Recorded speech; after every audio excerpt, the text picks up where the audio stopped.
important supposed to happen today? Oh, today's our big day! We're supposed to leave the Fortress of Mirapede! Come on, we've got to go complete the release procedures now!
Please, sign here.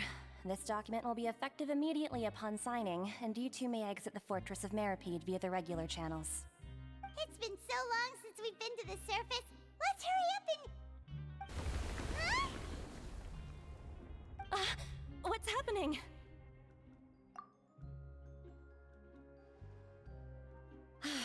I'm fine, thanks. But I wonder what that tremor was just now. Let's go ask the Duke!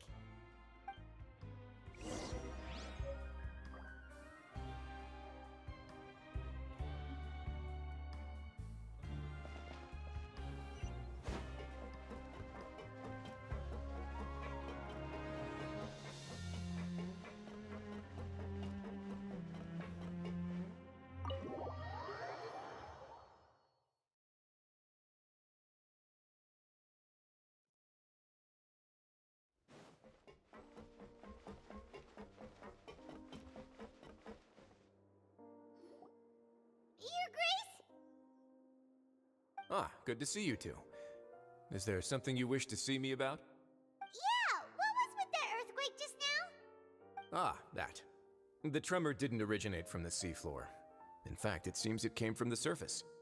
Over the years of serving as the warden here, I have developed a sense for distinguishing between what occurs on the surface and what occurs underwater. Besides, the seal that Monsieur Neuvillette set in place won't fail so easily. So the fortress is okay? If you recall our last incident, if there really were a problem, there would be crowds of inmates in a panic right now. Huh, you've got a point. Okay, seems we need to get back up to the surface and ask about what happened. By the way, do you know what day it is today? I believe today is this month's pipe cleaning day.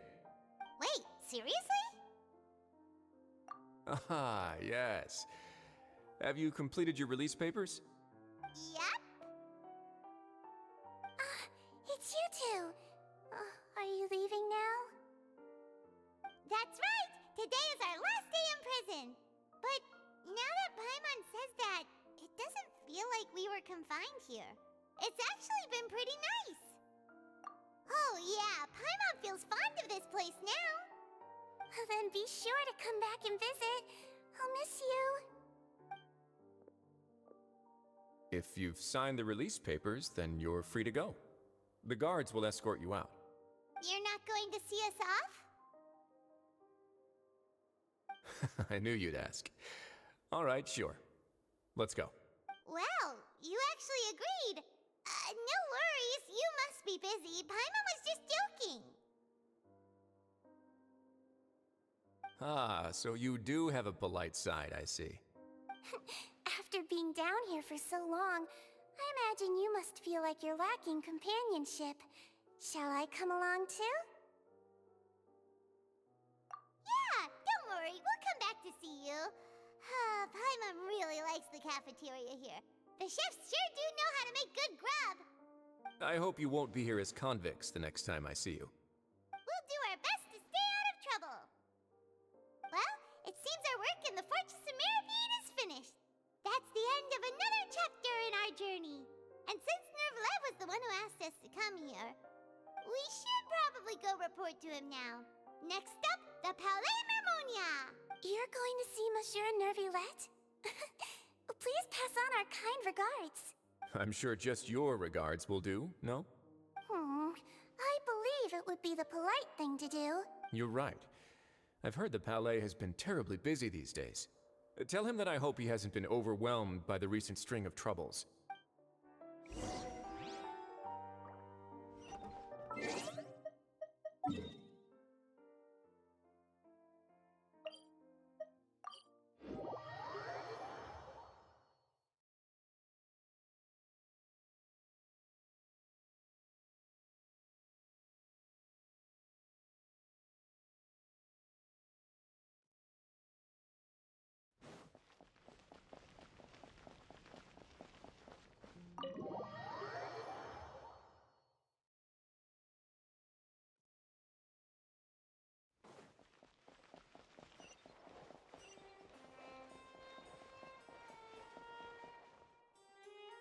The Palais Mermonia sure is buzzing with activity today.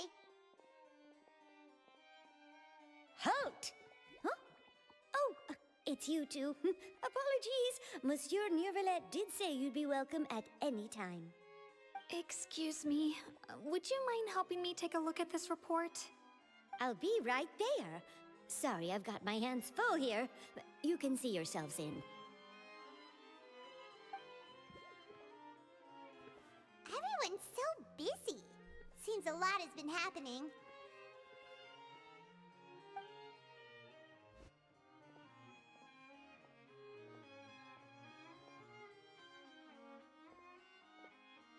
Nervilette! Hello. You've come at the right time, but you'll have to wait for just a moment, as there are some urgent matters I must tend to first. In the meantime, please, have a seat. If you'd like to have something to drink, let the Melusine outside know. That's all right. We just ate. Very well, then. Let's take a break over there while we wait for him to finish his work.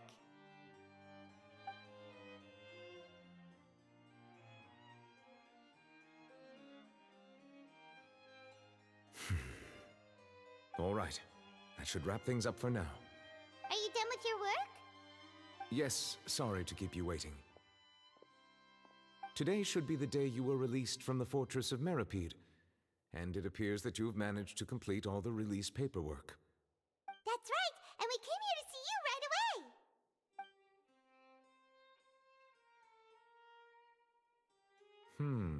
A massive whale. Do you have any idea what that might be? Judging from your description, that cannot have occurred in any ordinary waters, but rather something like the primordial sea. A whale of that size and shape cannot usually be found in the waters of Tevat. Therefore, we can only assume that Child is presently immersed in primordial seawater. Immersed in primordial seawater? But how? And is he okay? Most people wouldn't be capable of entering in the first place. I'm not completely sure how he could have gotten there myself. Yes? What is it? Ah, right! Paimon felt it too! We asked the Duke and he said it wasn't from underwater, so we figured you might know something about it. It turns out that I have just received a report about this particular matter.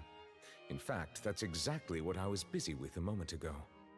The source of the tremor was here on the surface near Poisson. After the shaking stopped, the water levels in the Poisson area rose at an alarming rate. The water levels rose? Oh no! What about all the people there? Fortunately, the water levels only rose for a short period of time and have already returned to normal now. However, I still have a bad feeling about the whole phenomenon. If the change in water levels is connected with the leaking primordial seawater, then the situation in Poisson may be much worse than it appears. Navia should be in Poisson, right? We need to go check on her! I would also like to go there as soon as possible, but I'm afraid I can't leave just yet. We must immediately formulate disaster prevention plans for the surrounding coastal areas to avoid potential catastrophes. I'll have to ask you two to go to Poisson first. I'll meet you there to check on the situation once I finish things here. There's no time to lose. Let's get going. Please be careful.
Oh no.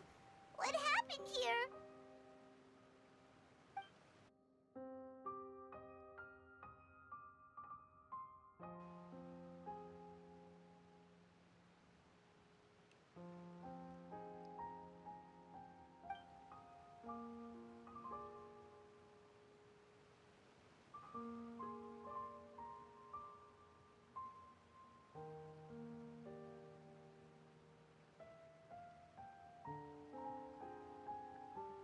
Navia should be around here, right?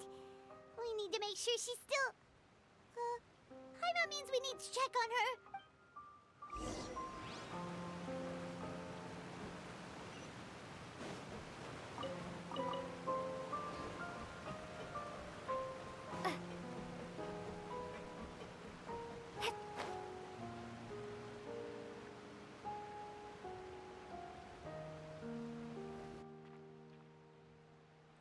We haven't seen a single soul all the way here. Oh, this is getting scary.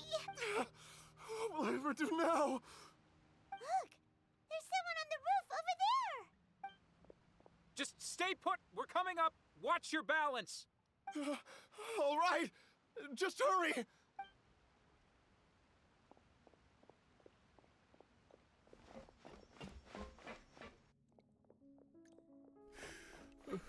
I'm not young anymore.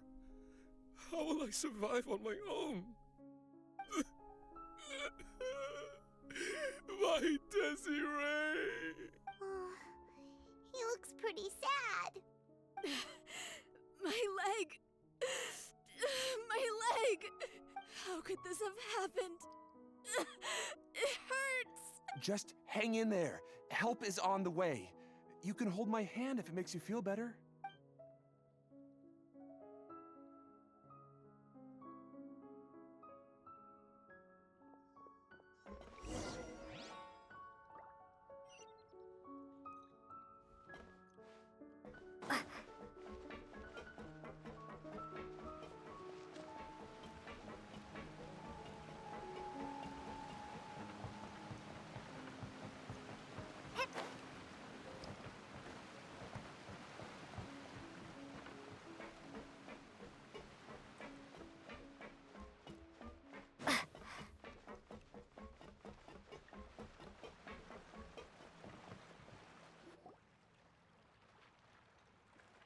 Oh, it's Navia. She's over there.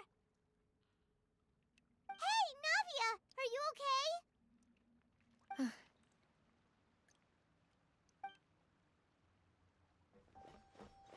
You're here. We heard there was a situation in Poisson, so we came as quickly as we could. Yes. As you can see, the water level suddenly rose. It caused quite the disturbance, in fact.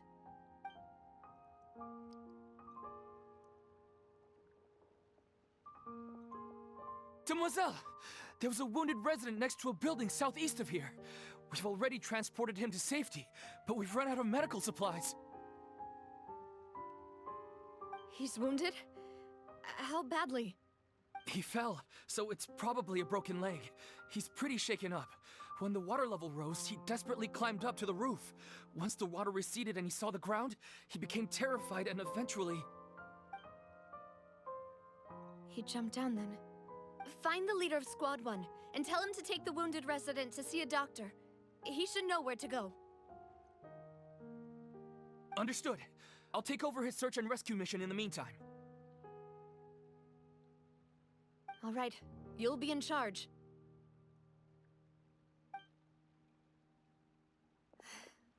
I'm sorry. Where were we?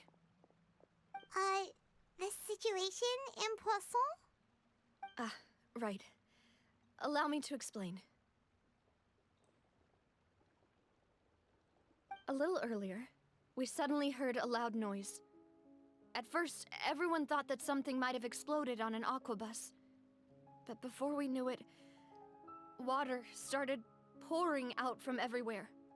The rushing water seemed a little odd, almost like the unique color of primordial seawater. Some people didn't realize the danger and thought it was just ordinary water, leaking from somewhere. Everyone on the street who happened to be close to the water didn't have a chance to escape. As the water levels rose, they suddenly disappeared. They were all dissolved. Those who realized what was happening started to flee in a panic, desperately trying to get to higher ground. Many were injured in the stampede, and some people fell from significant heights.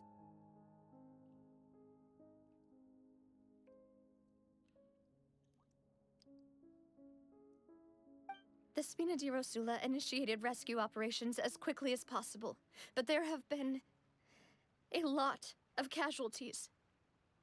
Fortunately, the water began to recede after some time, and the chaos came to an end. The water that flooded the area contained primordial seawater, so the lower levels of Poisson are still hazardous. To ensure everyone's safety, I've asked the people there to leave as soon as possible. No one knows if this could happen again. All we can do for now is try our best to help evacuate the residents. We still haven't completed the head count, but we'll have some numbers soon. How awful. And all of this just came out of nowhere. It was quite frightening indeed. I only wish that everything that just happened was a bad dream. Is there any way we can help, Navia? Thank you for being so willing to help in a moment of crisis like this. You don't know how much it means to me. I really can't express how grateful I am. Don't say that, Navia. That's what friends are for. Demoiselle! We've got a situation here! I'll be right there. Sorry, I need to go for now.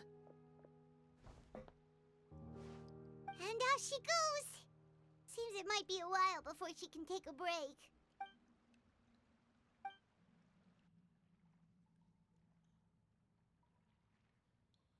Okay, the wounded are being tended to, and we finished a preliminary head count. More support has just arrived, so I suppose I finally have a moment to focus on my own matters.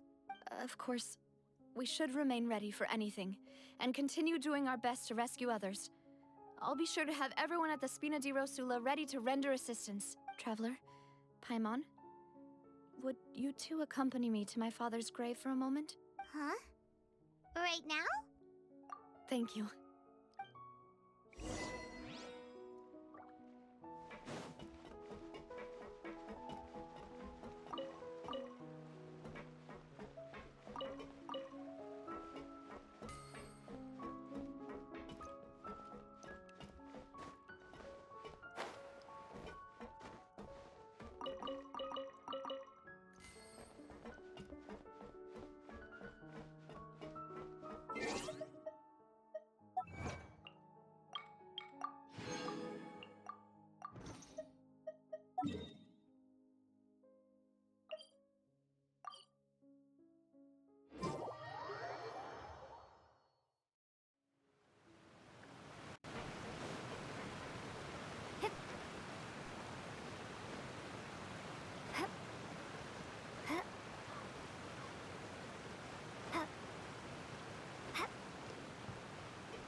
lot of people here, huh?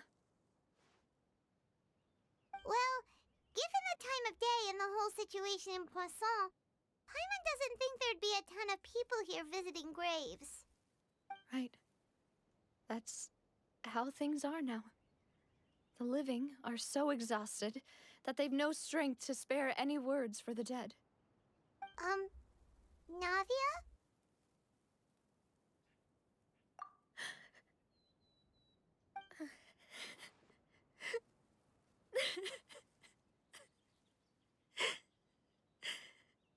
Navia, what's wrong? Sorry. I just... Malus and Silver... They won't ever come back here again. What should I do, Papa? Huh? What happened to them? Everyone agreed on the rescue plan, but still... I was the one who initiated it. They were helping evacuate the residents, but they couldn't leave in time. And they were caught in the seawater.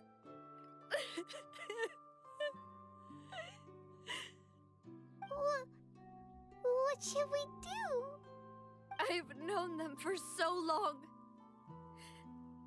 And I know they weren't afraid. But I could at least hold a funeral for my father. And I know where he rests. But as for Malus and Silver, they're just... gone. I just can't...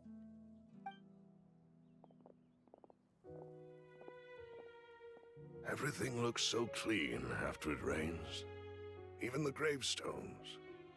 I didn't expect that you'd enjoy a glass of red wine in front of Master Callus's grave. I can understand. Besides, the scenery here isn't half bad. See, it's not just me. I always want to bring something when I visit Papa. Perhaps we might even have a picnic. He wouldn't be angry, would he? How could Master ever be upset with you, demoiselle? Yet the cemetery is the home of those who have passed, is it not? Everyone ends up here sooner or later, no matter who you are. Buying yourself a plot in advance, are you? No need yet. But when I do, I hope you'll let me be buried beside Master Callus, demoiselle. Hey, stop joking around. I'm quite serious. That way, it'll save us both the trip to see each other whenever you visit your father's grave. That makes sense. In that case, could I be buried on his other side? After all, besides you, demoiselle, the two of us could certainly be considered Master's closest companions, no? Personally, I believe we fill those shoes just fine. Why are you bringing this up all of a sudden? Seriously. All right. I'll remember your requests. But I'd really prefer not to talk about this stuff. And what do you mean by saving me a trip? I'd make the journey even if I had to visit you two somewhere else. I'd promised to let them rest in peace here. But here I am breaking that promise. I'm sorry for letting you see me in a mess like this. I don't usually cry, really. Paimon doesn't know how to help you feel better. But, well, she understands how you feel. I had always thought I could make my wishes come true. But now that I think about it, that never solely relied on me. Many things can only be accomplished with someone else's help. Malus and Silver have helped me so much. But by contrast, I could do nothing for them. I'm so sorry. You can spend as much time as you need here, Navia. We'll stay with you. Thank you. Right now, you don't know how much that means. By the way, you can have a look at this. It's a list of victims from the incident that took place here. Obena, Khan, Burnett, Giverny, Francine, Karina, Daisy Ray, Joinville, Julianne, Esson, as well as Malus and Silver. So, everyone else is safe. But still... It's okay. I know what you're thinking. And you're right. We lost Malus and Silver. But we were able to save more than we anticipated. The overall outcome indicates that the cost was worth it. Right! Don't think that way, Navia. One person might be saved at the expense of another, sure, but that isn't something we should ever consider a trade. Malus and Silver were not the price for saving anyone. They're heroes! You're right. Thank you, Paimon. What you said just now was pretty amazing, actually. I'll remember your words. Oh, really? Seems you've become more eloquent in the time since we last met. The knave? What are you doing here? Is everything going well on your side? Yes, my people are carrying out the mission according to your request. All the residents of Poisson have been evacuated, and we're preparing to relocate them to higher ground. As for these supplies, we have everything taken care of. There is no need to worry. Thank you very much. Wait, do you two know each other? We just met recently. Right, Miss Navia? Usually, I would call this a coincidental encounter. But that doesn't quite fit this time. Besides, it never even crossed my mind that a Fatui Harbinger would come looking for me. Thanks to the Knave, Spina di Rosula received generous support from the Fatui, which allowed us to complete the rescue and evacuation work so quickly. Mutual aid is essential to fostering positive developments. We were already in the area, in any case, so it was nothing.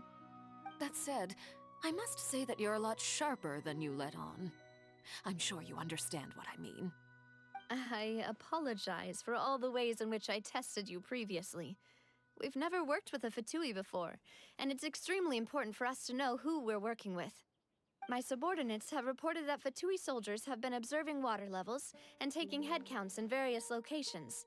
I hear that they've also prepared a large amount of emergency supplies. I'm quite surprised. This is nothing to brag about, nor do I intend to.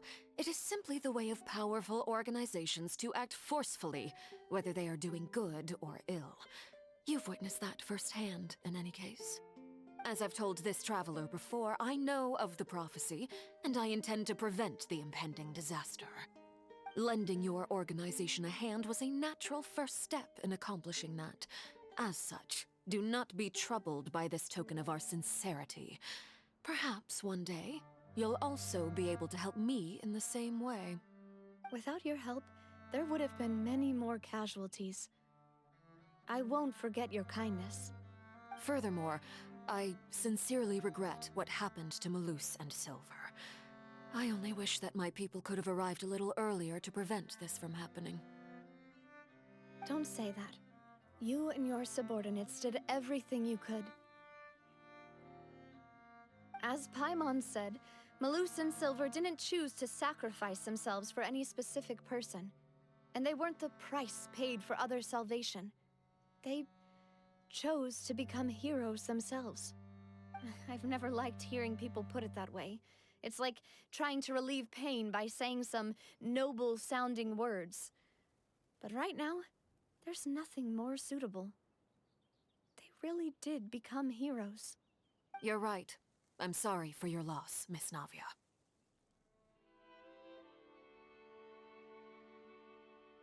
Water is life to Fontaine's people, and it also spells disaster. It's no wonder that people always say that prophecies represent fate. Fortunately, I've never been one for such opinions. So, you're one who will try to change fate then? Of course. That is why I'm going to Hotel Bouffe de Terre. I still have some things to take care of, and the children need my attention.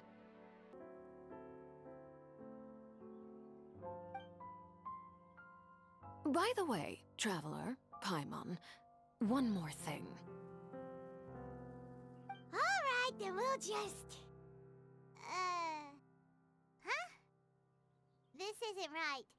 Paimon thought you would ask us to walk with you for a moment so you could tell us something in private. That is a clever and useful conversation technique, which I do like to use when necessary. But there's no need today. It would not hurt to have Miss Navia listening in. Traveler, I'm sure you remember that I said we could work together when we had the chance. You and I both know that there may be issues with the Primordial Sea. Previously, it was the Fortress of Meripede's sluice gate, and this time it was the water levels in Poisson. These are both signals. Indeed. Allow me to share the latest intel I've received from the House of the Hearth's intelligence network with you. During some recent investigations, a child claimed to have discovered some ruins near Poisson. The ruins date back to ancient times, and seem to be worth investigating in many ways.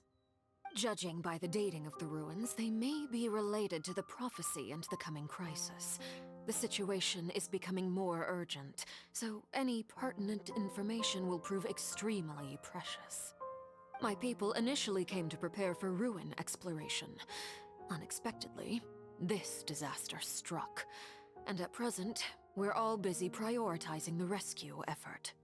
So that's why the Fatui were already in Poisson. I wanted to take the children along, but unfortunately, Linny, Lynette, and Fremine have all been dispatched to higher ground to assist affected residents. Linny told me that outside of the house, the person they trust most is you. Which is why I want to give you this task. The House of the Hearth's members see each other as family, but Linny, Lynette, and Fremine said that they also see you as such, even though you are not from the house. I'm sure you already understand how earnest they consider their friendship with you to be. Oh, that somehow makes Paimon feel kinda happy. The intel I just shared about the ruins could fetch a high price. But since the children consider you family, it's only natural that I freely share it with you. Got it! So all we gotta do is go to some ruins, right? We can handle that. Excuse me, may I tag along? You wish to join, Miss Navia? But are you sure you're up to exploring some ruins? You need to rest. Well, I'm sad, yes. But I can't just go back and plop myself into a chair by the roadside and do nothing. There's no point in being depressed while we still have a disaster on our hands. As my father's successor, I must live up to the hopes he had in me. Besides, I'm also doing this for myself.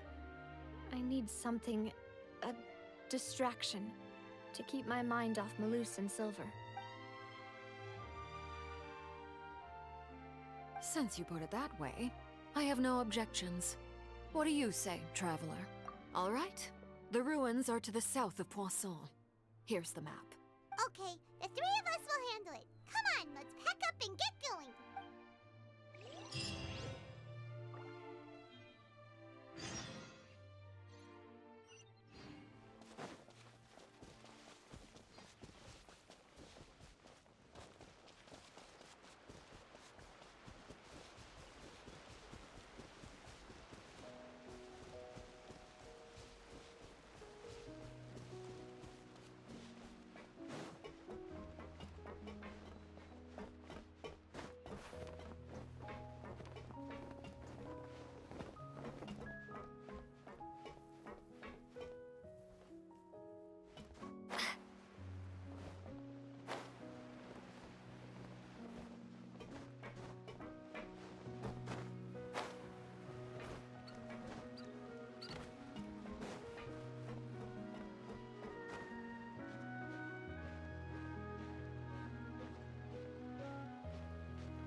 So, are these the ruins the knave was talking about? Whoa, talk about old. They seem to be pretty ancient, all right. Let's go in and have a look. Just be careful.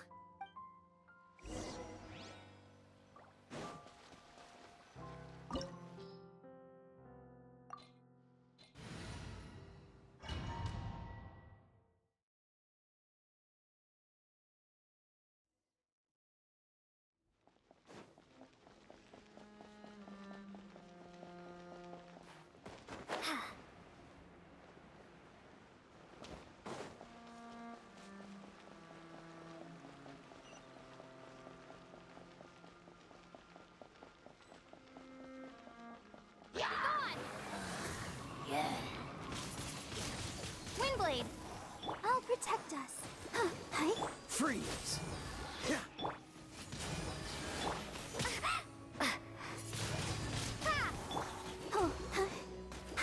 Dodge this!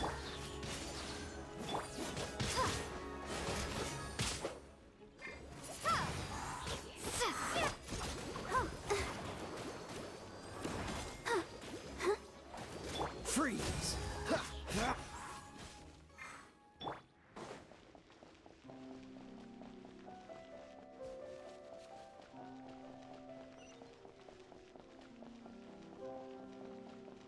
The floor here isn't safe.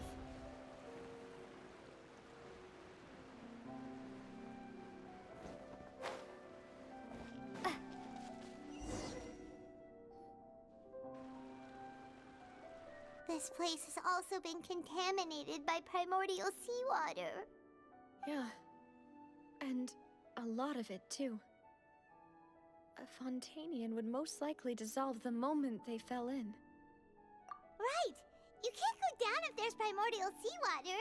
It's too dangerous, and it won't be any help for you to just stay here. Don't get Paimon wrong. We're not saying you're useless. It's just that... No, you're right. I can't do anything in this situation. I'll leave this to you.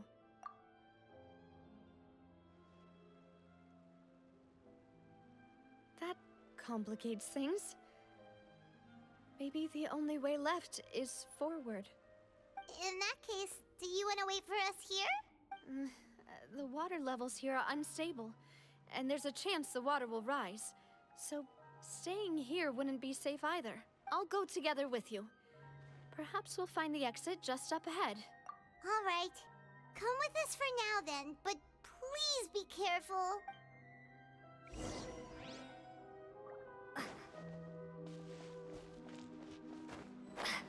Oh no, it's a dead end! Let's try climbing over from the side.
There's something wrong with this bridge!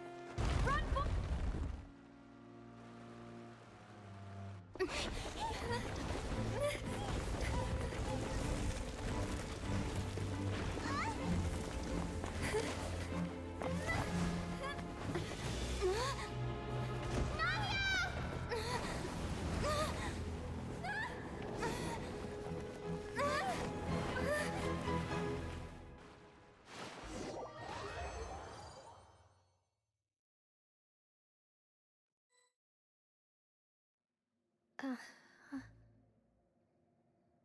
Demoiselle? Huh? Demoiselle, what are you doing here by yourself? Would you be standing here till dark if I hadn't come to get you? Maybe she just wants some time to herself, Malus. Hmm?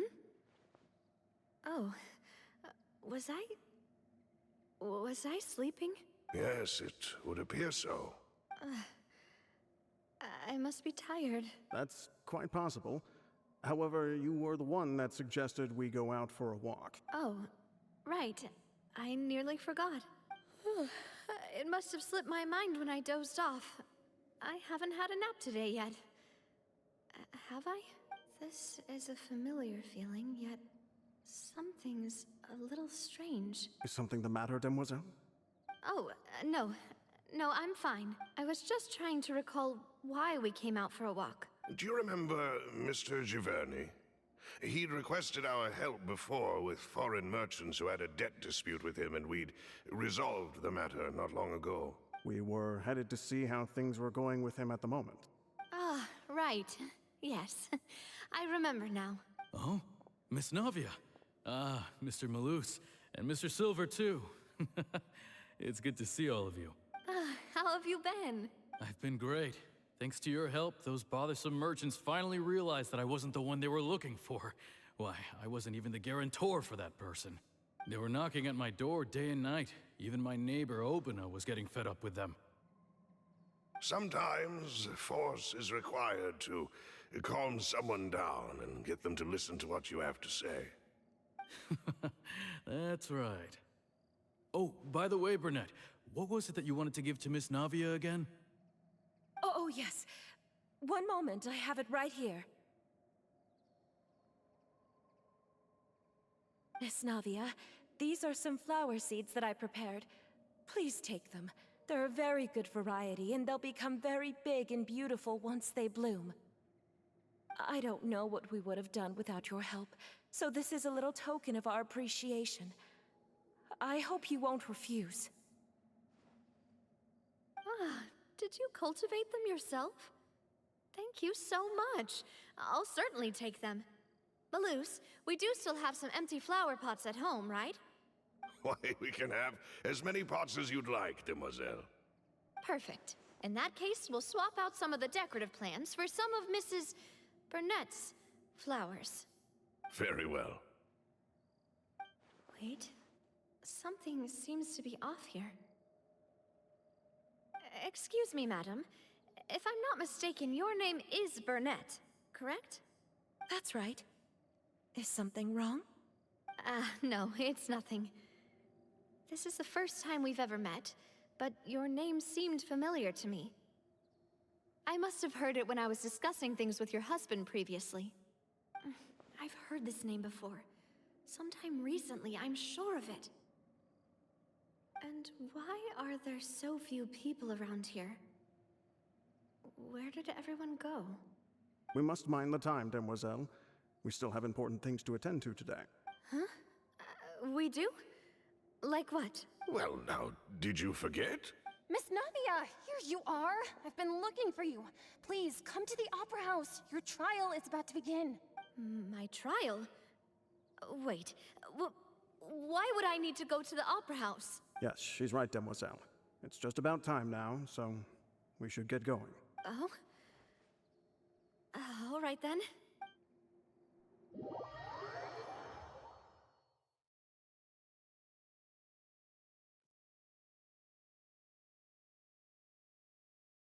Look, it's Navia!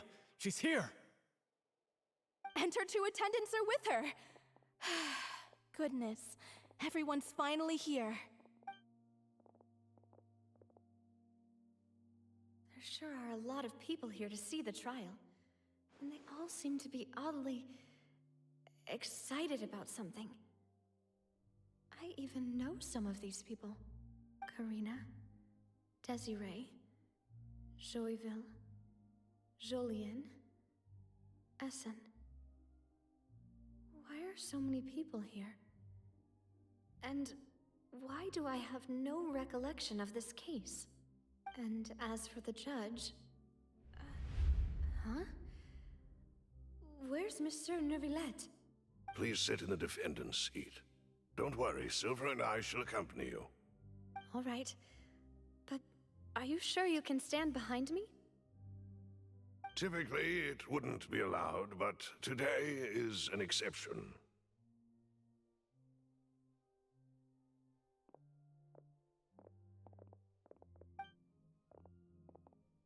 Hey, what kind of place do they think this is? Come on, do they have any idea what they're doing? Seriously.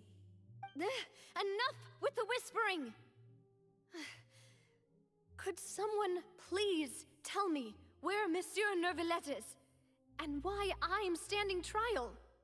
My dear Miss Navia, have you not yet realized what you've done? In that case, allow me to explain. As all here know, you are Master Callus's successor, the head of the Spina di Rosula, someone held in high regard by every soul in Poisson. After you took over the Spina, you treated all of us just like the late Master Callus had. If anyone in need reached out to you for help, you responded. Not only you, but your butler, your subordinates, nearly everyone in the Spina di Rosula fought for the well-being of those in Poisson. Wait a moment. Aren't you just proving that I'm a good person? Yes, correct. Absolutely right. And that is why you stand accused. You have helped so many people get through so many difficulties. You are one with us. We are inseparable. We are one big family, all of us who are from Poisson, inextricably linked. And with you being so important, we couldn't possibly do without you. Therefore, this fair and honorable court shall declare you guilty, and you shall stay here. You will be together with us forever. Huh? What are you saying? Everything you have said is correct. I have indeed done a lot for my hometown, and I would be willing to be with you all, but what is the purpose of having me stand here like this? What is there to discuss? Ah, well, if that's what you think, then I have no further comments.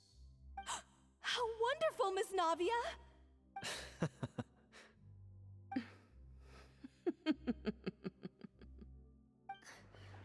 I know all these people.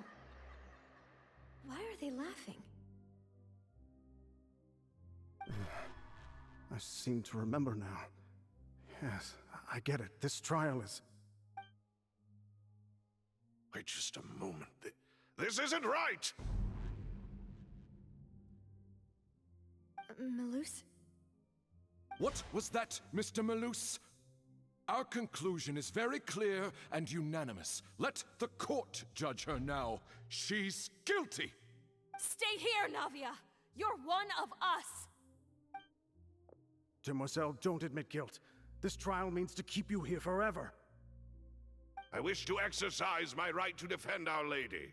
Mr. Joinville, you only know of Navia's goodness, but nothing of her utterly independent mind. She was born a free and independent spirit. She has never been tied down by anything. Indeed, even the death of Master Callus couldn't stop her. Her actions cannot serve as proof that she identifies herself as part of any group.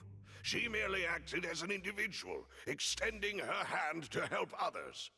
Please do not mistake her actions as being otherwise. Really? As an individual, you say? Don't forget, we are all Fontainians here. This is the nation of justice, the nation of Hydro. Even if Miss Navia only voluntarily rendered her assistance, that doesn't change the fact that her beautiful soul must return to everyone. Water accepts all, blends with all. It will surely accept her kindness. Everything is measured here in the nation of Hydro, and in the end, everyone shall meld together. Thus, when a unanimous opinion emerges, that opinion represents justice. Now I speak for everyone. Our opinion is consistent. Navia should stay. We and Navia are one. And you would call this justice? Preposterous. You, are merely jealous that Demoiselle still has a chance to exist as an individual. Have you forgotten how much you all once longed to become individuals, to become independent? Do you mean to defy our justice? If your justice is flawed, then why should we acknowledge it? As you said, we can also have our own justice. Silver and I shall defend Demoiselle. And that is how we will enforce justice. Ugh, my head... It hurts. Demoiselle. Silver, it hurts. My head is spinning. All I can see is stars swirling in front of me. I remember now. Everything that seemed odd from the very beginning.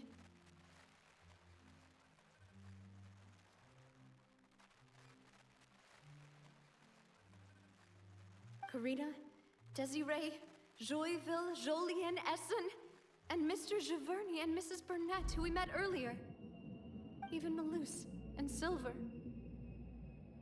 I don't want to admit it, but they're all dead. Don't be afraid, and don't admit guilt. We will protect you to the very end. Absurd! Who are you to say that she cannot be judged?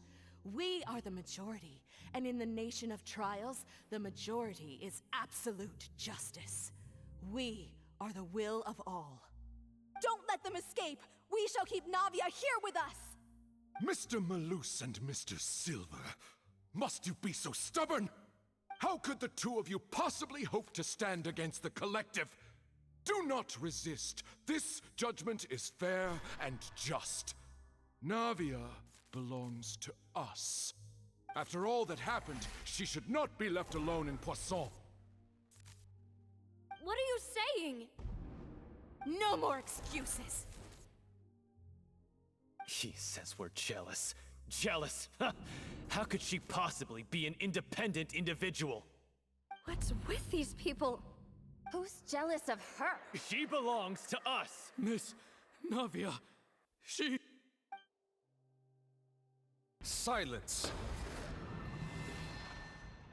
That's...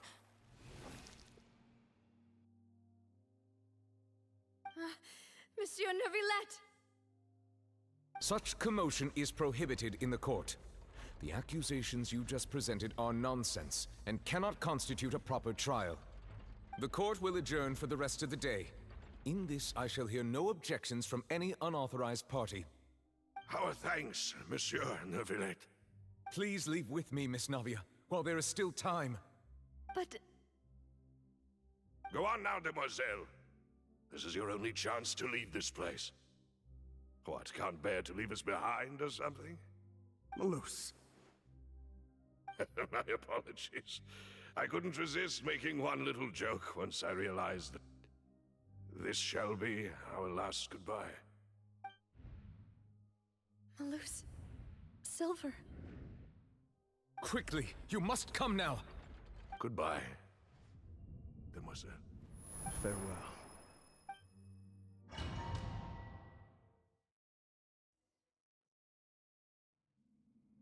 No, wait! Just a second! Navia? You're awake. Good. I must have been dreaming. Malus and Silver were still alive, and they were defending me at some insane trial. It looks like you're all right. Did all the sad feelings cause you to have a nightmare? Paimon could give you a hug. The ruins you were exploring suffered a cave-in. When I arrived, I found you falling toward the water. You were just about to be dissolved within, but I...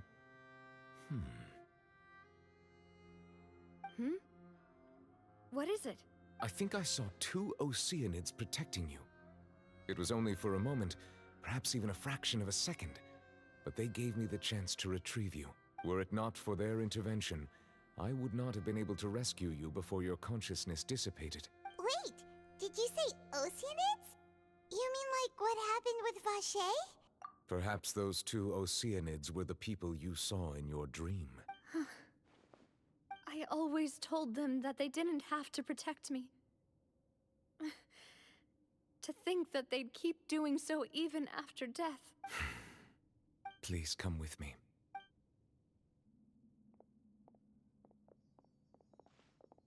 Neverlet, are you okay? Hmm? Oh, I am quite all right. Perhaps there's something we could chat about? Why do you look so stiff all of a sudden? Oh, Paimon knows. You're the type who feels awkward when there's nothing to talk about, right? I merely thought that we should give Navia some time to herself. Huh? Why didn't you just say so then? Don't you think it's even more awkward to call us over like this and then have nothing to talk about?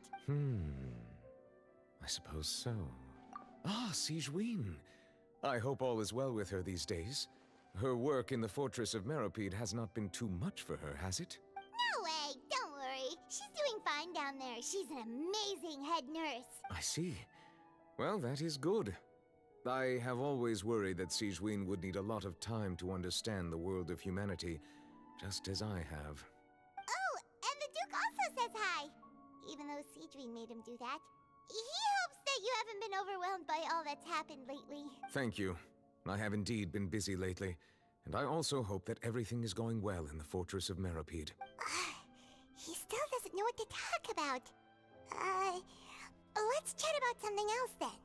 So, Neverlet, you're probably quite the swimmer, huh? Mm-hmm. Yes, of course. This isn't going anywhere. Let's try something else. How did you find these ruins? Did the knave tell you? Yes, in fact. I had arranged to meet you in Poisson, but when I arrived, I discovered that the Fatui were helping the residents evacuate. They had even transported a large quantity of supplies to the area. Amid my astonishment, I ran into the knave, and we had a chat. She informed me that she had asked you to investigate the ancient ruins here. Yeah, we originally planned to meet up with you, but we thought you might still be busy with all those official documents. We didn't think exploring the ruins would take very long, and who would have thought you'd wrap things up so quickly?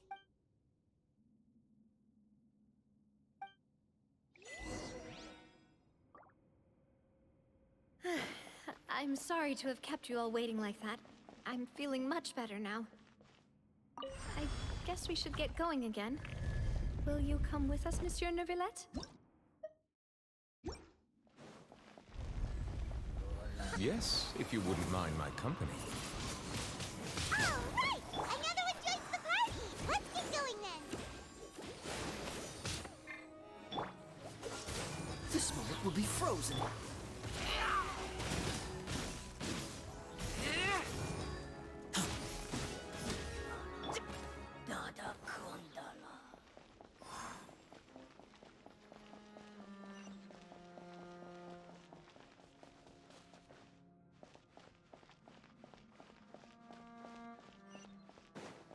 Oh no!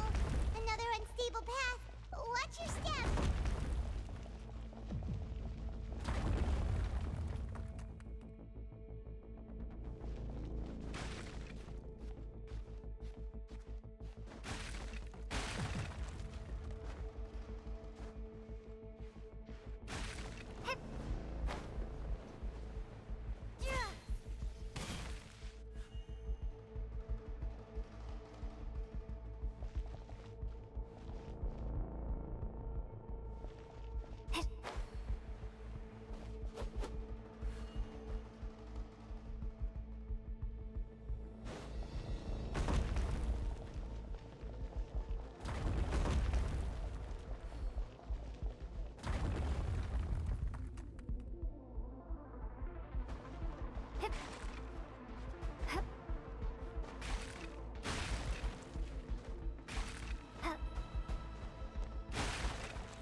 Watch out! There are rocks falling over here!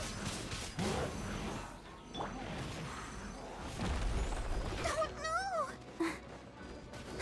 Dodge this!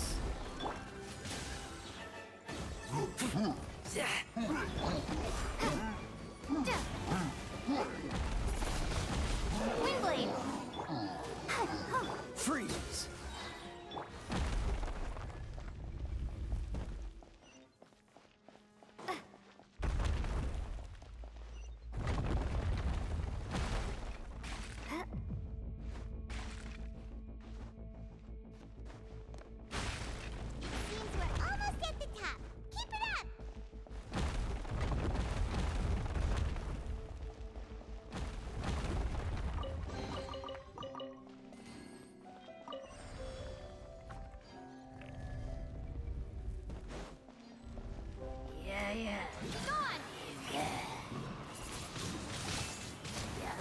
let the show begin. Don't get frostbite. Cool it.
Looks like we've reached the end.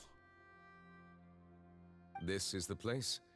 There should not be any other hidden spaces in the vicinity. The path sure had some twists and turns, but it turns out that this place isn't actually that big.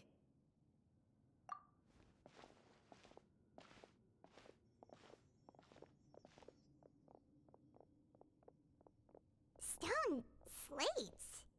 It seems like they were put here as an offering. Could we take them down and have a look? Perhaps we should just leave them be for now.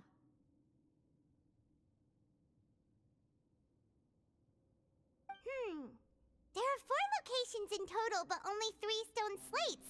The slate that should be in the first empty spot is missing. The surrounding walls also show signs of damage. There's something written below. Let Paimon see. Reason dictates that this nation be destroyed. I shall record the history of its future here in its past. Say what? It feels like someone left these slates and these words here for a purpose. But does he mean that Fontaine should be destroyed? That would fit the circumstances dictated by the prophecy, yes. Indeed, the slate's contents correspond to it. Take the second slate, for example. There's a person kneeling here. She seems so dedicated. And there's a whole bunch of other people behind her doing the same. She's facing this... what is this? Some kind of island in the sky? And is that Lady Farina in the third image? Did the Hydro Archon fall into the water? And is that a ring of people around her? Paimon doesn't quite get it. Are they all in the water? The fourth image. I know this one. This exactly matches the content of the prophecy. The people will all be dissolved into the waters, and only the Hydro Archon will remain, weeping on her throne.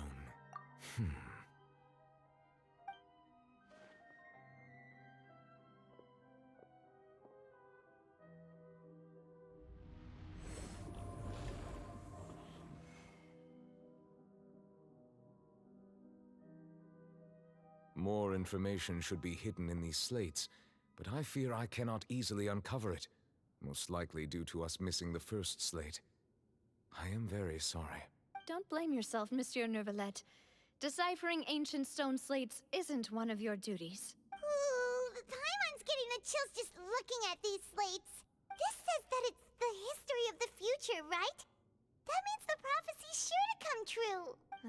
I really hope it doesn't mean that. Still, Paimon feels like these images are kind of weird when you look at them together.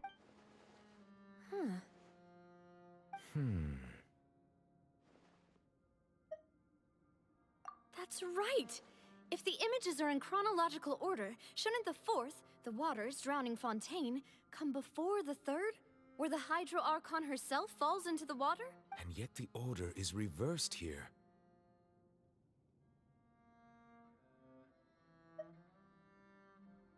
if we go by timing, Lady Farina only emerges in the third image. That means that the person in the second image might be the previous Hydro Archon. Egeria, then. I had never met her, but her appearance here does match the records. The previous Archon kneeling before the floating island in the skies, as if confessing a sin. Did she herself commit that sin? And if not, why would she be in such a posture? Also, I'm still wondering why these ancient stone slates are here at all. Judging from their contents, could this place be the origin of the prophecy? Does that mean that someone, or some people, once saw these slates? But who would have created these slates and left these words here? It seems that any further clues will have to come from Farina. In that case, there's no time to lose. There's nothing else to be gained here, so let's head back first. Yeah, we better get somewhere safe for now.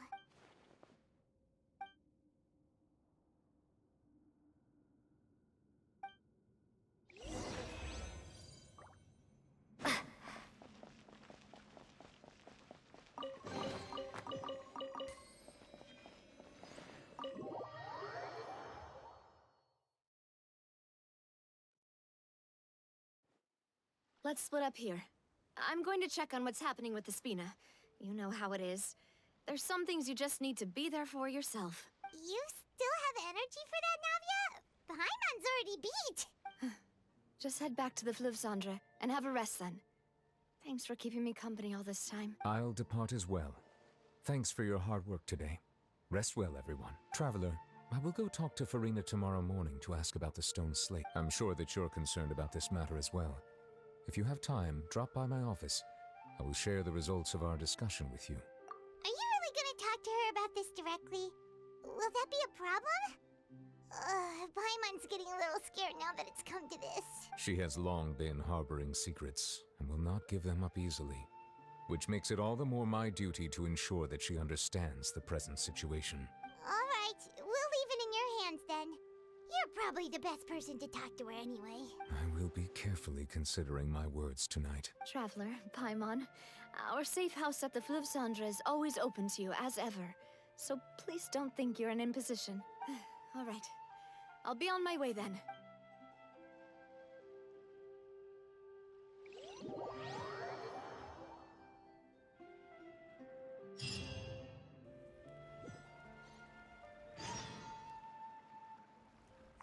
We're finally back! Welcome back. We've got a special menu prepared for you two tonight. Yay! And there's good food too! Navi, no, the boss is the best. Ooh, desserts! Nice, these are all Paimon's! Paimon's already starting to forget what happened today. Oh, that voice. Is that who I think it is? Huh? It's you two. What are you doing in Fontaine?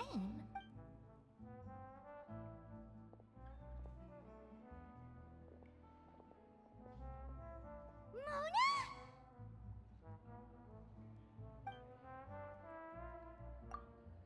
Seriously, nobody just uses a scry glass whenever they've got time to just see who they'll meet on the road. Still, we didn't expect to see you here. Wait, you're not a Fontainian, are you, Mona? Well, I have some business to attend to here, so I booked a hotel in the city. I was just out for a stroll when I bumped into you. Quite unexpectedly, if I might add. Why did you think I was from Fontaine, though? Is that because Magistus doesn't sound much like a Mondstatter surname? Yeah, let's go with that. Well, I used to have my own surname, which was, well, some other thing. Either way, the old hag told me when she took me as her disciple that the first step to being a great astrologist's pupil was to change that name. There was nothing for it, really. She really is amazing at astrology, so I changed my name to what it is now according to her wishes. To my surprise, however, Magistus is not the name of some ancient house or clan. It isn't? Nope. Although it is used by us in place of surnames, it generally just means great.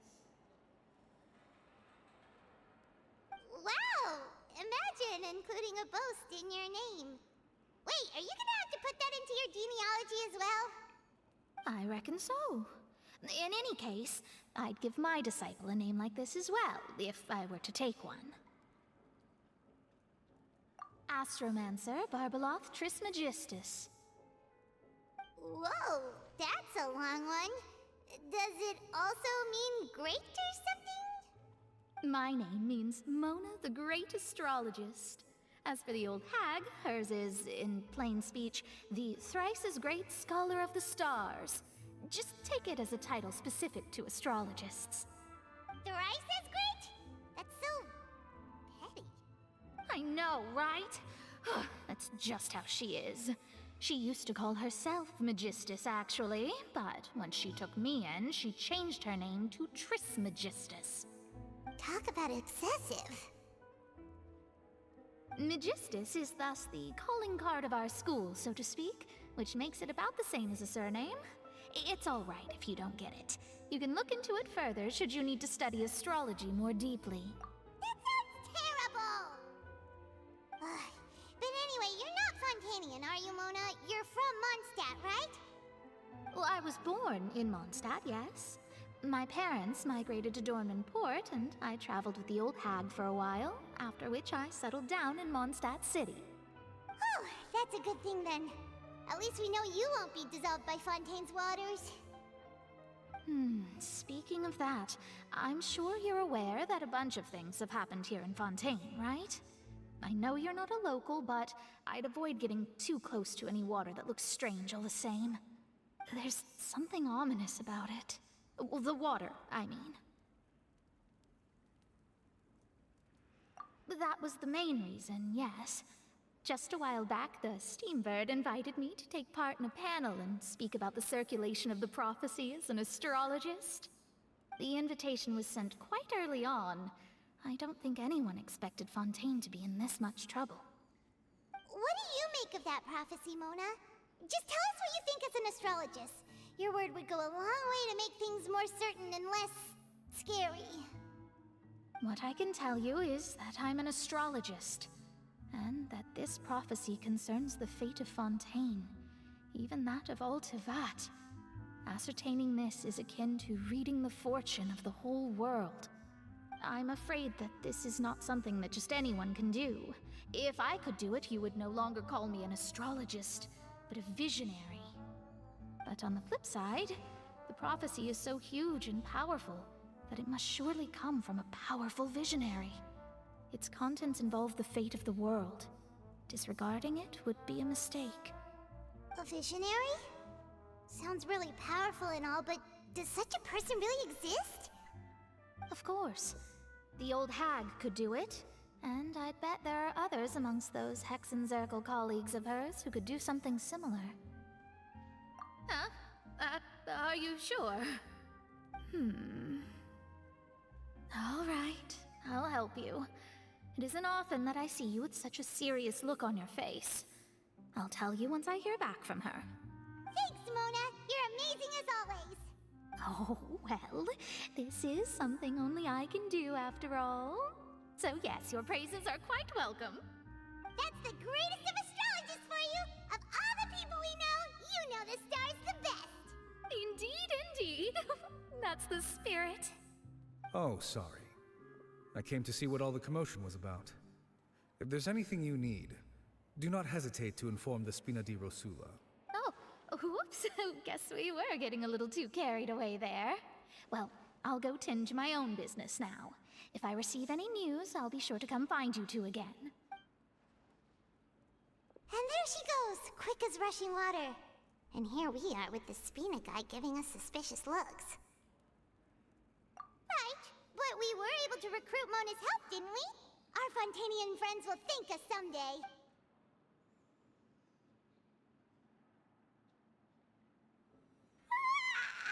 Good morning. To be honest, Paimon's still feeling kind of sleepy. But it's time to get up, traveler. We agreed to go see Neuvillette, so let's pack it up and get going.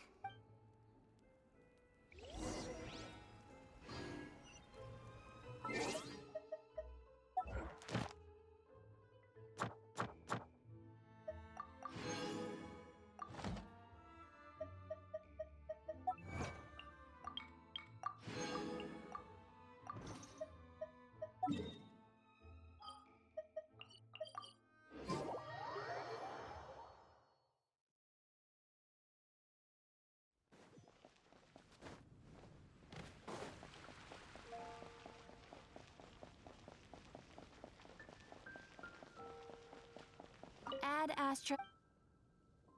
Thank you for complete.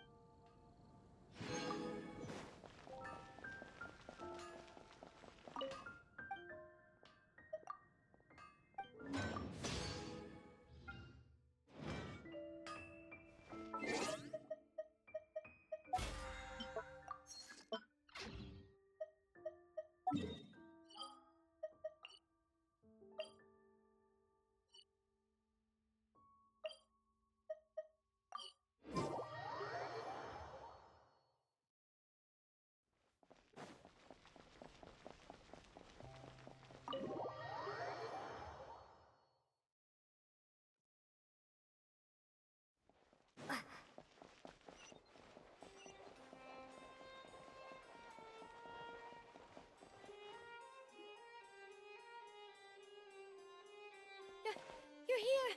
Finally! Is something wrong? Monsieur Durvalette and Lady Farina, they seem to have gotten into a dispute.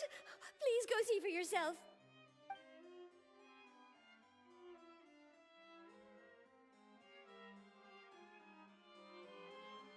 Like I said, I've already explained everything. And yet the problem has not been properly solved. There is little space for excuses between us. It is not my intention to offend you, but please, tell me where you stand. You are the Hydro Archon Focalor, are you not? Look at this. This is a list of the victims from the recent Poisson incident.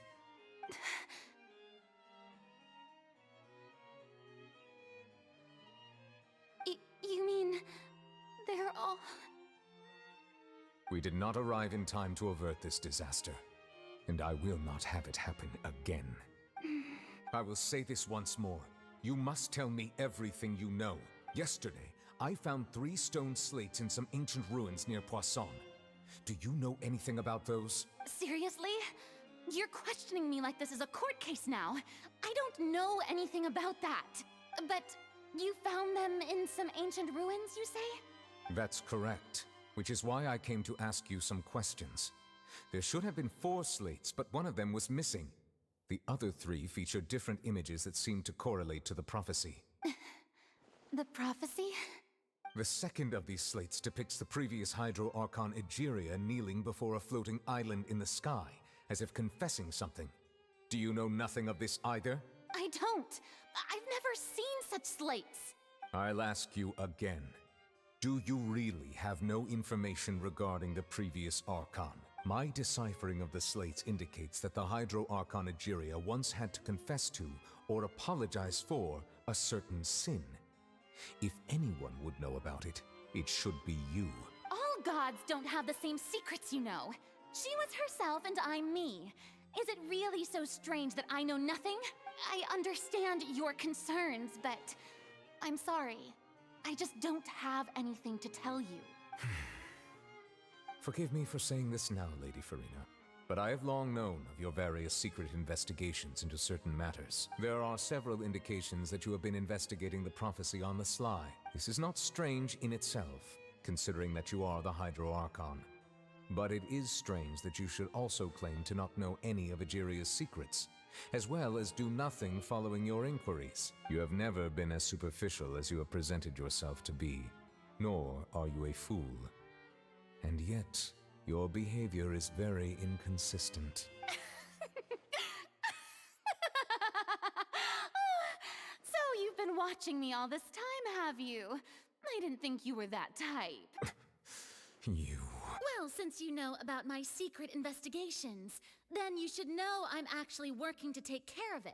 There's no point questioning or suspecting me. You're the Eudix, but you're still my subordinate. You should be following my lead. Just trust in me, your Archon, and do as I say. Never mind whether you can truly convince yourself to or not. It'll all turn out fine. That's all I have to say. We do not discuss this matter again. Oh, the opera's about to start. Toodles!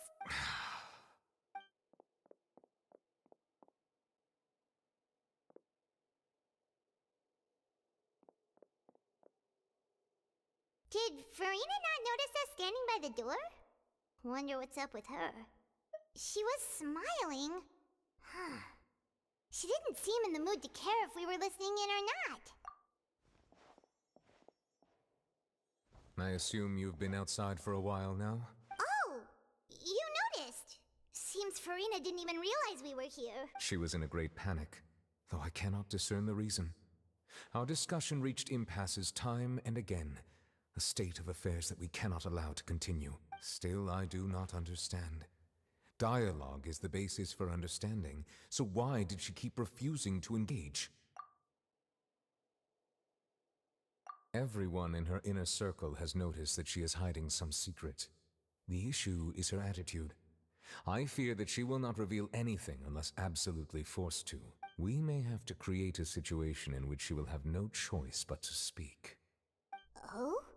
Like what? Normally, people will only reveal the truth when standing trial. Perhaps we must have the Hydro Archon experience just such a scenario. But Farina's seen so many trials, and she's really good at dodging questions. How do we make sure that she won't just slip away at the first chance she gets? We will need to consider this thoroughly, join forces with various parties, and then do what we can. If at all possible, I would prefer to recuse myself from this affair, but we must prevent the prophecy from coming to pass. This may be cruel to her, but all Fontaine is in crisis. The information a god possesses is too precious, and so we must take a chance on this. But who will lend us their aid to do such a thing?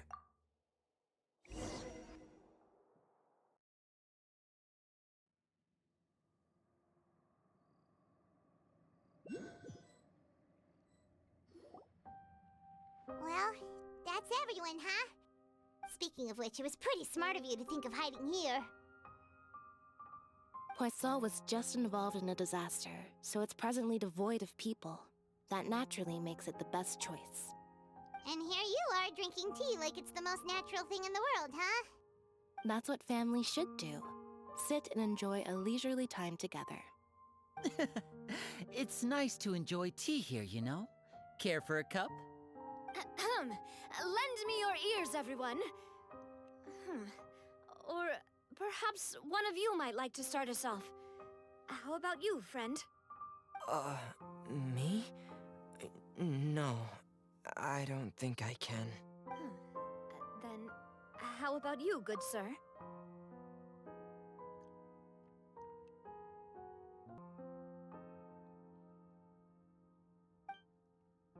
I fear that I will cause the mood on this boat to become as somber as it is in court. Well then, I guess we're lucky we've got a local like me to organize things. Wonderful, the spotlight at last. I guess I'll be facilitating things from here. That was a little long-winded, don't you think? Oh, you might be right. Anyway, to cut to the chase, our friend here, the Traveler, has brought us together to discuss something. As for what that is, well, let's start by saying that we'll be pooling our efforts together to create a series of traps. Oh, how intriguing. Well, it's just an expression, really. One that I just learned from Chlorand, and used on the spot. So, let's invite her to explain in detail. A round of applause, please.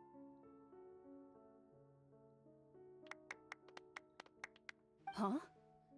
Didn't you say that you would be facilitating this? Oh, come now. Your work doesn't involve much public speaking, right? This is a good chance to practice. You might even pick up some fancy oratory tricks to impress your boss with in the future. I see. And what does my boss say? He is glad that you consider him your boss. Do go on.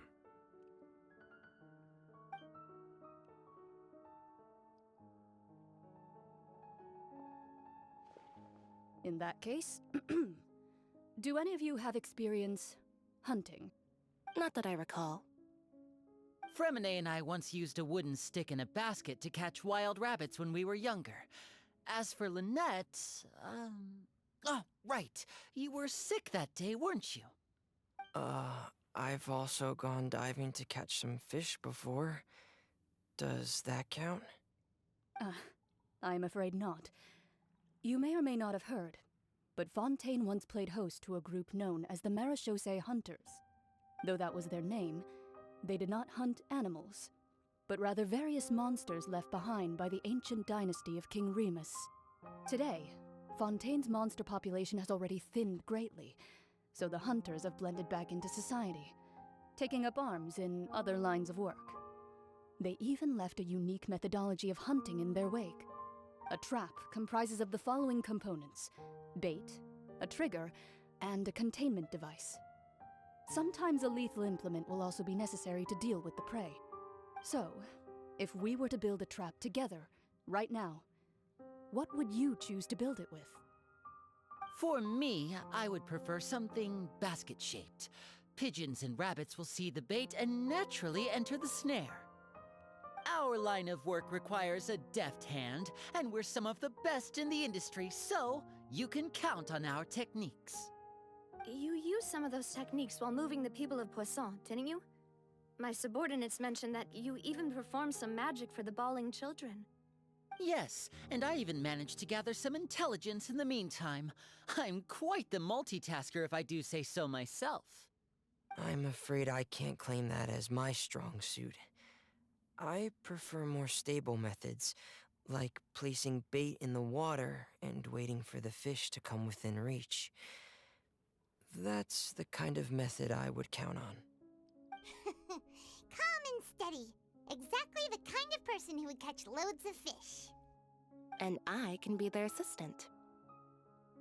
With discretion, I'm sure. I'd probably use some sort of mechanical animal. Papa once bought me some small clockwork squirrels, mice, and such. When placed in the forest, they can attract others of their kind. I remember that you liked those too, didn't you? I did. And that would be a good way to go about it. If they're realistic enough, animals of the same kind will follow them all the way to the trap. What about you, Monsieur Neuvillette? I fear I do not have any related experience. That makes sense. You usually solve problems directly, without the use of any such tricks. But I do have one more question for you, Monsieur. If we were to create a trap now, how would you design it? I would like for it to be effective, but bring no harm to the prey. A more gentle trap would be ideal. Kind, as always. However, our intention doesn't necessarily change the containment device and the type of implement we need. If we wanted to kill the prey in one strike, we would need a powerful implement.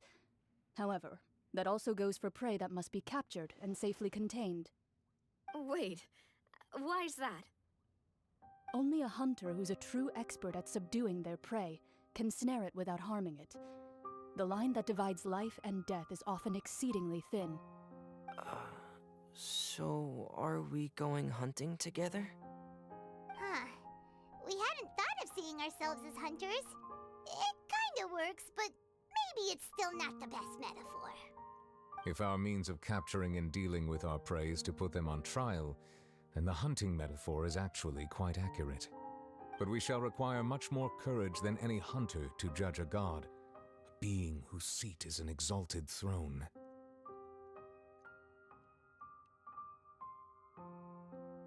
Oh, so that's what's going on.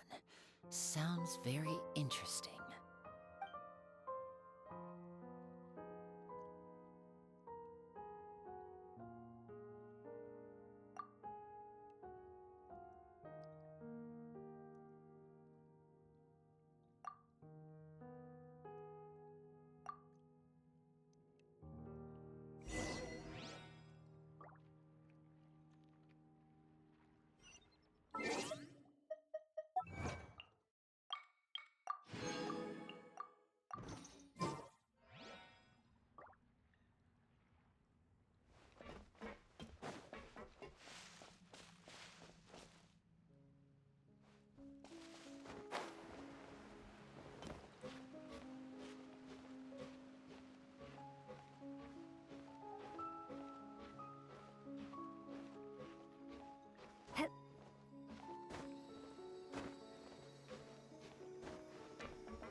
a tough few days, hasn't it?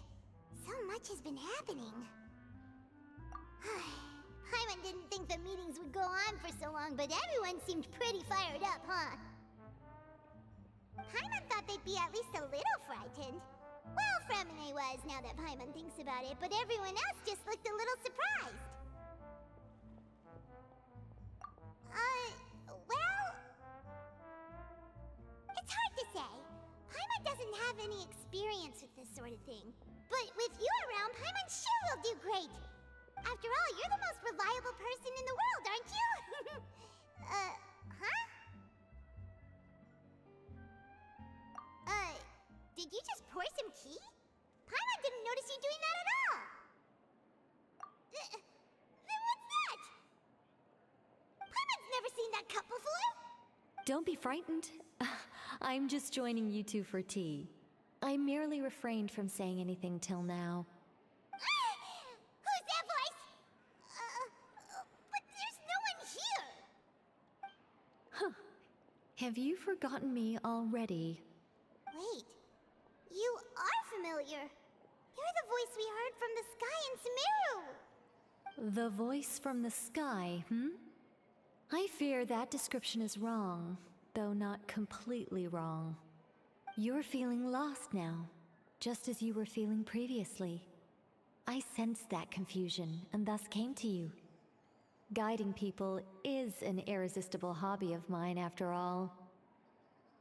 Consider me a passerby, just accepting a commission from my friend's disciple on a whim. The prophecy. Yes, what has been prophesied will be fulfilled. You may view such things as the history of the future. What? Then is there any way we can stop it? I believe you have witnessed a failed attempt with your own eyes. Can everything in Teyvat so easily be changed? Ah, so you've caught on. Just as prophecies are usually only the future as seen from the perspectives of the gods, could things be happening in hidden corners, where the gods' gaze does not fall? Are the things that you shall see different from the fate that the gods perceive?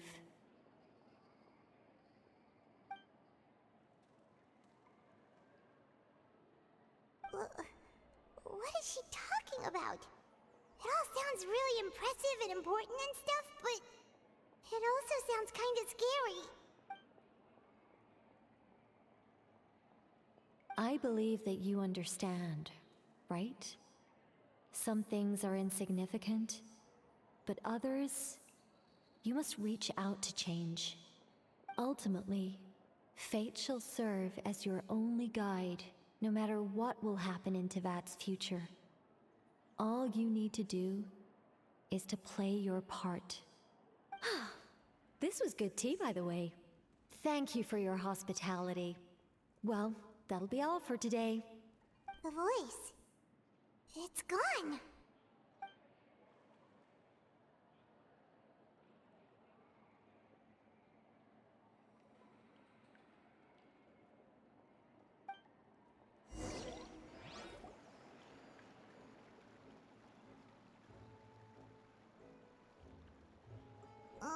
What?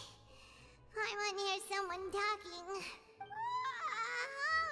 Alright, coming! Hey, it's you who's getting lazy, okay? Well, I see I've walked in on some lively banter. Luna! Fine, just fine. I went to take part in that Steambird panel. It turned out to be more interesting than I expected. Not all Fontainians are pessimistic about this. One journalist mentioned that sitting around and waiting for the end to come would be wrong, and that they should make their own rescue preparations. I agreed, so we had a brief chat with her. Did she have pink hair by any chance? Why, yes, it was Charlotte. I assume you've heard of her, no? That daredevil journalist? I'm in full support of her view. Prophecies are very important, but how can people allow their lives to be commandeered by just a few words? That's right! Paimon's glad to hear something sensible for once. Ah, yes. About what we had discussed before. I did try, but I'm afraid I couldn't reach the old hag. I'll try again tonight, but I wouldn't get your hopes up. Huh?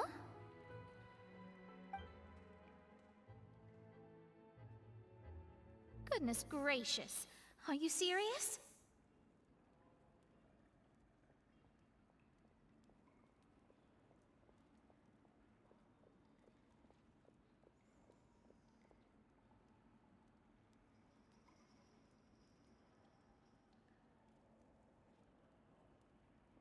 She said that even the god's gaze has blind spots. Pretty bold if you ask Paimon. Most people would believe the gods to be all-knowing, right? The Hexen Circle members are certainly anything but ordinary. As for the mage named N, the old hag has mentioned her a few times. She said that N's sense of direction is incredible, and that she loves guiding those who are lost. But I've never met her, and if she were still alive, she'd be... well, suffice it to say that the hag's at least a few hundred now, and N's been around for longer than that. Whoa. The Hexen Circle sounds like a scary group. But they must really stay in shape to live so long. Their abilities alone are pretty terrifying. If she came to see you personally, then the problem you're facing must truly be of great importance. Well, it's not like Paimon could understand anything she said. Yes, she was quite cryptic, but I suspect she means that there is still a way to turn things around. She didn't say when or what that would be, though, so... perhaps it is something that you cannot know right now.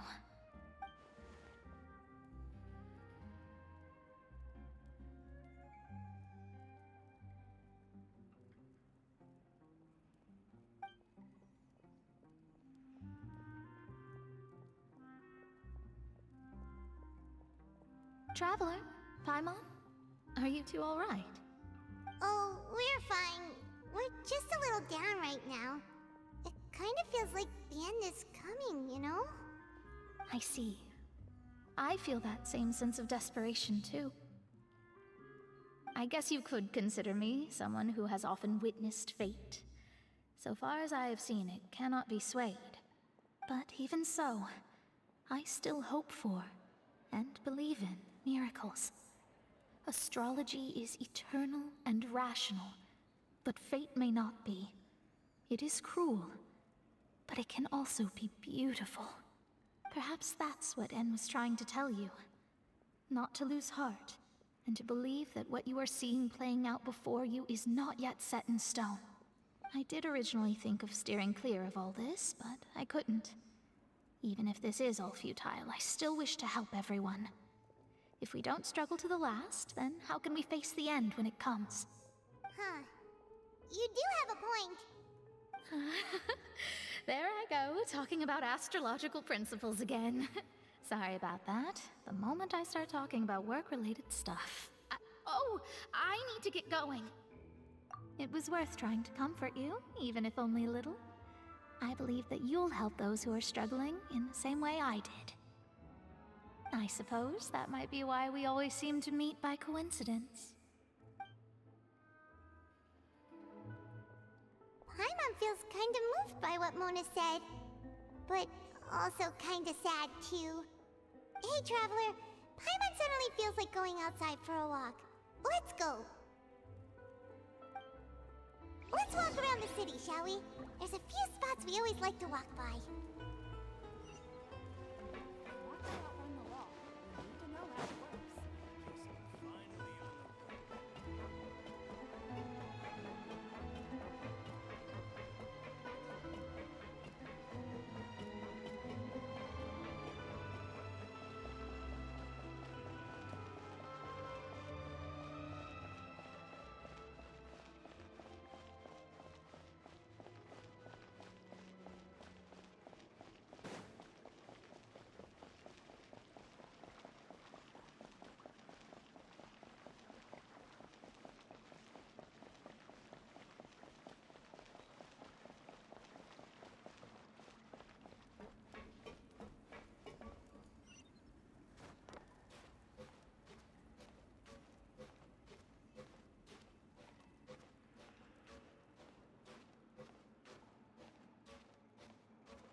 newspaper. What's going on? Let Paimon see! The underwater stronghold, the Fortress of Meripede, has continued in its noble autonomy, but that does not mean that others cannot interact with it. My recent attempts to enter the fortress bore little fruit. Huh. Guess Charlotte still hasn't given up on that. Thus, did an Outlander friend become the focus of this report? A blonde adventurer with their white fairy, legends trailing in their wake. It is said that this mysterious traveler once visited the underwater fortress. So while the fortress's interior remains a mystery behind closed doors, do not fear, for the tales of the traveler contain surprises in spades. Journalist Charlotte's biggest scoop yet, the Traveler's Trail, World Walker. Huh. Charlotte took so many awesome photos of us and we never even noticed her.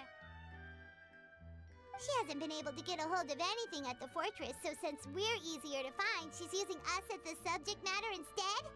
Ugh, seriously? Well, fine. Those headlines and photos do look cool, so Paimon will forgive her this time.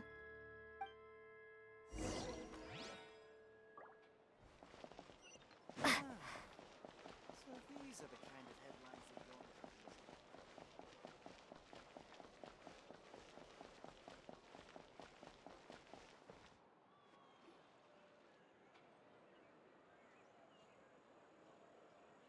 We're here! Paimon's hungry. Should we go in and get something to eat?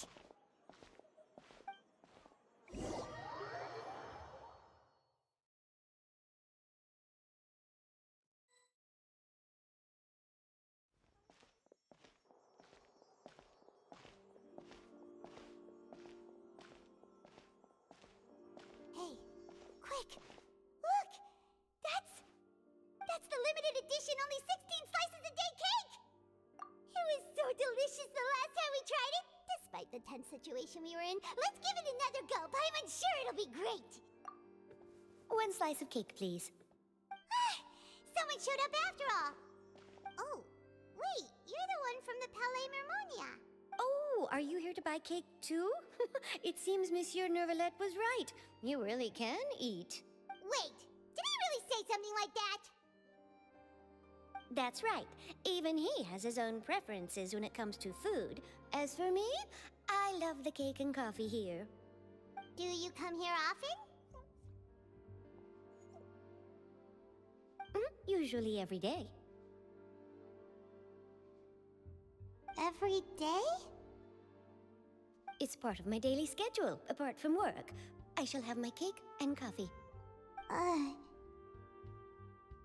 Then what if someone told you one day that this place would be closing soon, and you wouldn't get to eat cake here anymore? What would you think? But why would it close? Well, Paimon doesn't know either, but maybe the waters will rise tomorrow. You know, like in the prophecy. Oh, the prophecy. To be honest, I haven't paid much attention to that. No, still, even if there'd be no more cake tomorrow, that wouldn't keep me from having some today. No, it's the same for eating in general. You might not be able to eat tomorrow, but if you can do so today, then you should carry on. That's what people call living, you know. Huh. Don't be sad. Excuse me, could I have 2 more slices of cake to go? These 2 slices are for you. Sijuin said that this kind of expression you're making is what humans call being sad. Oh, you know Sijuin? I sure do. She was born before me, and she sometimes comes to the surface to teach us things about humans. She said that humans are creatures that are saddened easily, yes, and you can only lift their spirits by feeding them delicious food. So please try the cakes here. I've got something else to do, so I'll be going now. You two try to stay in a good mood after eating, all right? Bye.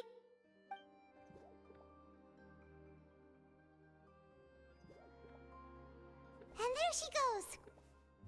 All right, let's dig in. Paimon's sure this cake will be delicious.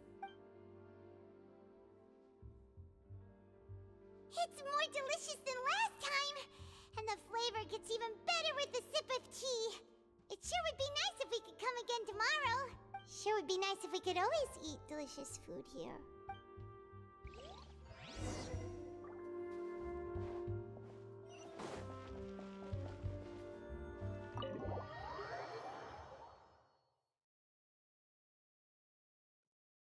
Oh, we're near the Seabird office. Let's go look for Charlotte and have a chat.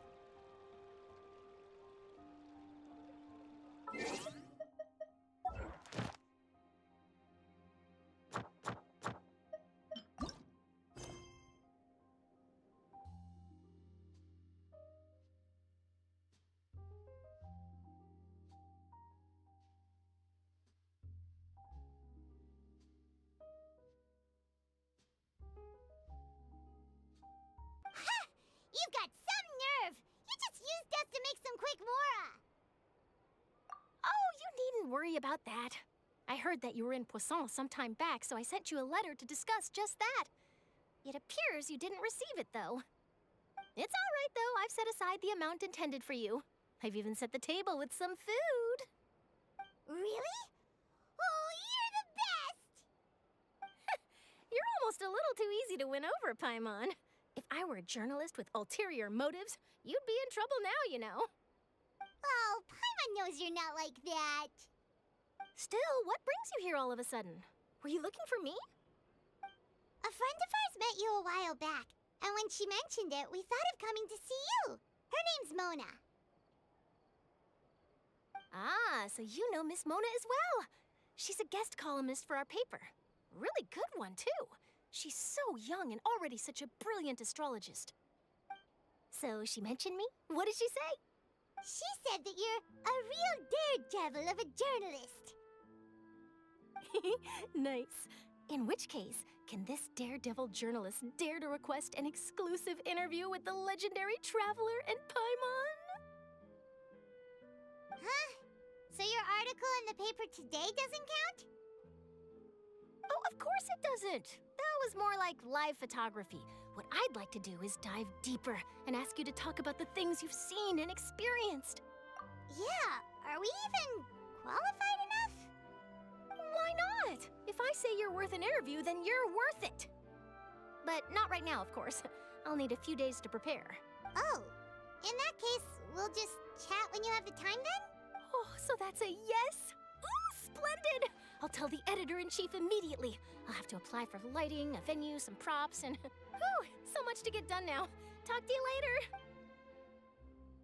Wait, Charlotte, Paimon's still got a question for you. And what's that? If, just for example, Fontaine were to be flooded tomorrow, what would you do today? Huh, that's the prophecy you're talking about, isn't it? I mean, I do hear about it often, but I've never once thought that the day could be tomorrow. If you're seriously asking, then I might try and think of a way to leave Fontaine. Oh, but I'm still a journalist first and foremost. That means I have a duty to be reporting from the scene. And secondly, I wouldn't forsake my homeland that easily. From what I've seen, most people don't know what they'd do should the worst come to pass. In truth, it might be better just to behave like normal rather than worry over such an end. So in all likelihood, I'd probably still be prepping at the office for that interview of ours. I know what you're thinking. That sounds a bit sad, but I've always believed that it's best to do what you enjoy. Just think about it. If this nation really were to be suddenly destroyed tomorrow, but I still successfully finish an exclusive interview with a truly unique person, then the story I would wind up writing would truly be timeless. And then do you know what I'd do? Well, I'd write that story, send it for printing, and use messenger pigeons to get copies out to the various nations as soon as possible. I'm not a dreamer, nor am I a workaholic, but I do love my job, and I'd be proud of leaving such an article behind. I guess you could say that I was born to be a journalist. But anyway, that's my answer. And on that note, I'll get back to my preparations. That's so nice. All of a sudden, Paimon actually kinda envies her. Anyway, let's go and take a look at the sea, shall we?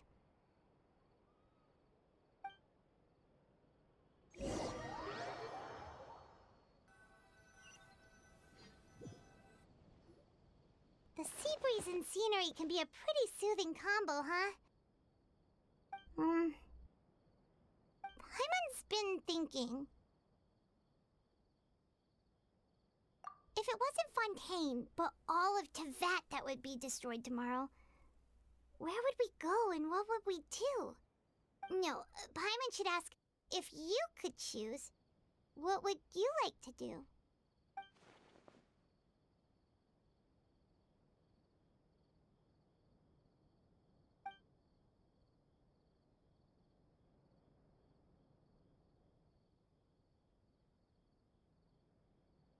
We've always been moving to the next destination, so we haven't spent much time thinking about these kinds of things. We didn't have to either, with us always being on the road and whatnot. You mean, still traveling? Huh. Wait, isn't that what we've always been doing?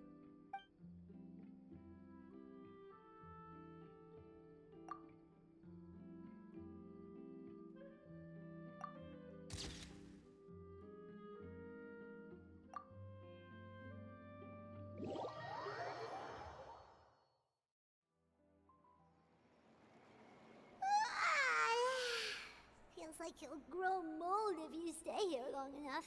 But it's still better than the Fortress of Masquerade, that's for sure. It's not only damp there, but salty too. Ah, so the two of you are still here. Wonderful. Oh, you're from the Palais Mermonia, aren't you? Yes, I'm Isadora. Monsieur Nervillet sent me to look for you two before. I heard that afterward you went to the Fortress of Masquerade. Not at all. I'm well aware that you're friends of his. Actually, I'm here to pass along a message from him.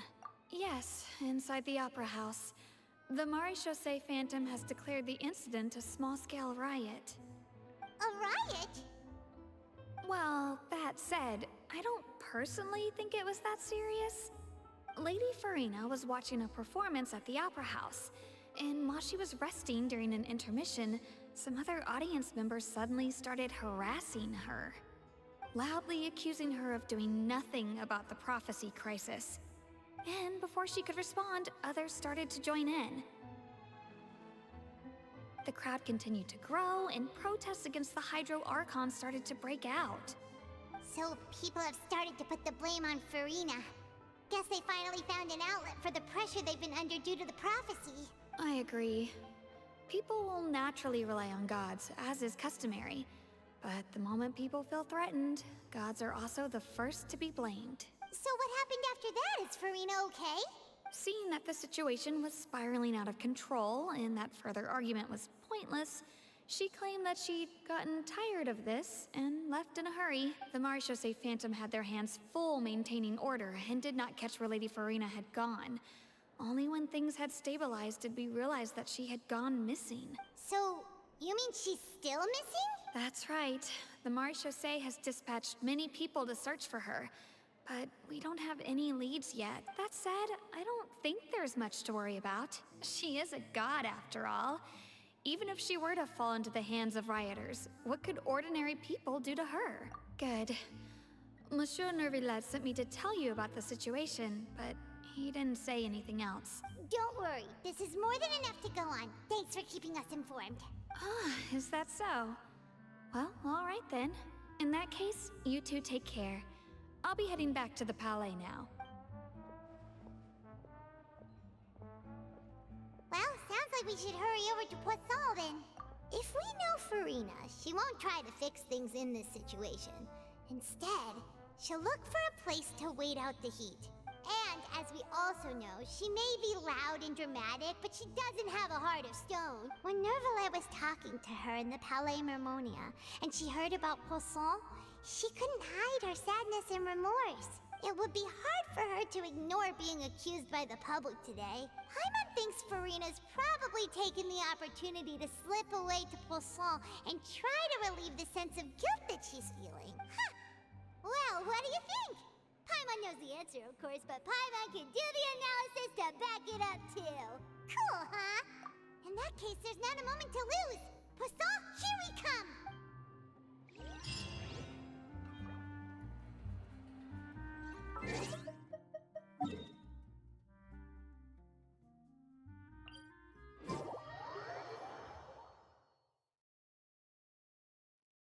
This place looks deserted.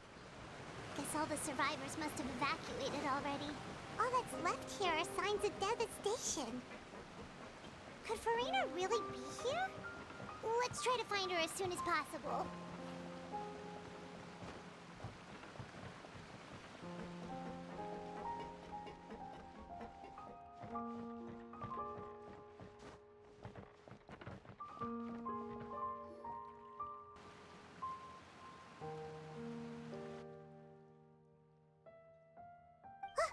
That's Farina, right over there.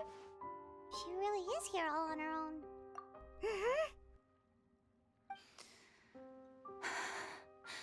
Should I just give up? This is all meaningless. What was meant to happen did happen after all. Everyone's dead. I'm sorry.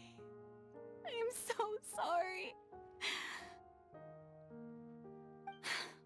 Give up, Farina.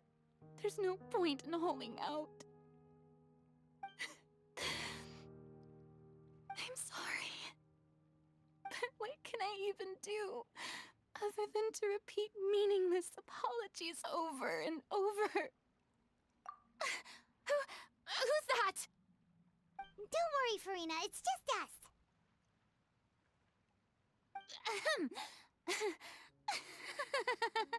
So it is you, blonde traveler from another land.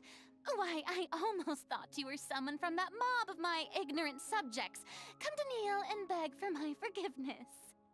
Farina, you were crying just now, weren't you? The tear stains on your face are obvious. What do you mean, tear stains?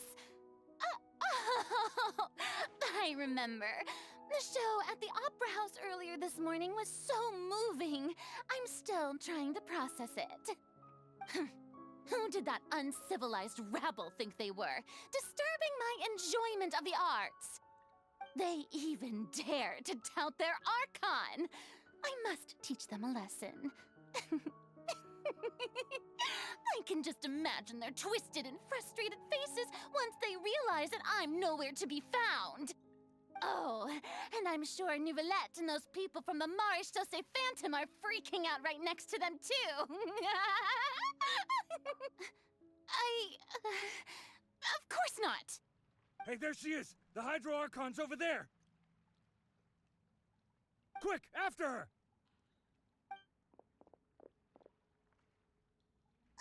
Farina, those people seem to be after you. They are? They're just some rabid fans who want to cut the line because they haven't been able to meet me in person, aren't they? That's against the rules. I can't let them get their way. Farina just ran off! Quick, we have to catch up with her!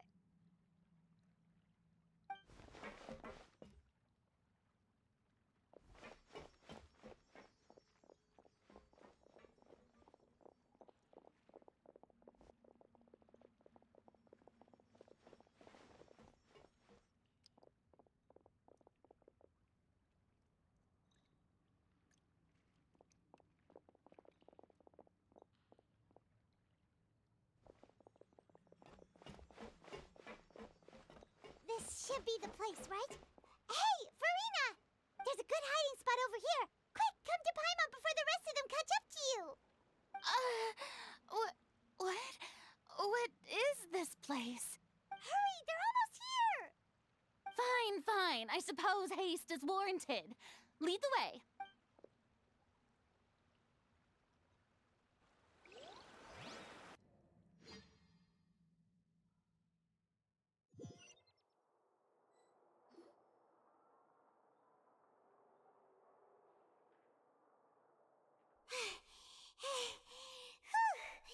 Paimon's exhausted.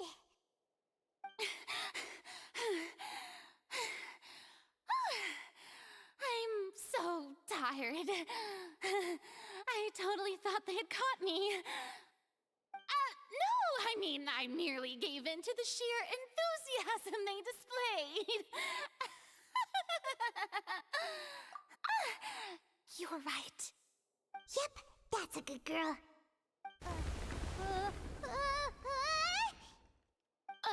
What's happening? The ground's shaking. Is it an earthquake? Yeah, a quake of this kind preceded the flooding in Poisson, didn't it? It can't be. It's happening again. Well, there's no need to worry too much about that. Novelette's made some emergency plans, so the evacuation should go a lot smoother this time. Yeah, I hope you're right. But the people of Poisson, they've already...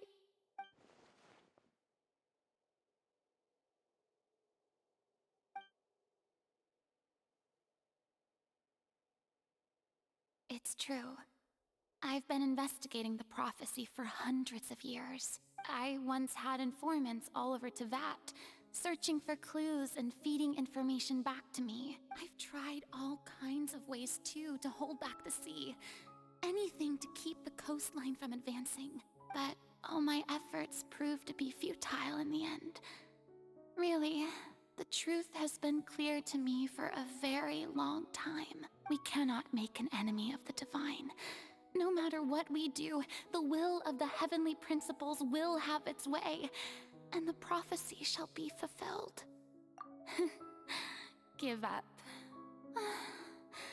I do love the sound of that phrase.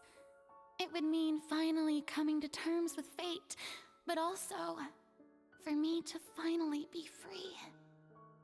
Indeed, I've thought about giving up so many times, especially after we almost lost Poisson. Fate is really unreasonable, isn't it? It has no heart and obeys no rules. The prophecy has only just started to come true, and so many people have already lost their lives. But just now, it all became clear to me. I still don't have the right to come to terms with fate on behalf of everyone else. As long as the final moment hasn't come, it's still not too late. Don't worry. I will keep hope alive for everyone until the very end. Well, that's enough for now. I got the impulse to play the stricken maiden, but honestly, considering my rank and station, that wasn't a good fit at all.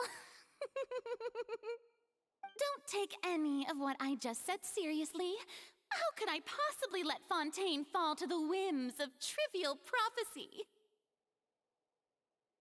Come on! Paimon could have sworn you were actually being honest just now.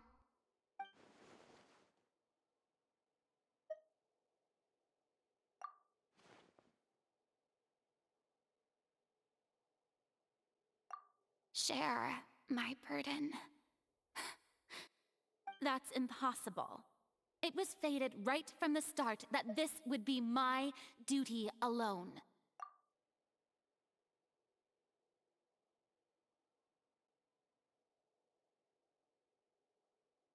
A witness. Yes, I've heard that you came to Tevat from beyond the stars, yes. In other words, you never belonged here.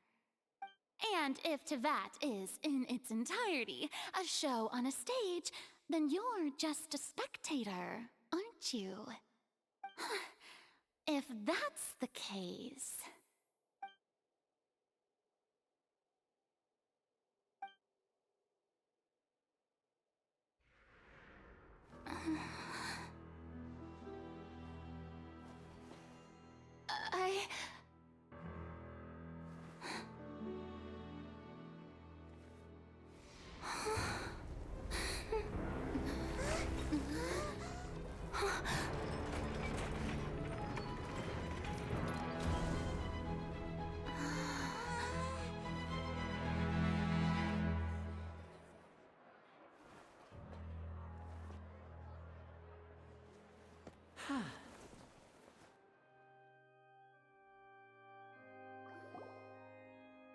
Ladies and gentlemen, this concludes my opening performance. Now, without further ado, we may proceed to the trial of our god. So this is what it is. Yes, You deserve praise for the effort you took to raise the dramatic stakes. Do not forget, however, that I am Fosalor, the god of justice, the embodiment of justice itself. Does it not strike you as even the least bit absurd to bring the very concept of justice to trial? May I interpret these words as your refusal to stand trial? In that case, you will have the opportunity to defend your honor through a duel. You would draw your blade against a god?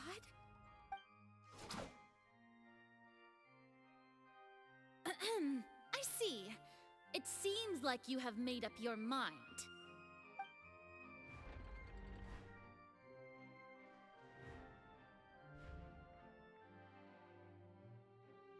Paimon can't believe it. She just surrendered. What the heck is going on? Did I just see an Archon surrender to a human? Wow, how utterly humiliating. Lady Farina, what is the meaning of this? Shh. It would seem that there has been a misunderstanding. To be clear, the raising of both hands is not always an indication of surrender.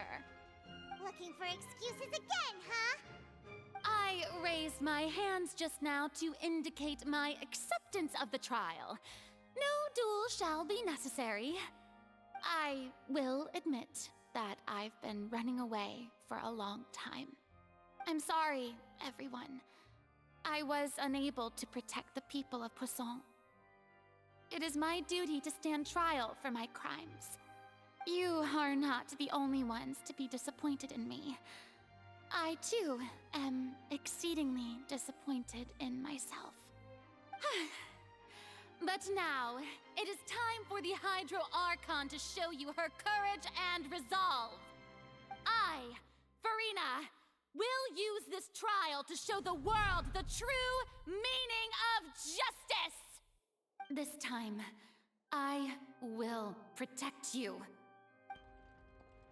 Applaud and rejoice! One of the most outrageous and fantastical arcs known to the opera epiclese is now unfolding before your eyes. Mark my words, this shall be one of the most exhilarating and brilliant shows ever to grace the stage of Fontaine! The trial of the Hydro Archon, Fosalor, will now begin! Woohoo! Oh, now we're making history! Why does it feel like Farina just took over the whole thing?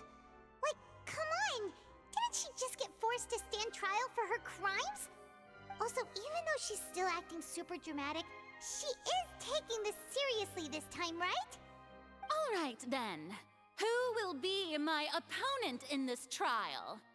The court asks the prosecutor to please take the stand. Is that so? Very well.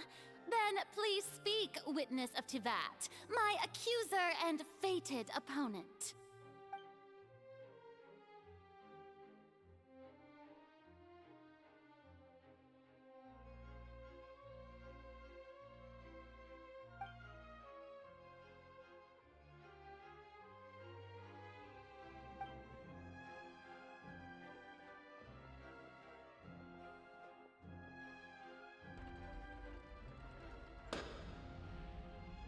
Also, please allow me to ask, as a final question before the trial begins.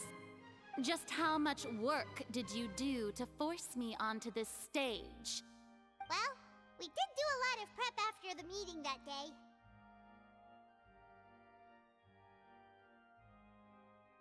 I can go over the tasks assigned to the Spina di Rosula, since they were rather straightforward and easy. Navia, the president of the Spina di Rosula. Most of the people who participated in the disturbance this morning were my subordinates. They changed into plain clothes and came to the Opera House as regular audience members, waiting for the perfect opportunity to incite insurrection against you. The people's resentment against their Archon has been building as more and more of the prophecy is fulfilled. A spark was all we needed to turn smoldering anger into a flame. Moreover, according to our understanding and analysis of you, when something like that occurred, you would likely flee the scene and head to Poisson by yourself. So, we arranged for a second group to lie in wait there. So, you mean the ones who scoured the settlement for me were also from the Spina? And their goal was to force you to step into the giant magic box so you may personally participate in the greatest magic performance in all of Fontainian history. That's right. That house was a magic box, rather than someone's residence. As the super ultimate version of the setup that I used when I first performed at the Opera Epiclese, the volume of the box was increased by a whole order of magnitude, and the distance it traversed was the entire gap between Poisson and Areneas. Its cargo, of course, was an Archon instead of a human. My thanks, Farina. Without your help, we could never have pulled off such an extraordinary performance. You're welcome? Of course, this performance was only made possible with Father's support. The House of the Hearth spent a massive amount of labor in Mora to pull this off. We had to select a location, construct the giant magic box, dig a tunnel, and open up a path through the water. It was a lot of work for all of us. So, in other words, the earthquake that we felt within the giant magic box was just a normal tremor from the transportation of the whole house? That's right. It wasn't a sign of another disaster to come. Then, I can guess Nervilette and Cloran's parts. You gathered a crowd, prepared a stage, and made sure that the champion duelist would be immediately ready for a fight. Also that as soon as I appeared on the stage, the trial may commence without a hitch. Am I right? Yes, that is correct. Well, Clorand, I must commend you for your courage. Only the most outstanding champion duelist in all of Fontaine would accept a duel with an Archon without flinching. Thank you. As for you, Traveler, I suppose your role was to keep me distracted with conversation once you found me in Poisson. You'd make sure that I didn't notice anything amiss before revealing yourself as my prosecutor once we'd arrived onto the stage. Oh?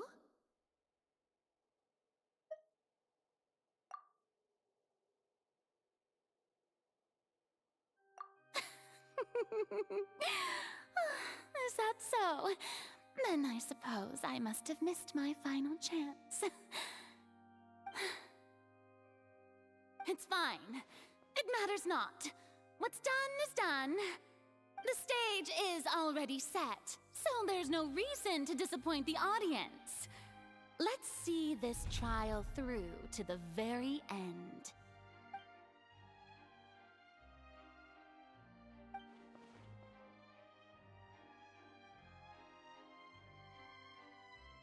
Madam Prosecutor, please allow me to pass this along. This is a document that Miss Charlotte applied for and received permission to share with you during the trial. According to her, it should speed up the proceedings. Huh? Charlotte wanted to give us something? Oh, so she's here too! Hey, Charlotte! Oh, let Paimon see. Isn't this the exclusive interview that she did with us before? So she's already finished it, huh? Wait. Then that means this document is a perfect timeline of everything that's happened ever since we stepped foot in Fontaine! So in other words, we can refer to this anthology of evidence every time we want to use something from our journey as evidence for an argument! Let's quickly confirm the information in it. Just think of it as a refresher, alright? You've defeated the Hydro Archon in the very first duels you took part in at the Opera House. That's one for the history books, all right. I didn't think that you'd wind up getting to the bottom of the case I'd been following all this time. I guess you could also see this as a happy coincidence. This is the first time Monsieur Nervilette had a difference of opinion with the Oratrice. Even the Hydro Archon can't figure it out. A Fatui Harbinger. She's an extraordinary person. The words of someone as extraordinary as a witch can probably only be truly understood when something surreal happens to you.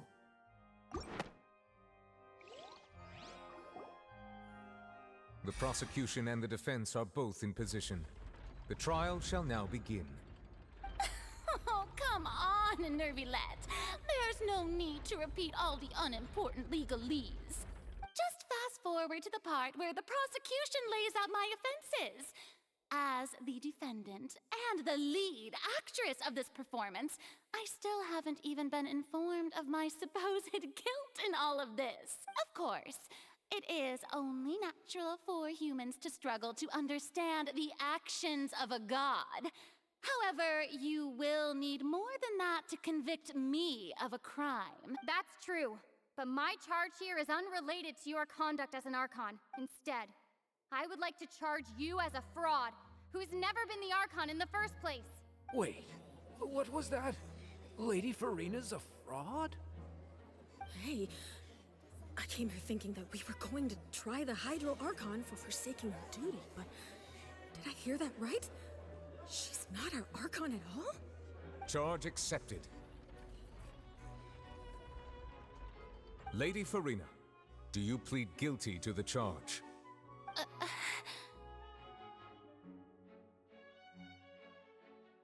Lady Farina. I plead not guilty. How can I be guilty? There is no way that I, Focalor, otherwise known as Farina de Fontaine, a member of the Seven and the Regina of all waters, kindreds, peoples, and laws of Fontaine, could be anything other than your true Archon. Yeah. Even though Lady Farina can be rather eccentric, isn't it going too far to doubt her very identity? Yeah, I've never questioned her identity either. Sure, Lady Farina can be super irresponsible, but what grounds does that prosecutor have to make such a huge claim? I have cause to believe that common sense will prevail in this case. Many of the members of the audience have known me as the Hydro Archon ever since they were born. There would be no fooling their memory. See? Even the Oratrice has decided to show me its favor.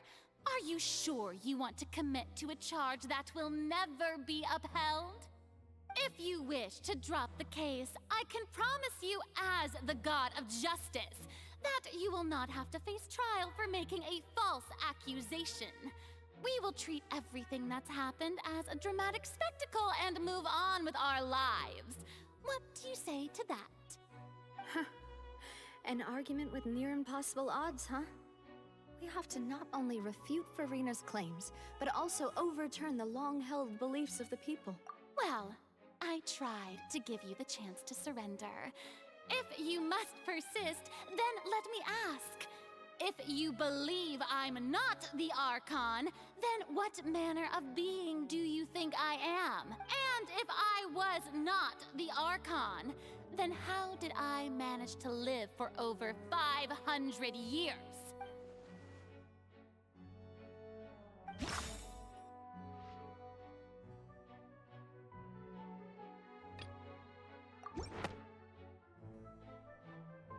First of all, you may be a member of another long-lived race, which would allow you to naturally possess an extended lifespan.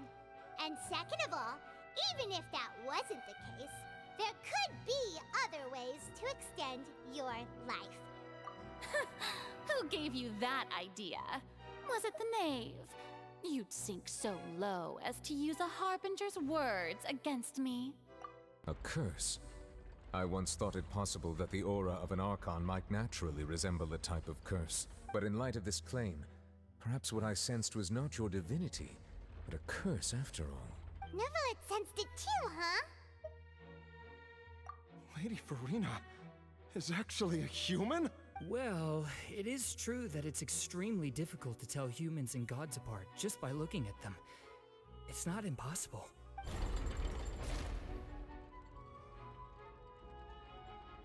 Well, don't start celebrating too early now.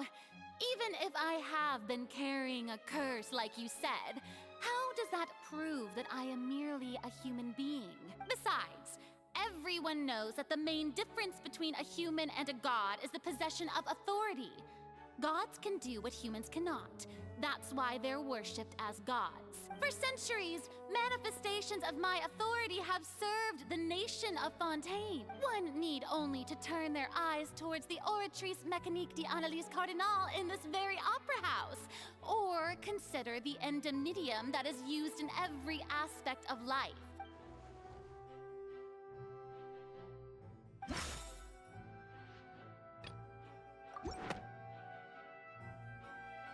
You tried to reference the Oratrice. But weren't you as confused as all the rest of us when the Oratrice declared Child to be guilty without any proof?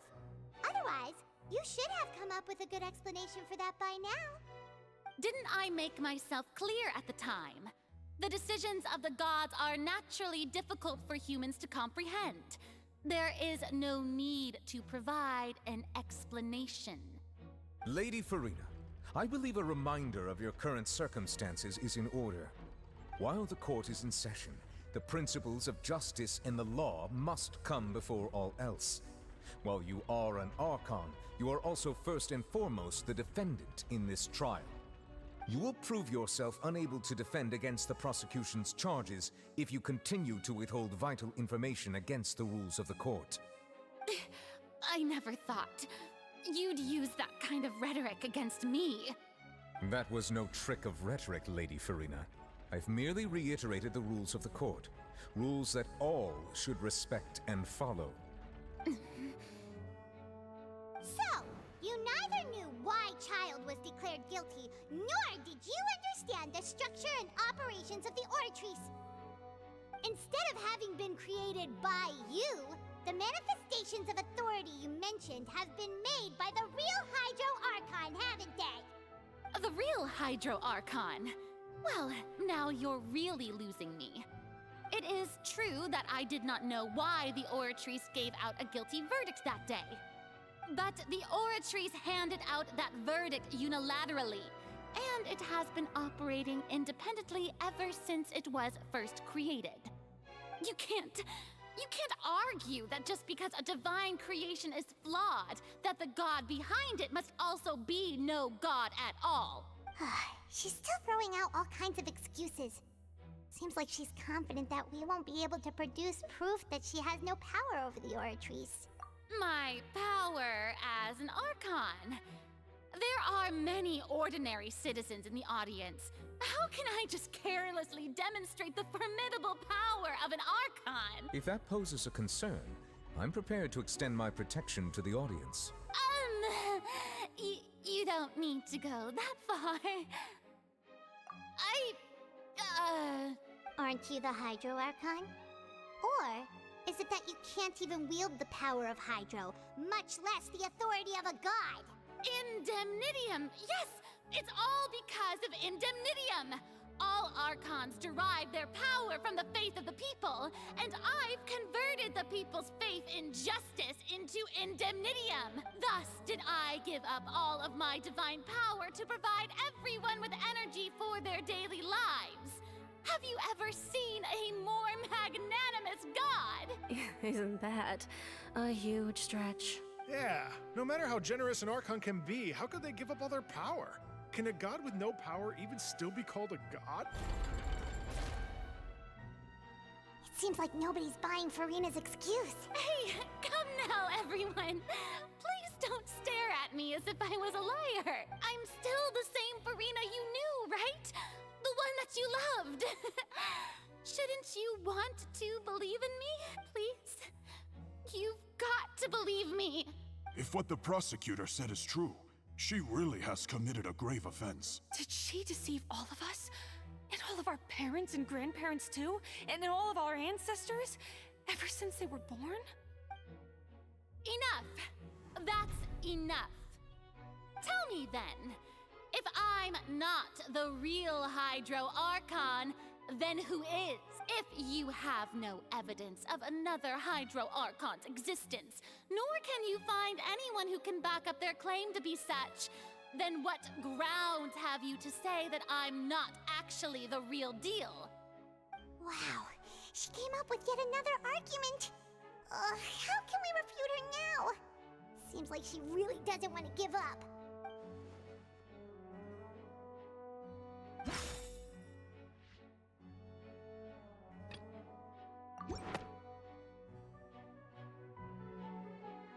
has been established that all Fontainians can dissolve in water from the primordial sea. And that means... Since you insist on claiming to be a god and not a human, then there's a method that you can use right here and now to eliminate all suspicions of you being the latter. Miss Navia, please apply to serve as a temporary attorney for the prosecution before addressing the court. Though you act in partnership with the prosecutor, you must still adhere to proper procedure. Super sorry, Monsieur Chief Justice. I swear this really will be the last time that I'll speak out of turn. Now, I've brought some seawater from Poisson. As everyone knows, a massive flood struck the area not long ago, taking many lives, including those of some of my closest friends. So, Miss Farina, would you dare to touch some of this seawater? If we are to believe that you are indeed the real Hydro Archon, touching this seawater would have no effect on you. All it should do is strengthen your case. But if you don't dare to touch it, then we would have basically proved the reverse. Oh, and I must remind you that after the disaster at Poisson, nobody wants to see any more people dissolve. I do hope you'll act prudently and choose the simpler path of admitting guilt. Navia from the Spina di Rasula. The Spina has governed Poisson for many years. I guess her suggestion is valid. If Lady Farina is indeed just a human, she's probably Fontainian like all the rest of us. Would she really dare to try?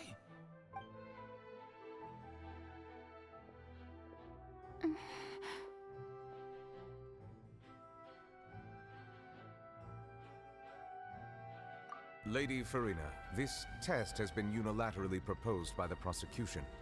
As it falls outside the realm of standard court proceedings, you possess the right to decline participation. Well, of course he had to tell her that. But refusing to participate is basically the same as a confession of guilt. She's just staring at the water without saying a single word. It really does seem like she's quite terrified of it. That could only mean... What's going on? Is she really planning to... that's not what we thought she would...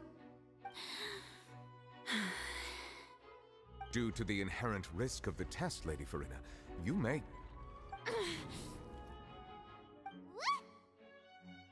Hey!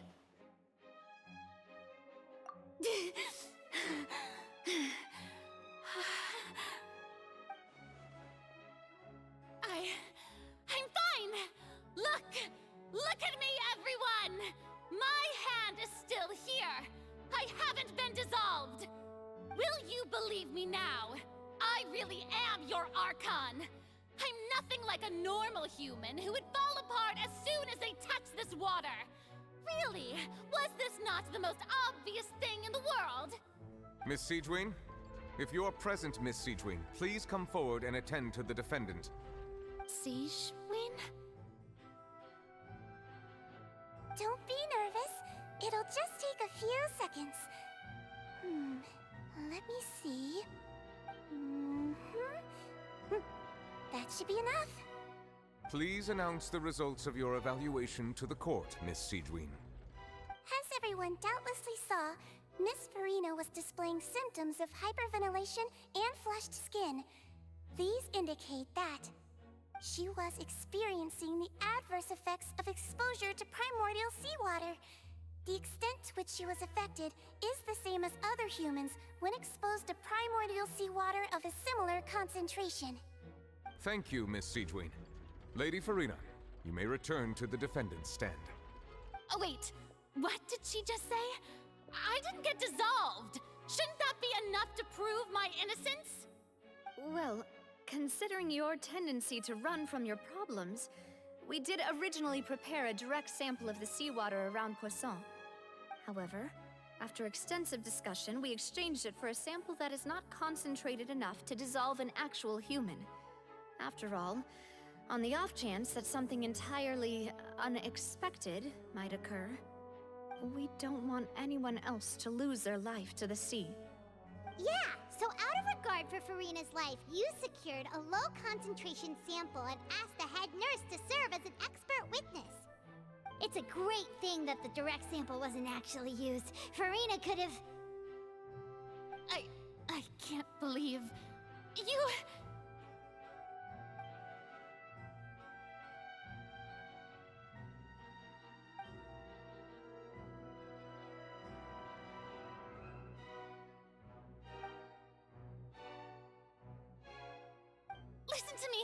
Listen to me, everyone! Please don't give me such cold and disdainful looks! What happened just now didn't prove a single thing! Think about it! How can you conclusively prove that an Archon can't also be affected by the primordial seawater? Also, if I was really just a human, why would I dare to just put my hand in that kind of water?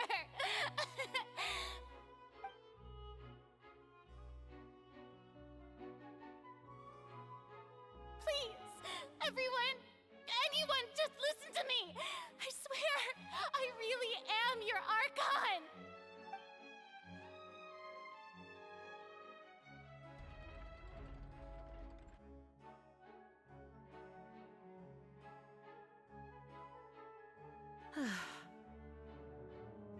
I don't think anything she says at this point will sway anyone. The odds are just too stacked against her now. With all the things that have been said, Paimon doesn't think there's any way left for Farina to win. I believe the time for arguments and presentation of evidence has come to an end. If there are no objections, we will move on to the final judgment.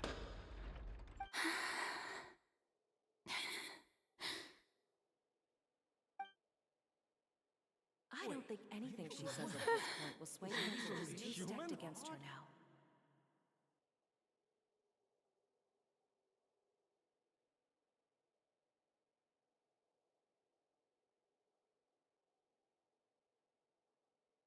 In my capacity as Chief Justice, I shall now render judgment on Farina's misrepresentation of herself as the Archon of Fontaine. As a human who knowingly deceived her fellow citizens, Farina is... guilty.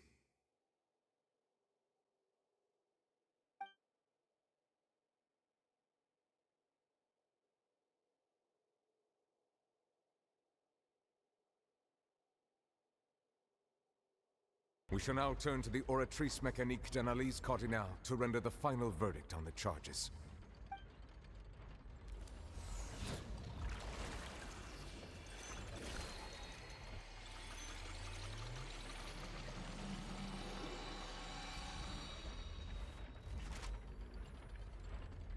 According to the judgment of the Oratrice Mécanique d'Analyse Cardinal, Farina is... Well, what's wrong? What's the Oratrice's verdict? No, the Oratrice also displays a guilty verdict. Isn't that correct then? However, the exact wording of the verdict is thus. The Hydro Archon, guilty, to be punished via the death sentence. The death sentence? That's actually one of the available sentences? I've always thought that it was just a myth. The one and only time the death sentence has been handed out at the court, and it's been given to the very person we've worshipped as the god of justice? What an unexpected twist. Farina's been sentenced to death by the Oratrice? We just wanted to use the trial to show her the seriousness of things so she'd tell us the truth. How did things escalate this quickly? This outcome is indeed quite strange. According to Fontaine's current definitions of justice, as well as its recommendations for criminal sentences, is this sentence really appropriate for the crimes that have been committed? Yeah! Even Fauché wasn't sentenced to death by the Oratrice. You know, the real evil mastermind behind the serial disappearances case. Indeed. Not only is Farina's sentence overly excessive, the very point of our trial today was also to prove that Farina has never been the Hydro Archon in the first place. But now, the Oratrice seems to have deliberately invoked the title of the Hydro Archon. What does this mean?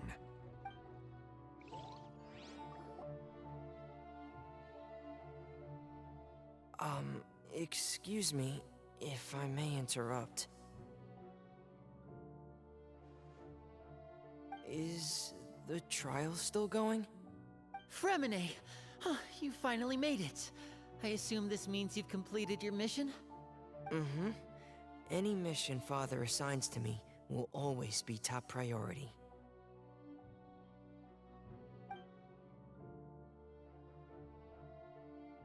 Is that the first prophecy slate? Huh. So the knave privately arranged for Fremine to try and find the missing slate. I looked everywhere and finally found it at the bottom of the sea. It took me a long time to get around some dangerous stretches of water. But has the trial already concluded? Then doesn't that... Thank you for your hard work, Mr. Fremine. Please allow me to review the record left on the slate. Traveler, I believe that you have already seen the other existing slates, and would like you to come here and confirm their contents. Huh? So what do you see? What is it?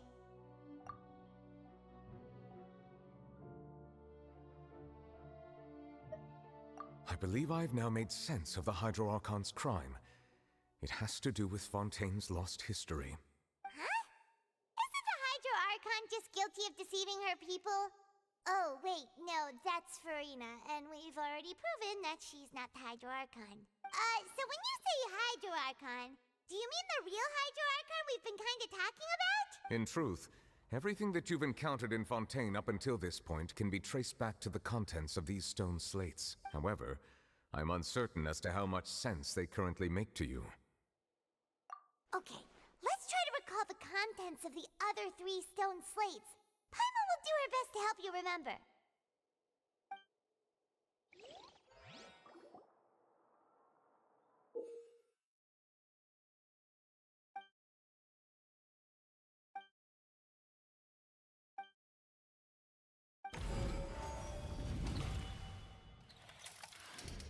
The first stone slate describes what you just said.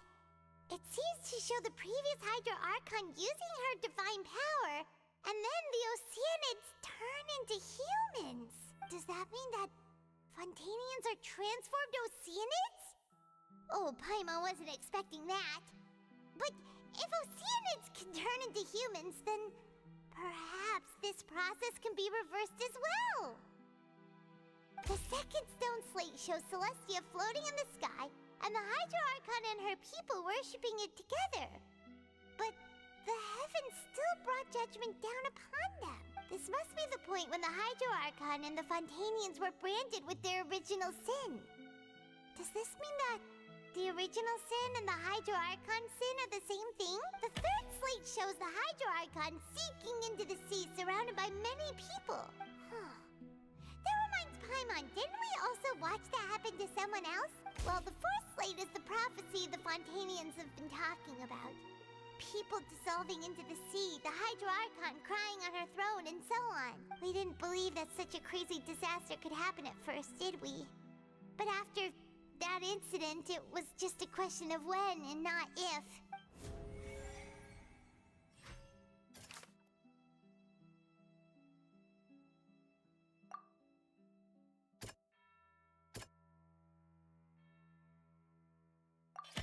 We know from the case of the serial disappearances of young women that Fontainians can be dissolved in primordial seawater. And the first stone slate tells us that long ago, the Hydro Archon used her power to turn Oceanids into humans.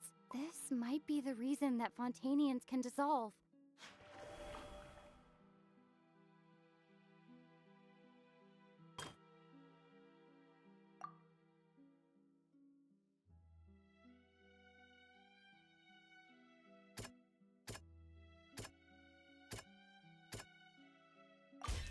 Perhaps what is about to take place has all happened before. The true sin of the Hydro Archon that Nervilette mentioned, and the original sin cast down on the people of Fontaine by Celestia, as recorded on the stone slates.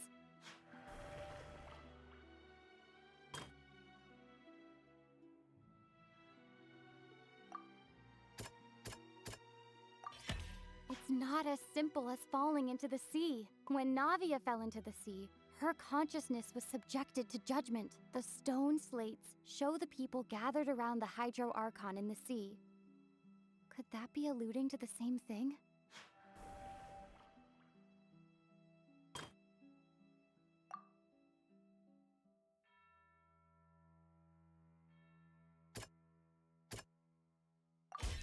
The prophecy from the stone slates found its way into society, but not many people believed it at first. The fortress of Meropide was nearly flooded with primordial seawater, which we know can cause Fontainians to dissolve.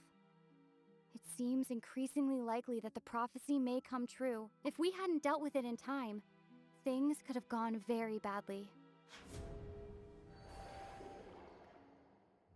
They'll dissolve into the primordial sea but won't cease to exist. Their essence will flow in the seawater, converge, and take the form of an Oceanid.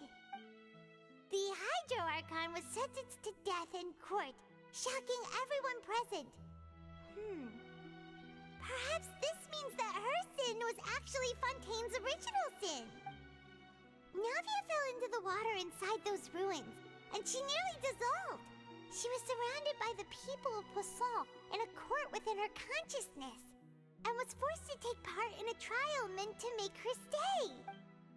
The eruption of the primordial sea at the fortress of Meropide was the surest sign that the prophecy was about to come to pass no matter what. The stone slate's contents can all be verified by recent events. If we combine what we know together, loads of truths should come to light.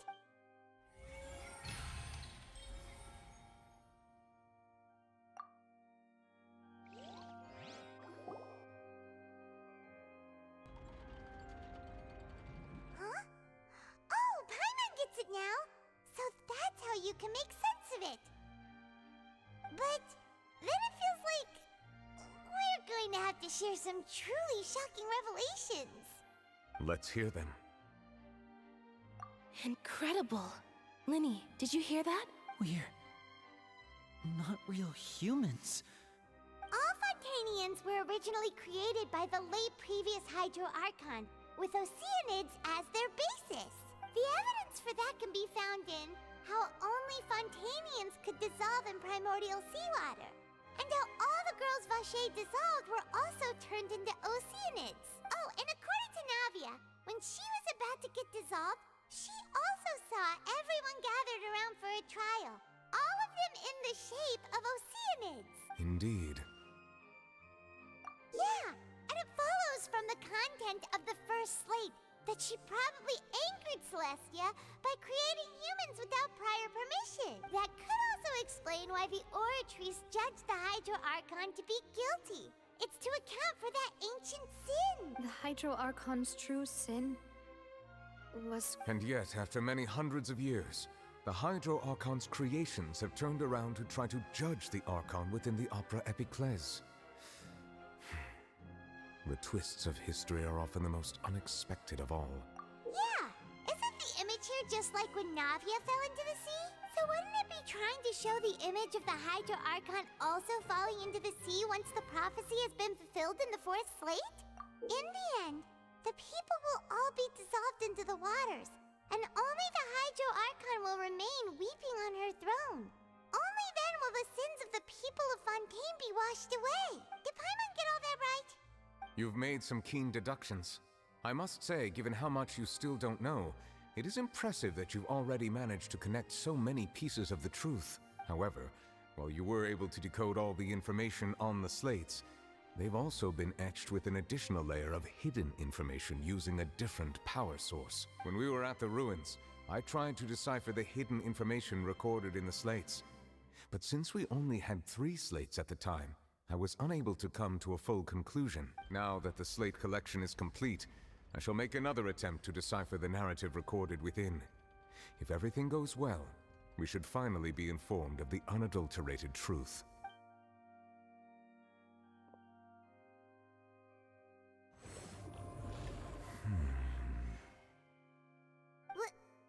Well? Did you get it? I believe I should share this truth not only with you, but with all the people of Fontaine as well. I will try to briefly summarize it for you. Your hypotheses regarding the origin of Fontainians and the sin of the Hydro Archon were both correct. In the Fontaine of old, the previous Hydro Archon sensed the yearning of her Oceanid familiars for life on land.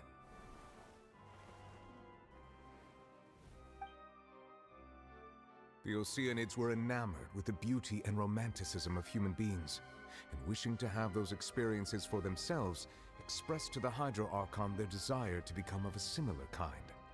However, even though water as an element is intricately linked with the power of life, the Hydro Archon, as one of the seven, did not possess the authority to create a new form of human life. Not one to give in, she eventually found a way to create permanent humanoid bodies for her familiars by appropriating the power of this planet's primordial sea. She poured primordial seawater into the Oceanids' blood vessels, creating humanoid mimics in the process. But if Fontainians were to ever come into direct contact with water from the primordial sea, the power within their bodies would escape these artificial restraints and return to the sea.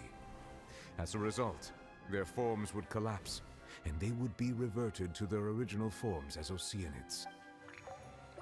Of course, the Hydro Archon never received permission from the heavenly principles to create a new human race, and thus, the Hydro Archon and all of her creations came to shoulder the original sin of appropriating the power of the primordial sea.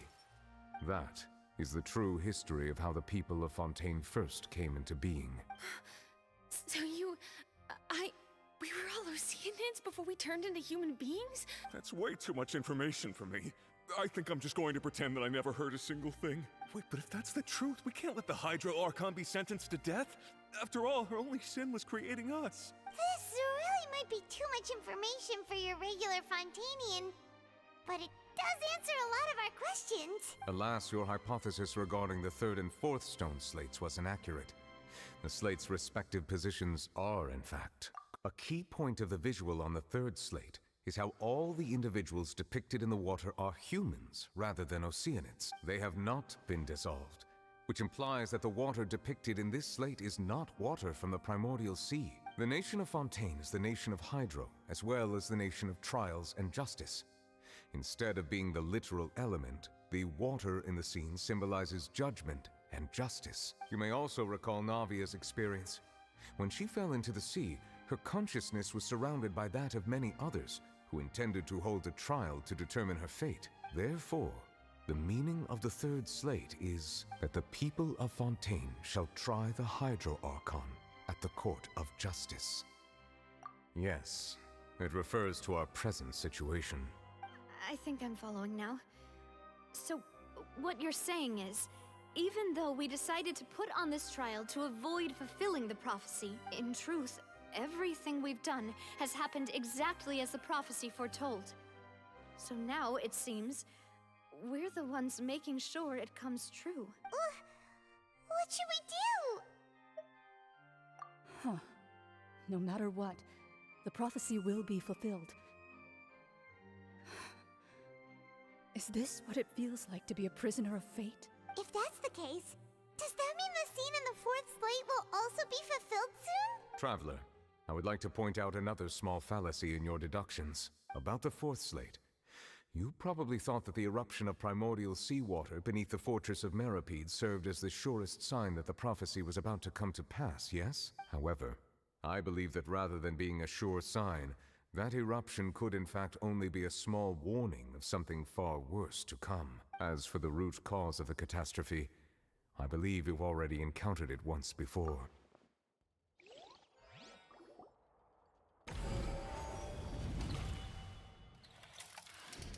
This eruption was just a small warning of the things to come. We must find the root cause of the disaster.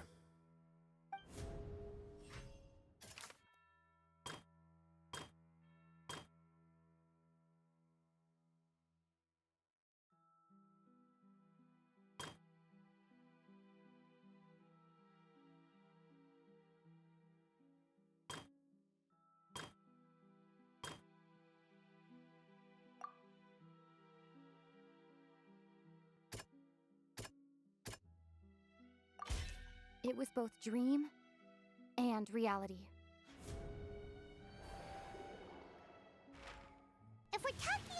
true culprit, that could only be that thing inside the primordial sea, right?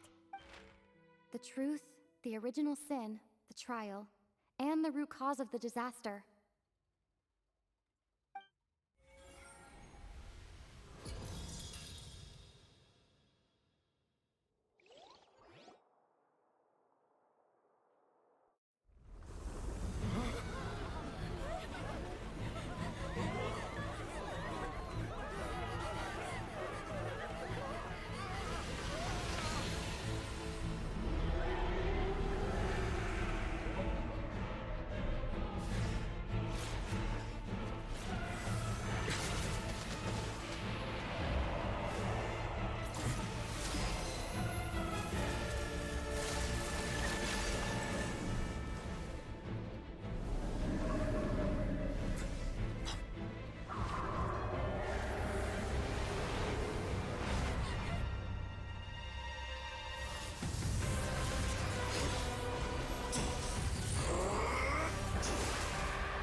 That was way too close!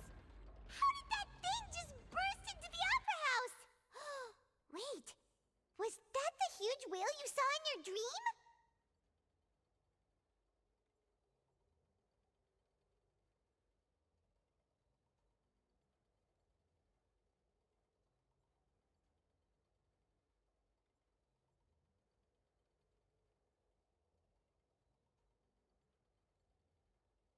So we've met it at last.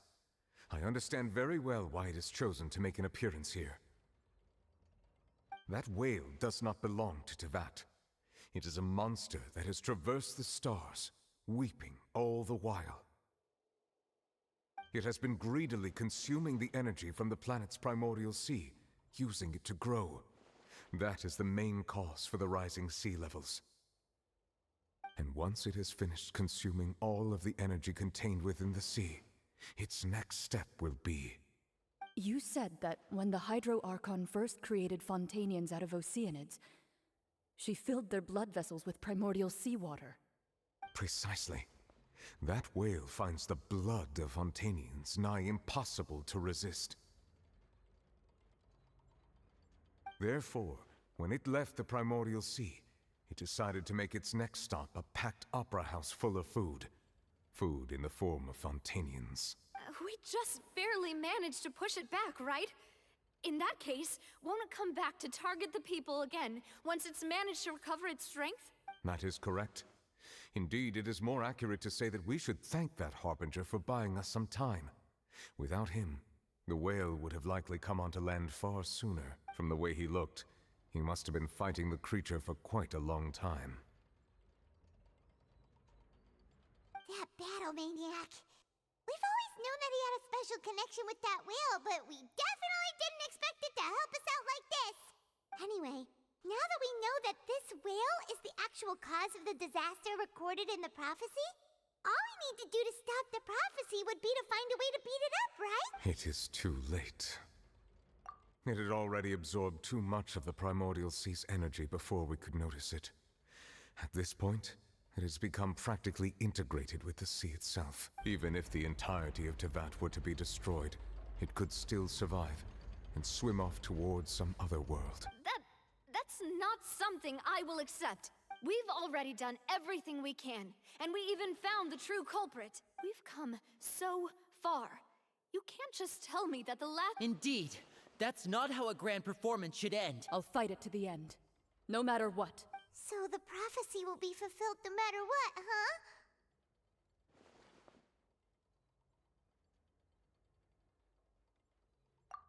prophecy. Yes, what has been prophesied will be fulfilled. You may view such things as the history of the future.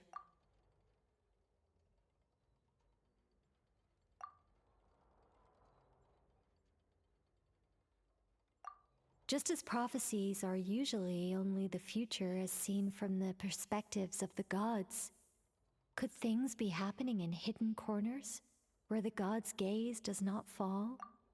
Ultimately, fate shall serve as your only guide, no matter what will happen in Tevat's future. All you need to do is to play your part.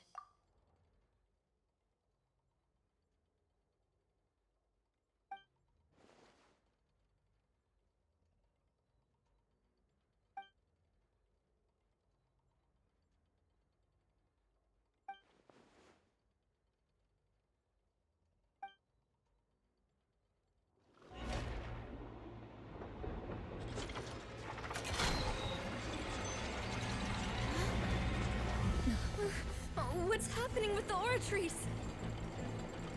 I believe it is preparing to carry out the death sentence.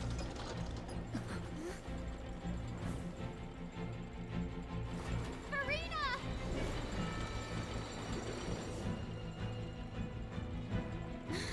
No, I still need answers.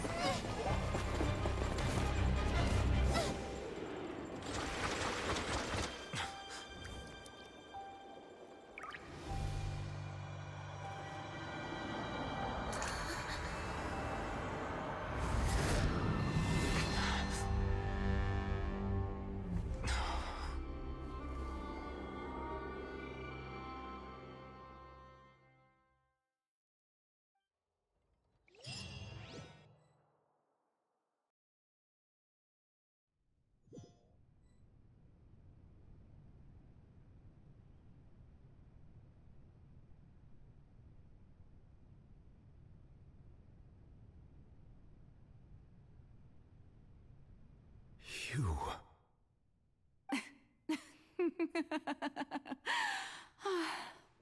Sorry.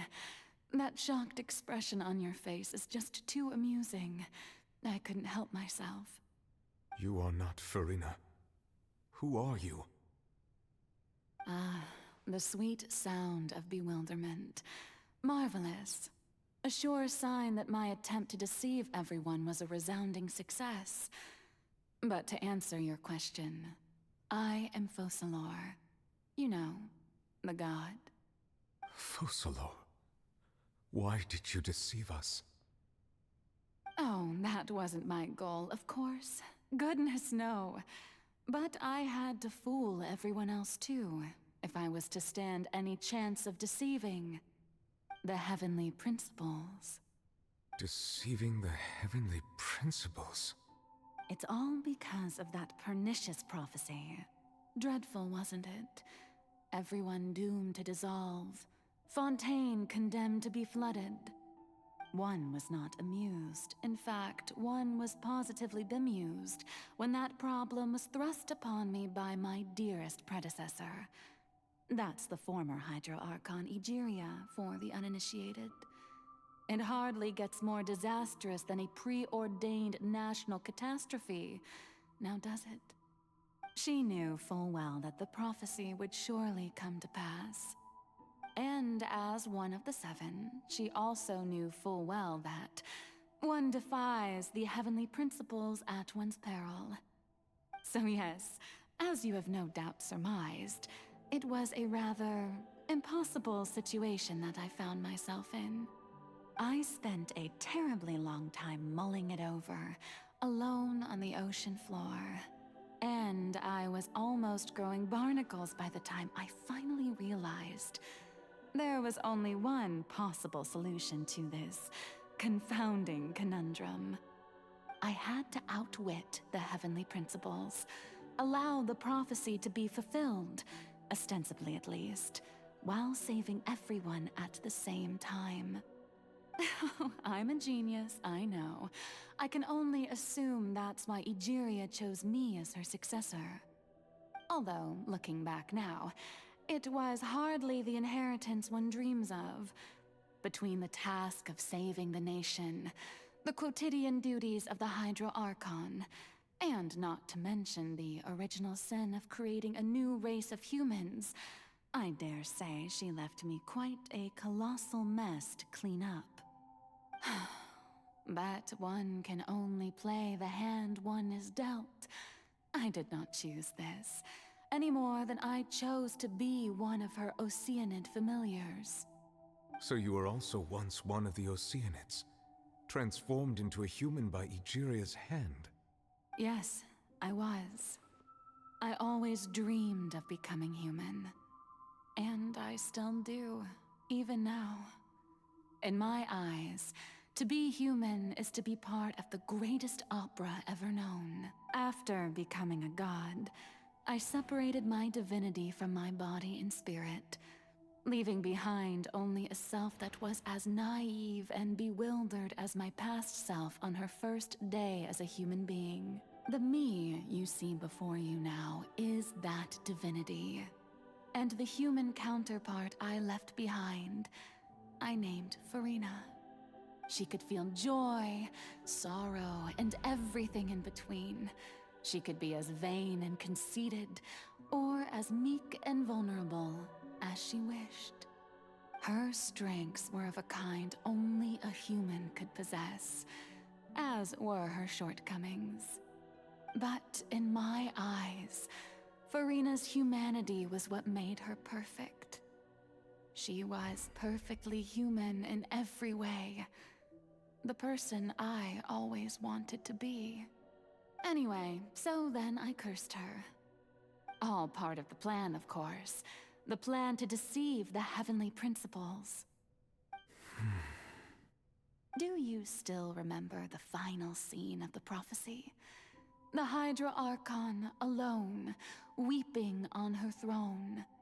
In order that the prophecy might appear fulfilled, I invited Farina to be an actress, to play the part of the Hydro Archon in the prophecy.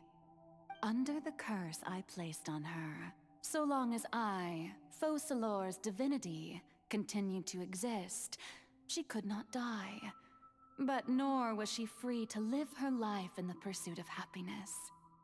Instead, she was forced to take the stage in the opera house, to embrace the role of leading lady, to forever play the part of the god from the prophecy, all to create a deceitful appearance of that prophecy coming to pass. I suppose now you probably understand why your court is called the Opera Epiclese. But Farina is only human, isn't she? Even though she has had a long life, her mind is no stronger than that of any other ordinary human being. I cannot begin to fathom what she has had to endure. It must have been torture for her. It has indeed.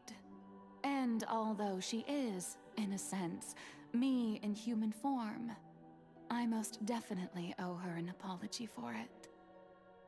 It's been 500 years, and all along, she's been playing her part in the most unimaginably long, unbearably lonely, and agonizingly painful opera of all time.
Oh?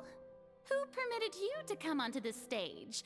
Now, I understand your admiration for my august self, but I must ask you to keep to the rules. All right. It is not my intent to reprimand you. There is no need to state your name. Just be off with you. Do not distract me from my performance. Oh, do not jest. Can you not feel it? I am Focalor. The eyes of countless Fontainians are upon me. I must, at all times, display the utmost elegance and nobility.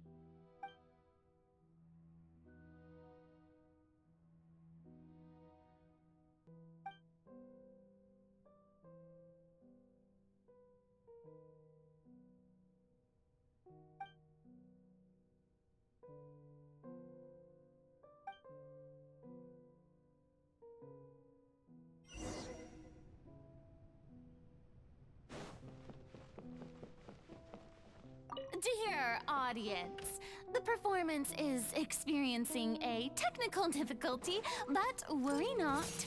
The guards shall resolve it soon enough.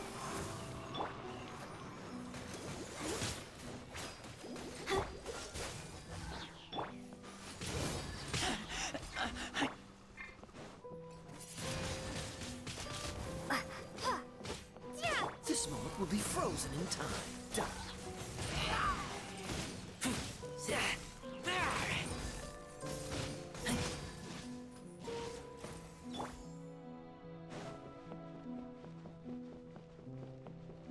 Hey, what gives? The audience is still watching me, you know. Guards? Wait, where are the guards? Guards!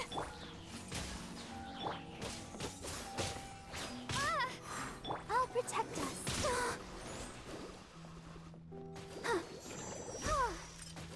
Dodge this! Windblade! Be gone!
Farina.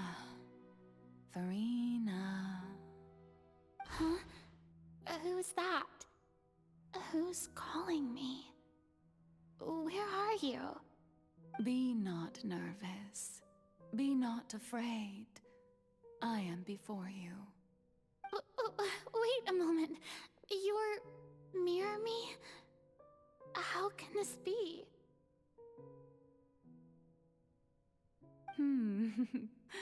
Mirror you, huh?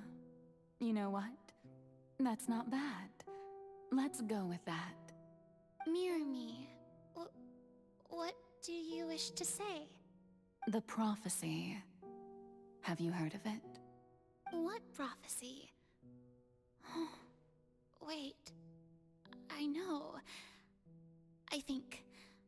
I don't know why, but it's in my head somehow.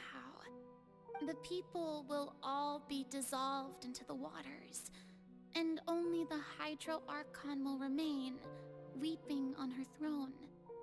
Only then will the sins of the people of Fontaine be washed away. Oh, very good. You know it well. going on. I can't seem to remember anything clearly. The only thing I know for sure is this prophecy. Will it really come to pass? Yes, it will. And that is why I've come to you. Disaster will come to Fontaine sooner or later. Things will develop just as the prophecy declared. There is no escaping it.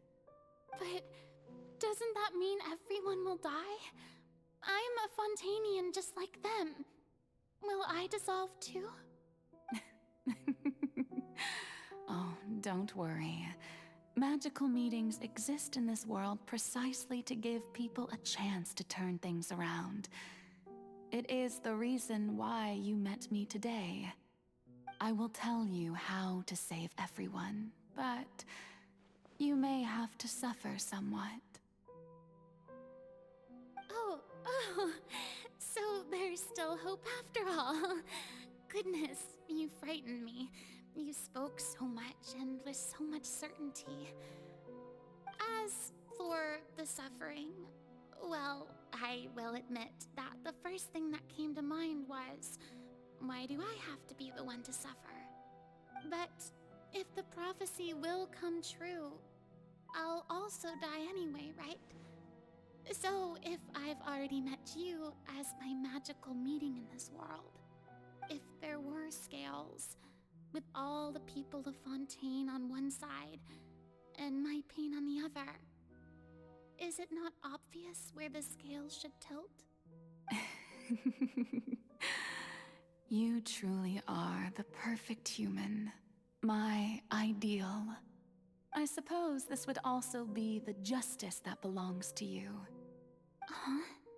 Don't worry, it's nothing. Listen well. Fontaine has just lost its Hydro Archon. I need you to play a role. That of the new Archon. Play as a god? That's right.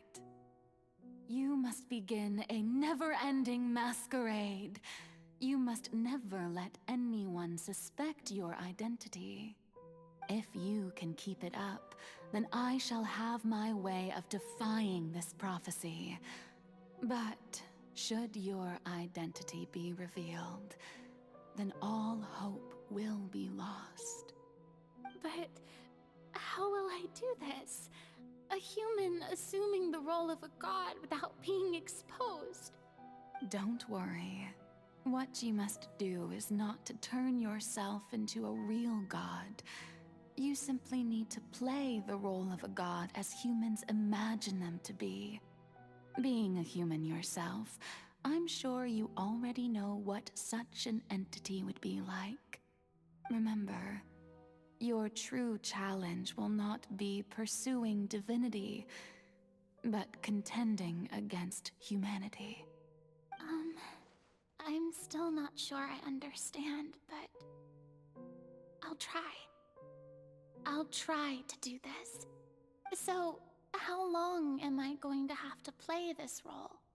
To accomplish this mission, you will have to stay on the stage for many, many years.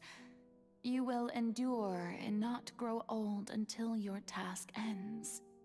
But I promise you, all will eventually end in a magnificent and dramatic trial, and everyone will be saved. A trial, huh? How exciting. I'll be looking forward to it.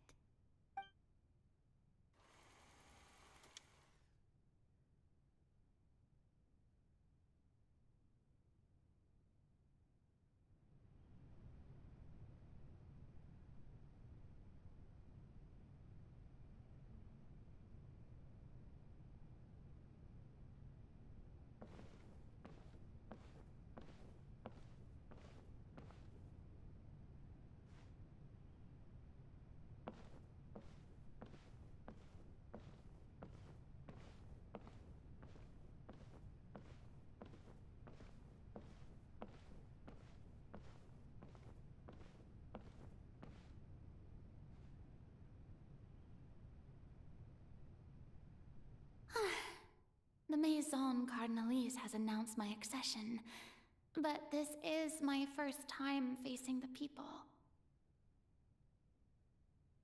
What should I say to most appear like a god? To be honest, I still don't know. Perhaps I should first try to act natural.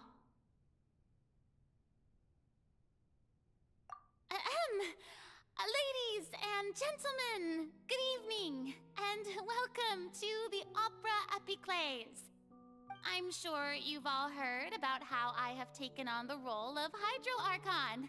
Indeed, I am Verena de Fontaine, your new Archon. In truth, I know little about becoming a nation's new god, but it will be my honor to guide you all. As the god Focalor, the god of justice, I shall do all within my power to lead you into an age of fairness and justice. Once again, thank you all for coming. If you should have any questions or suggestions, please send them to the Maison Cardinalise. The future of Fontaine will require us to work together, after all. This should do it. I thought I might stammer, but thankfully, I was able to convey my thoughts just fine. Okay, and next. That's the new Hydro Archon. Is this some kind of joke by the Maison? I would have thought that a being that surpasses humanity would be a bit more assertive. Hey, did you hear that? She even told us to send her suggestions there at the end. Shouldn't gods be all-powerful? She's being so modest. What's the difference between her and an ordinary person, then? If you ask me, perhaps the succession didn't actually happen. She might just be a Maison-backed puppet. Wait, what's going on? Why is everyone suspecting me of being a fake? Oh, this is bad. If I get exposed here, there'll be no saving the people from the prophecy. Right. Mirmi said that I just need to play the role of a god as humans imagine them to be. Calm down, Verena. Think. What do the people want? How would they imagine a god to speak and act? Assertive, with a strong sense of presence. One who can dispel all doubt. That is the character I'm fated to play.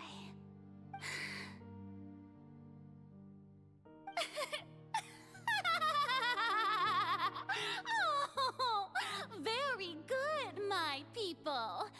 Only ones such as you are deserving of my rule.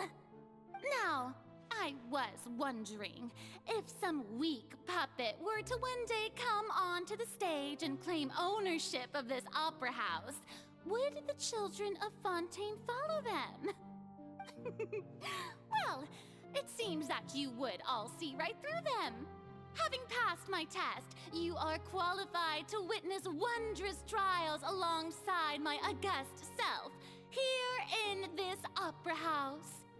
You may consider my previous act a door gift of sorts. I thought it was a debut that suited the atmosphere. Now then, let us be reintroduced. Ah, so that was just a performance. How could I have forgotten that we were inside an opera house? Her personality.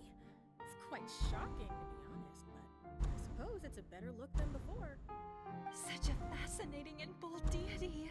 How wonderful! Our future may yet be bright after all. It seems I've turned them around. Best follow this flow and restart my accession speech. My dear people, whether you acknowledge me or not, whether you trust me or nay, I say to you, keep faith in your ardor for justice. We have heard it said that this nation's sins can no longer be washed away. Well, I say that justice is most fragrant when it blooms amid sin. The scales of justice should not weigh heavy in the hands of its god. On one side, it must carry fairness and justice. And on the other, praise and applause. May law be the prayer on our lips. May judgment be our worship.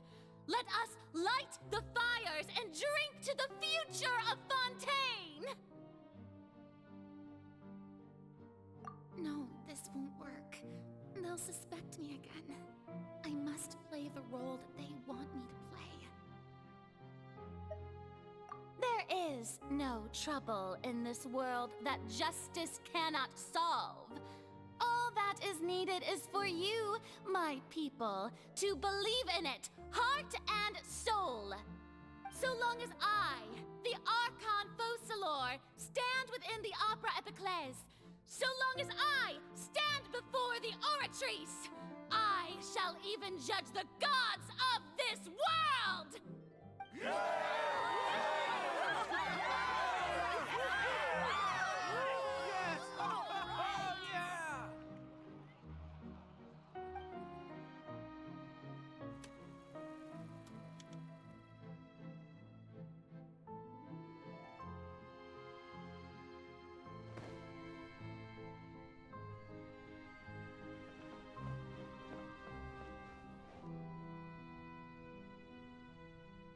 Lady Farina, here are today's case reports, as well as a summary of the follow-up for your perusal. Come now, was I not just at the Opera House in person? Leave these kinds of things to Neuvillette. Besides, none of these trials were the one that I'm looking forward to the most. If I may be so impertinent, what kind of trial are you truly looking forward to? A magnificent, dramatic, and wondrous trial. A trial to end all things. How could you hope to understand? That's true, I fear I lack the ability to grasp your divine thought, Lady Archon.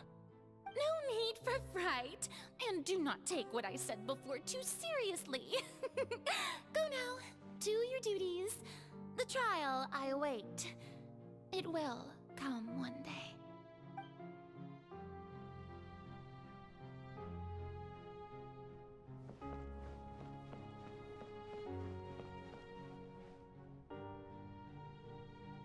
Lady Farina, I don't know what to say. Thank you for agreeing to see me. No need to thank me. Or rather, thank your own sense of perseverance instead. Long have you stood in line to meet me, have you not? Oh, I'm afraid that's just an inevitable consequence of my divine charm. All right, Deoteria, is it? How is your son's illness? You remembered me, and you knew of my family, too. He is doing much better now. In fact, he is far more of an ardent believer than I. He was the one who forced me to seek an audience with you, and to bring your words back to him. Oh, good. Very good. If this should happen again in the future, please do not hesitate to come and tell me. Going down to citizens' homes every so often, while not usual practice, should serve as a fine change of pace. You're such a gentle and wise god. Thank you once again, on behalf of my son.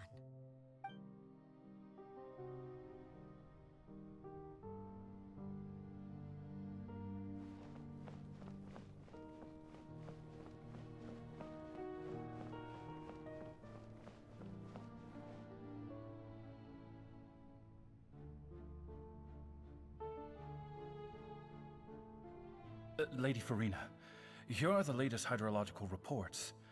As for the specific parameters you asked to take note of, I'm afraid things still don't look good. I see. It's as I thought, then. As your god, I did already expect this, but I wanted to see how far your human wisdom would allow you to analyze it. All manner of signs indicate that the prophecy will still come to pass. Forget it. That's not something you need to worry about right now.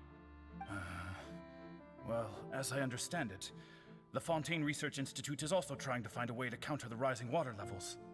Really? Have they found anything? I'm afraid that they haven't found any effective solution thus far. Oh, is that so? Well, no wonder. This issue has reached the realm of the gods, after all. Still, their spirit is praiseworthy.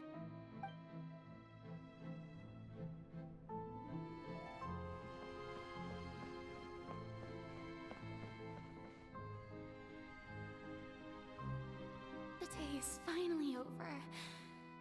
I haven't had a moment to breathe this whole time. But it's good to see that everything's getting on track. There are no longer any voices of suspicion. Maybe this is fine. I just need to keep going, and everyone will be saved. Alright, Farina, don't think too hard about this. You need rest.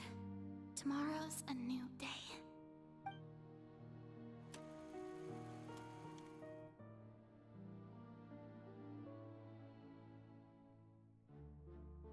Lady Farina, here are the new trial reports for the latest cases, as well as a summary of the follow-up. There'll be no need for that. I've seen them already. There's no need to go back over scenes I've witnessed in person before. Lady Farina, I've waited so long for this chance to see you in this manner. Indeed, my dear, loyal citizen. This joyous moment is an honor for us both.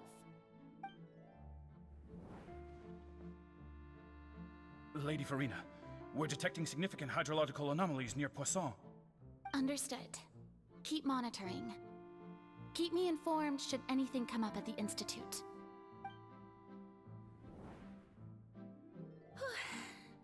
I don't think I let anything slip today. I must show the people that there is nothing to worry about. I just don't know when these days will end. I feel utterly exhausted. Best to rest early today, too.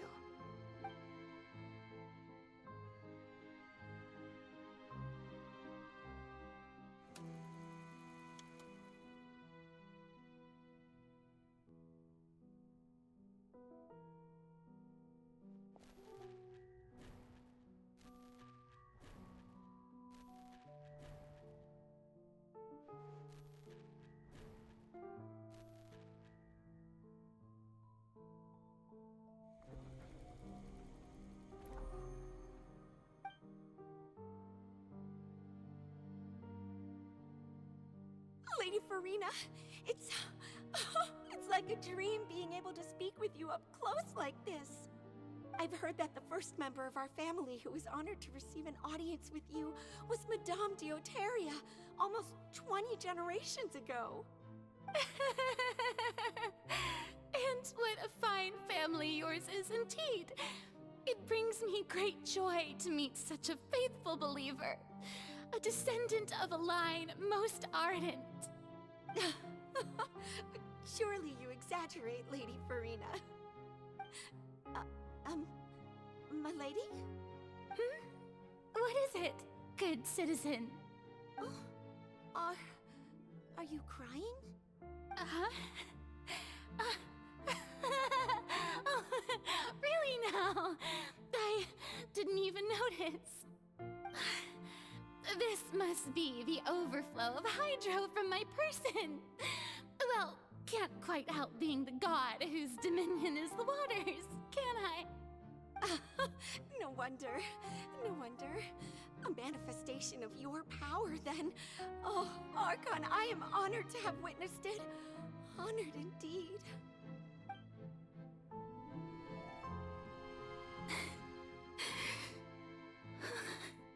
So interminable. So lonely. Just how much longer? Hundreds of years must have passed by now. Perhaps the show must go on for hundreds more. I never imagined that it would hurt so much. Have I reached my limit? No. Perhaps I reached it long ago. Today I didn't even notice my own tears. I want to tell someone, anyone, about this. But would that not destroy all I've done so far? I've conducted so many investigations across the centuries. But there's not even a sliver of hope that we might break the prophecy. All I can do is keep heart. I must maintain this act. It is the only way to save Fontaine. Please, mirror me. You have to succeed.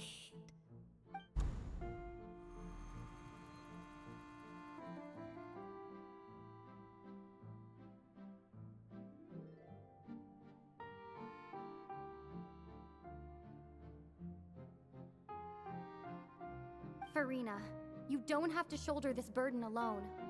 Although I don't know what you might be keeping from everyone, your people are more than willing to share your burden with you.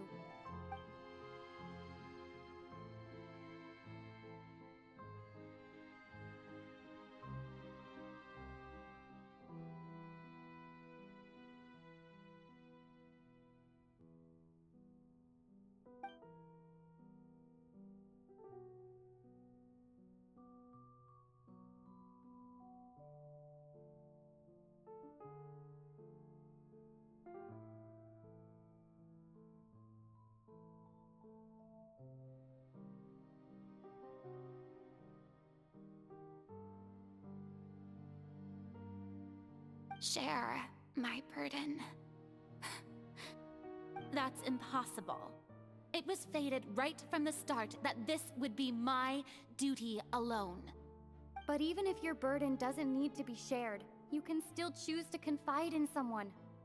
Just share it with me. I'm what you'd call a witness. A witness? Yes, I've heard that you came to Tevat from beyond the stars, yes. In other words, you never belonged here. And if Tevat is, in its entirety, a show on a stage, then you're just a spectator, aren't you? If that's the case... She's right. I could confide in her, couldn't I? But if things don't play out as expected, the people of Fontaine will be the ones to pay the price. No, Farina, you shouldn't be selfish. But what if it's really all right? Farina, you've worked so hard for so long. Surely it would be okay to put yourself first for once. Just this once. Is it such an outrageous thing to do anyway? To find someone in whom you can confide your frustrations and sorrows? Surely it could not hurt? If you let this opportunity slip through your fingers, it might never come by again. Think about it long and hard.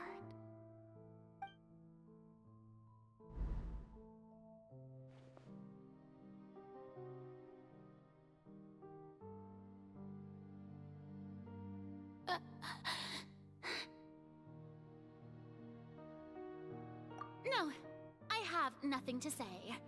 I am Farina, the Archon of Fontaine. Everything will surely get better. All you need to do, dear spectator, is to witness my performance until the curtains fall.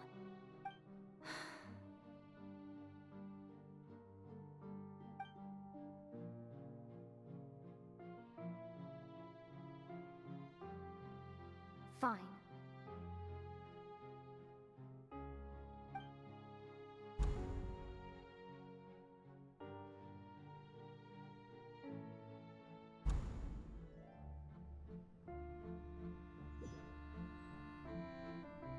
So even Farina doesn't know the truth?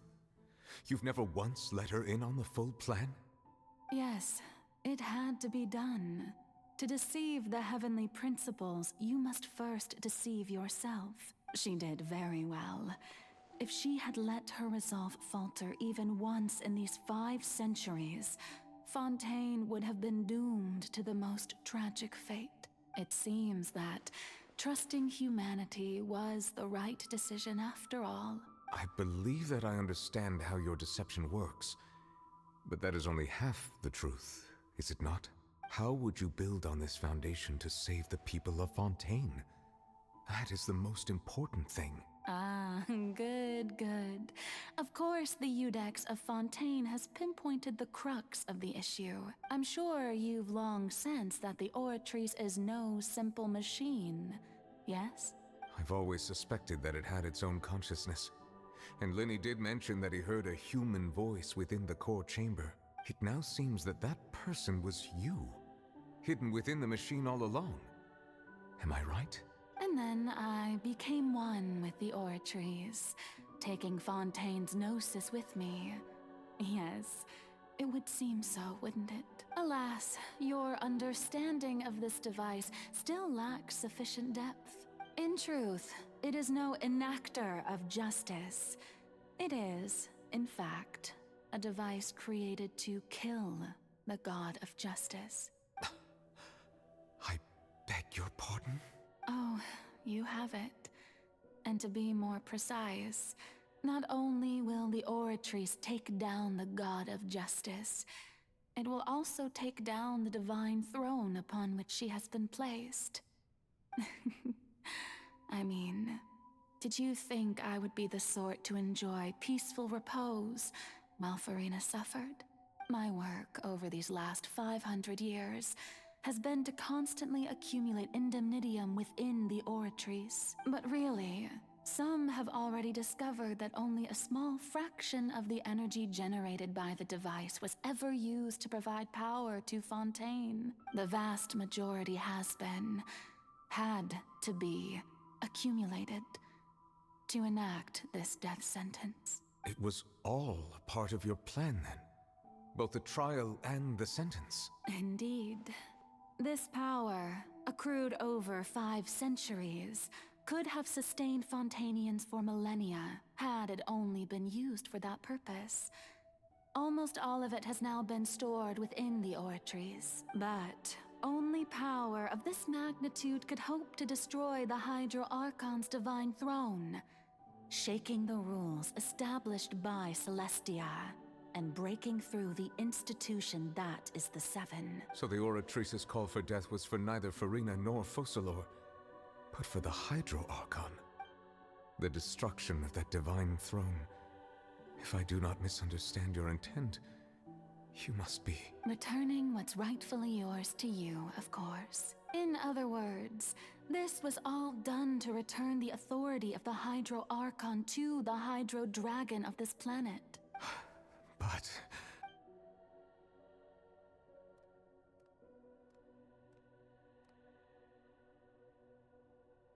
Oh, what? Getting sad again, are we? The authority of the ancient dragons shall soon be yours once more, O Hydro Dragon Sovereign. And this is the face you make. all you've done throughout the years is just so you can sacrifice yourself at the very end. I've never quite seen it that way, you know. Even now, I'm quite pleased at how well my deception worked.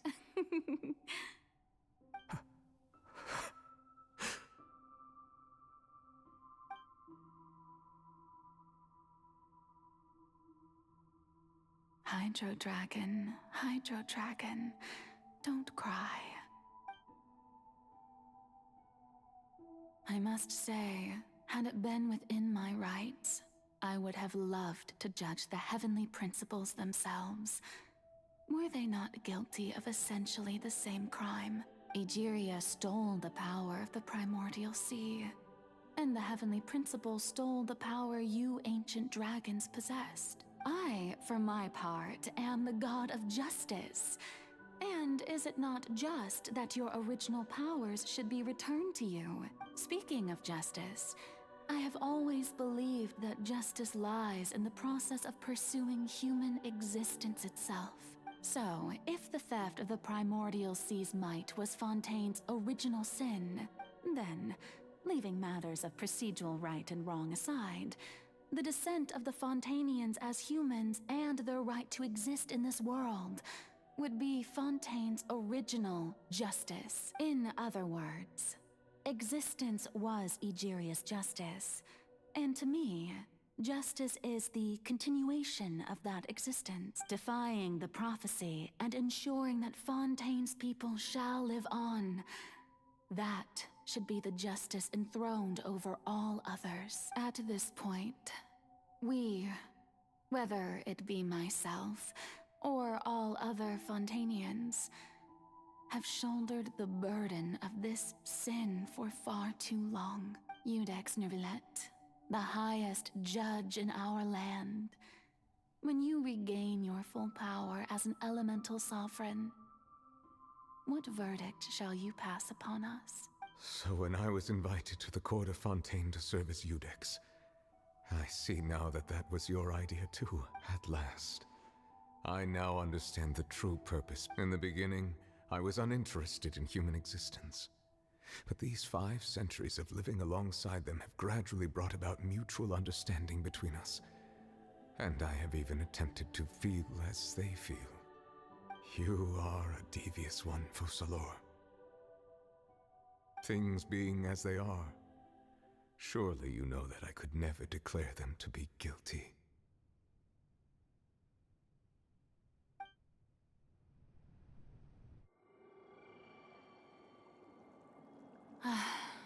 The hour of my execution is almost here. For the sinner, the curtain call has come.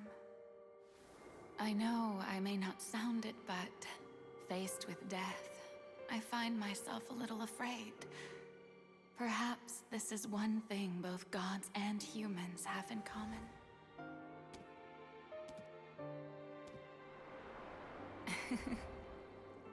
Farewell, Neuvillette. I hope you've enjoyed the part you played these 500 years.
I, Iudex Neuvillette, hereby declare, people of Fontaine, your sins are forgiven.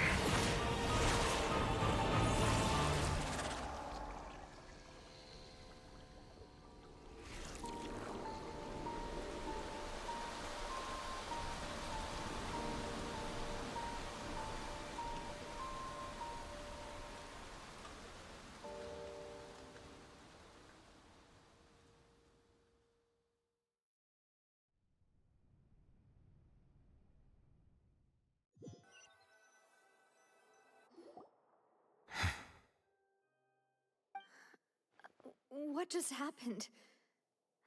Has the death sentence been carried out? Was that bright light some sort of misdirection? I have a feeling that something huge just happened.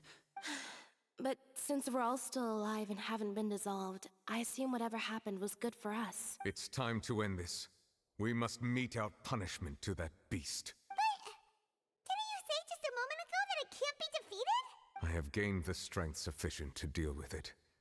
Through certain means, I now have the ability to separate the power of the Primordial Sea from that creature. We should seize the opportunity to pursue our quarry. Traveler, now that the oratories can no longer function, I require an executor to help me mete out justice, the root of the calamities befalling Fontaine, the beast that enacts the prophecy. Its name is the all-devouring Narwhal. Come with me, traveler. The hour of execution has come.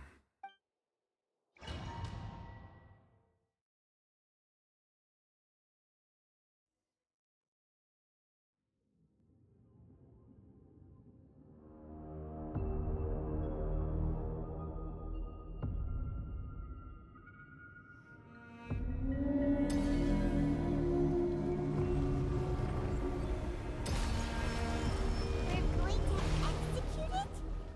But how are we going to do that? It's huge! I have already done my best to separate the power of the Primordial Sea from the whale. Considering the size of the beast, I cannot reach the power source. Unless we can find a way to attack it from within. I shall share a part of the ancient dragon's power with you. We shall look for an opening together.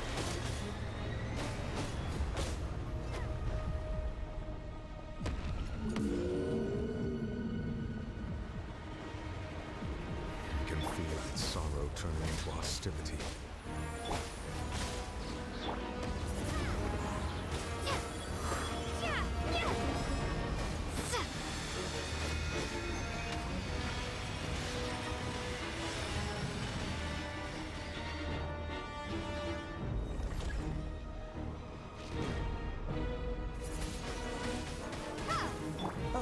The all-devouring narwhal cannot resist its instinct to devour.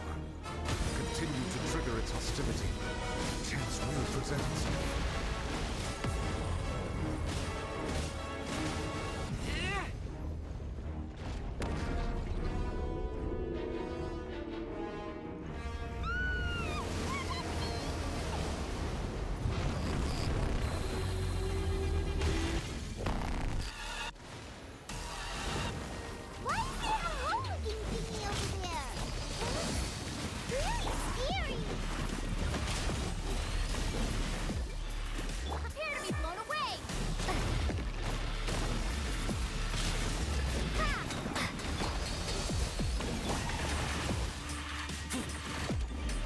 Granted you my protection. Do not fear. Seize the moment and use my power to suppress its root from within.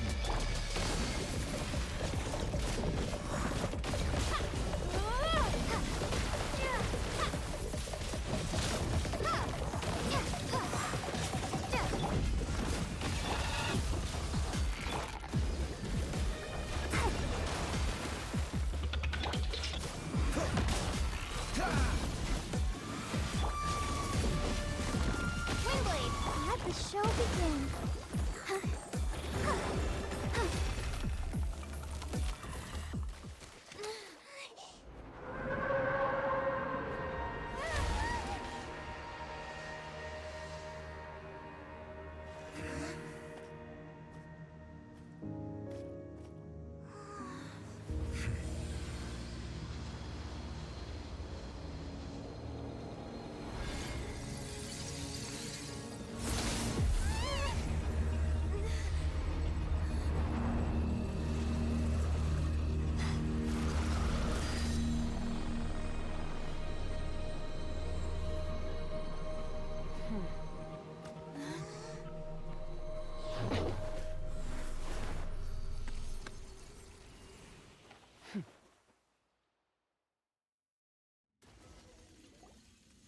Thanks for helping with the cleanup. It should have been my job, but... oh well. It was just supposed to be a short private training session for me. I didn't think that my disciple and my master's pet would start brawling in the meantime. Well, actually, I had a feeling that it would happen at some point, but they bumped into one another earlier than I thought. What a blunder. I suppose I'll have to swing my sword 3 million times as penance. That power. Who are you exactly? Paimon has an idea. From what she said earlier, she must be Child's master. Skirk, right? It's just that he gave us the impression that she was the less talkative person. I simply did not have anything to say to the weak. But you, on the other hand, managed to defeat the all-devouring narwhal without using power from beyond this world. So you may speak to me as equals. I have to agree.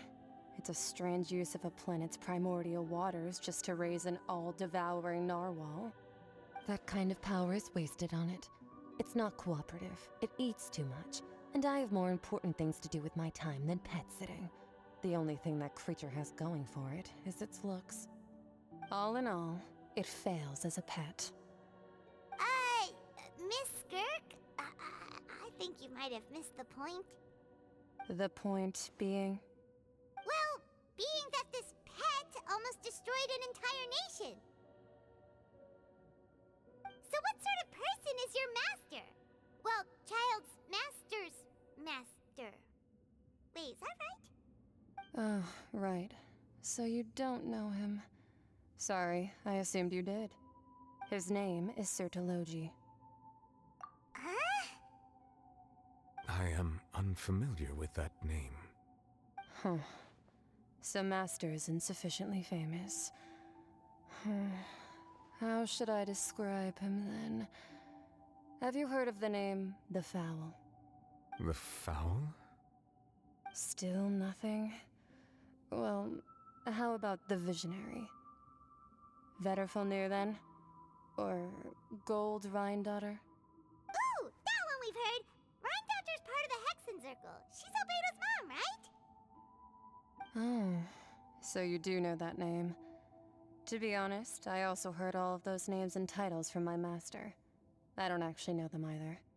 But I suppose you understand now, yes? My master is likely a similar sort to Rhine-Daughter. They are both pursuing some form of perfection. Wait! Didn't you also mention a visionary person? Paimon didn't quite catch their name.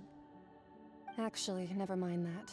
I believe it expedient to inform you that the all-devouring narwhal used up nearly all its strength fighting you. Such roiling hydro energies will prove difficult for the planet's deep seas to digest. As such, the Fontaine back on the surface has most likely been thrown into chaos. In other words, the prophecy that you've been fretting over should now be in full swing. What?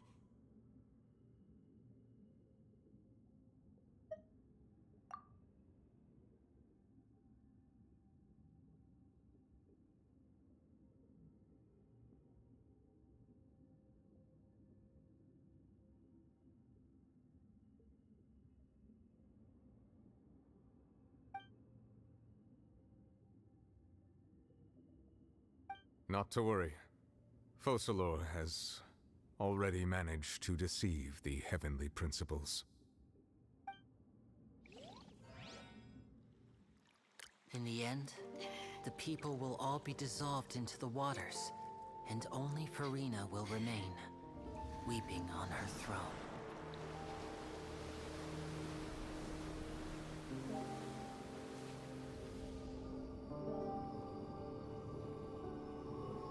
Only then will the sins of the people of Fontaine be washed away.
All hands, initiate emergency rescue!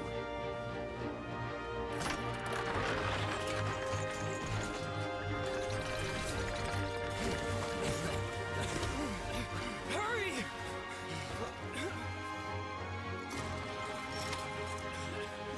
Hey, lend a hand!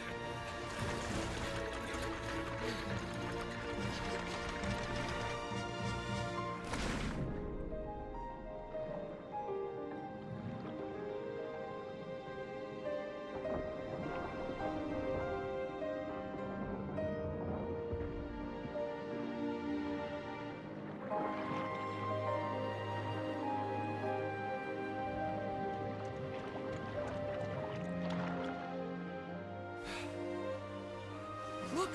The water's receding!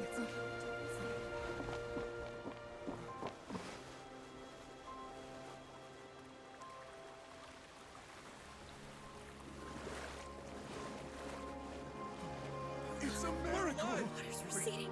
We didn't dissolve. The prophecy was wrong. The prophecy was wrong.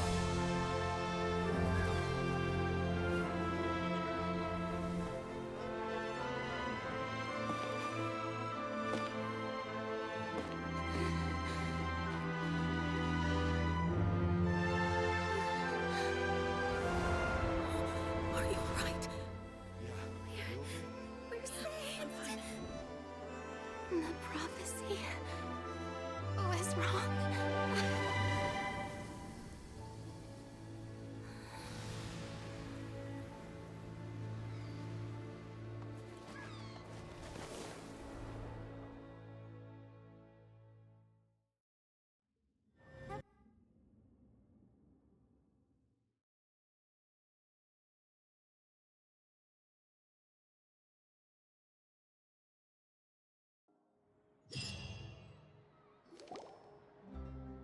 The soil renewed. The Spina di Rosula talks post-disaster rebuilding. I recently visited Poisson to meet with Miss Navia, spokesperson of the Spina di Rosula, and we spoke about Poisson's present and future. Old soil can still give birth to new bloom, Miss Navia stated. Hope is like seeing a small cookie when you're starving late at night. You just need a little of it. Skyship Winglet, lunar brain of the Fontaine Research Institute. The various disputes that have arisen on account of Mr. Edwin have suddenly become a shield over the Institute, with Jurier turning out to be a once overlooked hidden gem. People always call the first researcher mad, but few know what to call the second. And should that latter person achieve a miracle, they would find it all the harder to find a word with which to classify him and his team. Wow! Paimon barely recognizes the people in the reports. Are those really Jurier and Navia? They sound like What do you think? Pretty enthralling, huh? The Steambird's idea was pretty simple. With the disaster just having passed, we would print a free edition packed to the margins with good news to calm people down. The value for these big scoops lies in their inevitable follow-ups. We'll publish further reports and go into the stories behind those people. Edwin's assistant, Jurier, created a true flying ship, while Navia is leading people in the reconstruction of their home. I'm sure that these stories could draw even your well-traveled eye.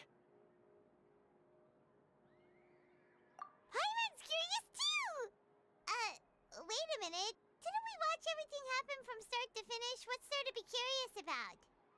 And that's exactly why I'd like you to come conduct interviews with me. You're the best incubators of news, if you haven't noticed. And also, with you around, I'm sure I'll get to see that Duke.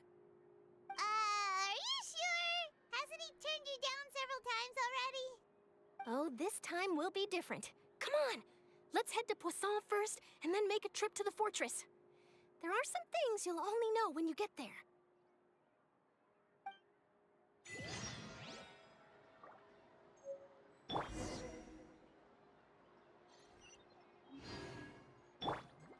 Come on, we can do it.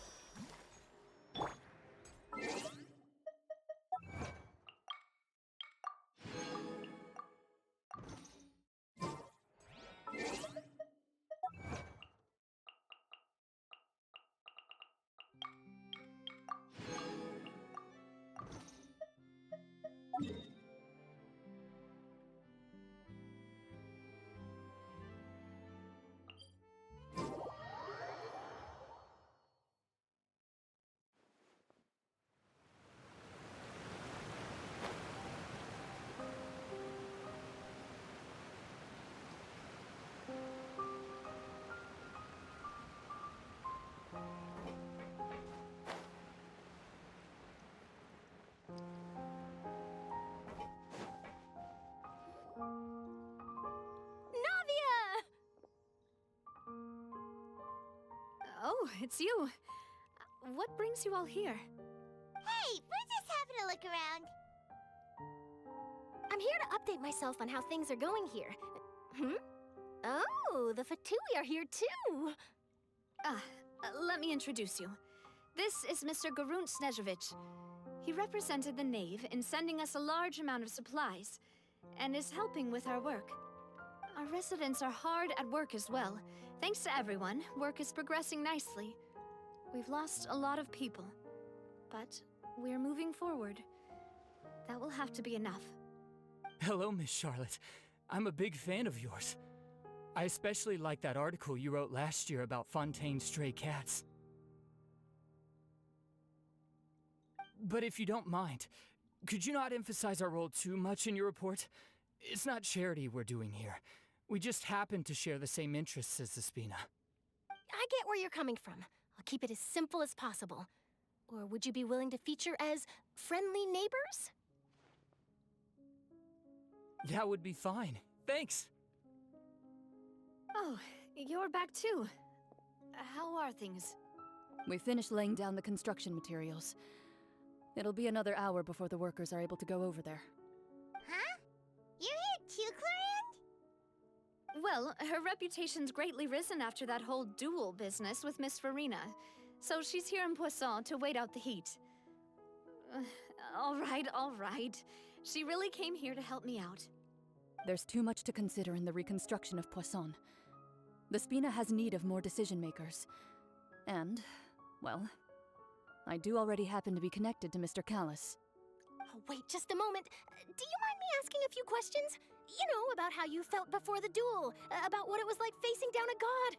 There's lots of exciting material there, I bet. Forget it. I'm sure you can find a better theme than that, Miss Charlotte. I see you're the same as always. Couldn't you do me a favor, for Navia's sake? Well, if we're talking about doing things for my sake, you might as well just take a few more photos of me. Or of the Traveler. It's better than wasting time persuading Clorinde, at any rate. Of course I will. I'm not gonna let her off that easy. All right, then everyone who wants to be in the photo, gather up. And smile.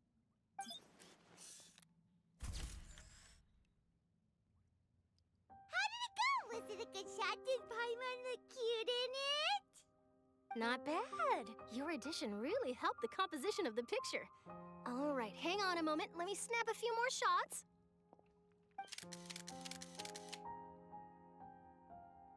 All right, that should do it. I'll be back here later anyway, so let's call it a day.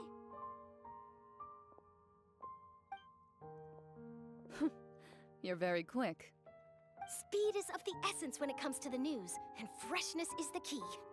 Also, not to brag, but I'm pretty good at building connections. Who knows? I might eventually get that interview with you after all, Miss Clorinde.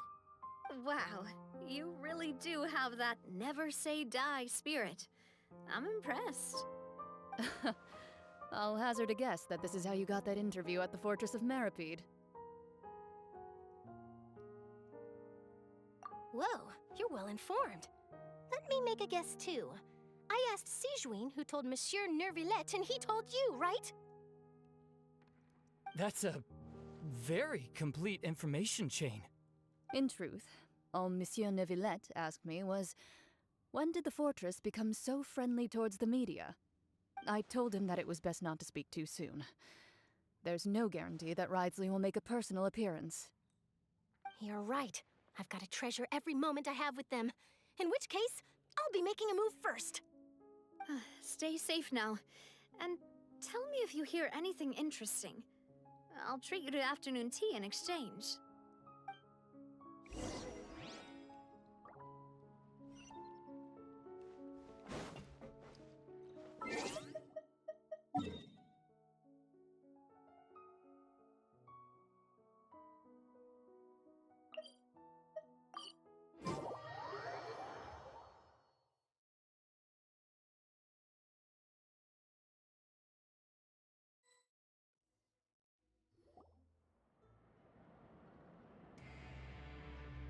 Wow, guess we're here again, huh?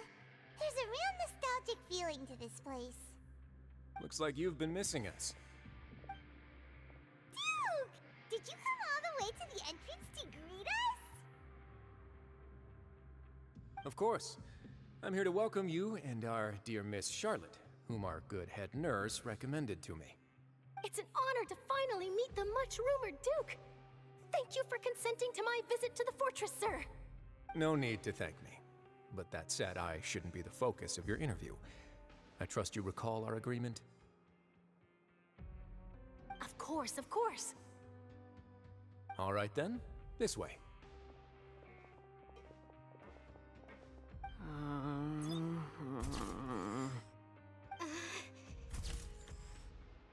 Hey, no need to be so nervous. I've already taken all the photos we need. Miss Charlotte, do these pictures really need to be published on the cover of the Steambird? It would seem that Miss Lorvine doesn't want her face to appear beside that of Mr. Jurier, Sir, please don't say things like that. But it looks like dear Mr. Jurier denies it. Might this interview be very important to you then? No, I just... This is my first time being interviewed, and I'm very thankful to the Steambird for... Now, I might not look it, but I actually did meet Mr. Edwin once. And I'll be honest, I enjoyed chatting with you more. You've definitely got more of that genius vibe going on. The boat that brought about a miracle, the ark that saved the people. Why, you recreated a myth back there, like an emissary of legend. Still, if I might ask, where's that flying ship now? Huh! Looks like Charlotte's trying to get herself another exclusive scoop. I have to apologize, but that ship is presently in the bowels of our factory. I'm afraid it won't be easy for you to get a shot of it. Really? Well, then in that case, could I have an interview with you to make up for that loss?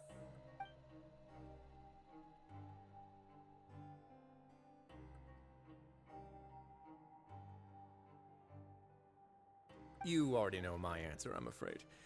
Best you interview our head nurse instead. Or perhaps you'd like to take another photo of this couple of researchers? Did you really have to use the word couple? Well, then, 2 solo photos will do. Is my hair messed up? Please, someone help me have a look. Things sure are getting pretty lively here. We've seen this kind of thing before. Oh, seems like everyone's here. Would any of you like to try this new drink I came up with? Ah, Siegeween. Hey, Miss Charlotte. Why don't you, take some pretty photos of our head nurse? Sure. Come on, Miss Siegeween, over this way. Let's find a brighter spot. Sure. Do I have to smile? So, how have things been at the fortress?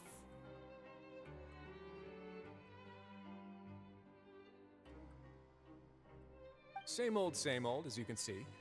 Fontaine's undergone some changes, but this place is still more or less the same.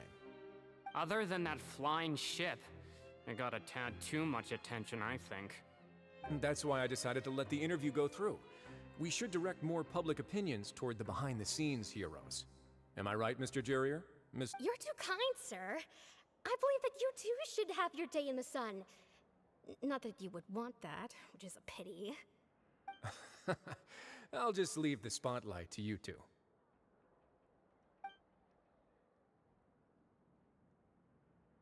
I see. Lots of things happened that day, huh? Anyway, regarding that Harbinger, I'm not sure you remember, but his 3 young followers are still waiting for his return. He sure did win them over, huh? I'll tell them that there's good news and bad news. The good being that their boss seems fine, and the bad being that they must face extended sentences for abetting his escape. Oh, actually, what about you? Are things gonna change for you too? What change can there be? The fortress will keep chugging along, and so will my duties. As to what Miss Farina's departure will mean for the nation, and if our laws and governance will be transformed, we'll leave those to the folks in the overworld. Hey everyone, the photo shoot's done. Good. In that case, let's call it a day here. Thanks for your cooperation. Come on, Traveler, let's go. Till next time, everyone. There'll be a next time? Maybe. Who knows? I might write a story about the underwater factory next time. Until then. All right, last stop, the docks.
Navia mentioned that she stayed in touch with Linny and the others after working together. Apparently, they've been at the docks distributing these strange pockets the whole time since. Traveler, Paimon. Ah, and Miss Charlotte, too. Would you like a magic pocket? What sort of gadget is it? It's a wondrous bag that can be used to carry many things. The water level has returned to normal, but if you see any of your things floating around, you can use this to carry them. Or you could trick a friend into doing it for you. Trick a friend? I wonder which of my friends would fall for that.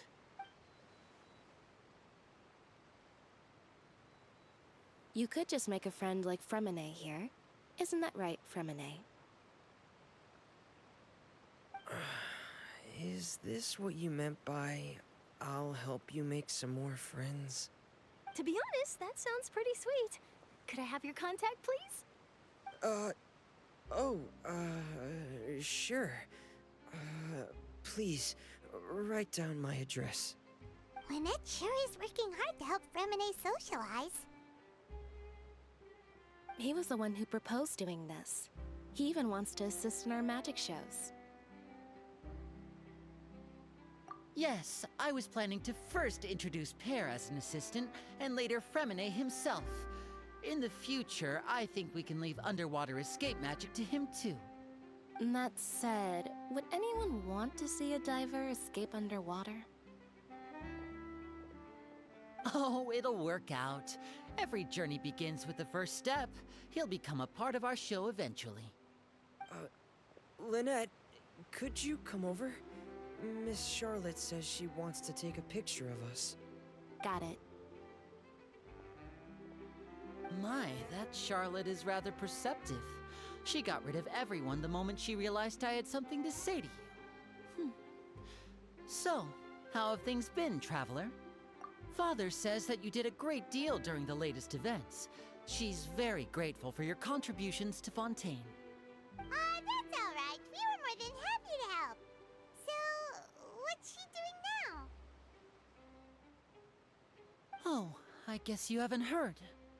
Well, after Lady Farina left, Father and Monsieur Neuvillette opened negotiations, during which he gave Fontaine's gnosis to her as a diplomatic gift. A diplomatic gift? A gnosis? Yes, I was quite surprised at first myself. But when I thought it over, there were actually a number of things going for it. It could have been done as an apology for the incident with Lord Child, or as thanks for his help in tying the all-devouring narwhal down. Furthermore, Father did also lend significant aid to Fontaine and Poisson. Well, that's true, but this is a gnosis we're talking about. Doesn't this seem a bit irresponsible? I would agree, but I've also heard that it seems that Monsieur Neuvillette has had a significant change of heart regarding the matter.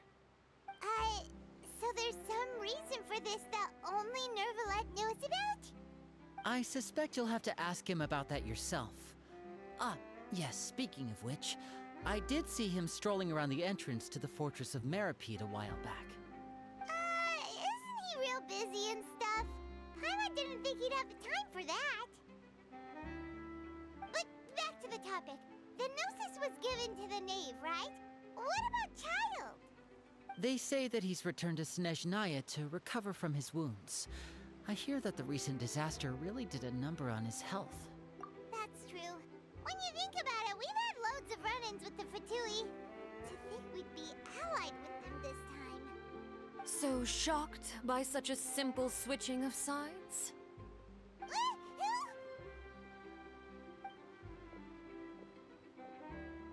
Father! Well, what do you know? Come to the docks to see how my children are doing and meet the Traveler by chance. Please do not pay my accomplishments in Fontaine too much mind. I would have done them regardless. Are you going to take the gnosis back to Snezhnaya? That is our duty as harbingers, yes. Don't be too preoccupied with sides.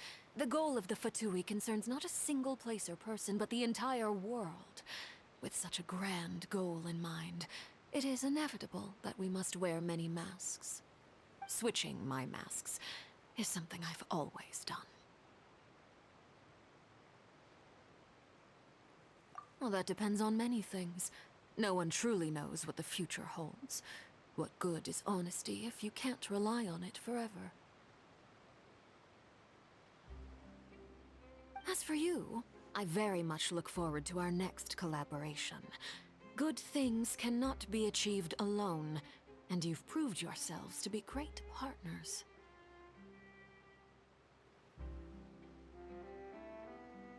A vision? All right. I'll remember to return it. Thank you for keeping it safe for him this entire time. And that's a wrap for me. Huh? You're... Greetings, Miss Journalist. Hello. If I'm not mistaken, there are diplomatic channels I'll need to report to take a photo of you. That is correct. So forgive me, but I will not be able to serve as a subject in your article. However, feel free to write as much as you'd like about our dear magicians and our upcoming rookie talent. I will. The sea breeze is quite pleasant. I shall continue my walk while the weather remains so agreeable. Farewell. Farewell, Father. Oh, she has such an intimidating presence. I didn't even dare to take a picture. Thankfully, I've already wrapped up all my pre-scheduled interviews. Thank you all. This'll be more than enough for me to write about, I'm sure. Don't be too nervous. Why don't you take a magic pocket before you go? Here, Traveler, Paimon, you take one too. To move things about? That's right. Funny. I was giving out magic pockets when we first met too. And what do you know? I'm doing the exact same thing right now. So many things have happened, but the pockets are still the pockets. I guess this must be life. We will all follow our own paths, and serendipity will lead you to your fated friends. All right then. We'll be handing out pockets in some other districts later, so we'll get going now. Have a good day, you two.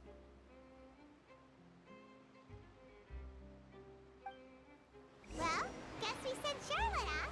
Shall we go see what Neverlette's doing? As long as he's not so busy that he doesn't have time to chat anyway.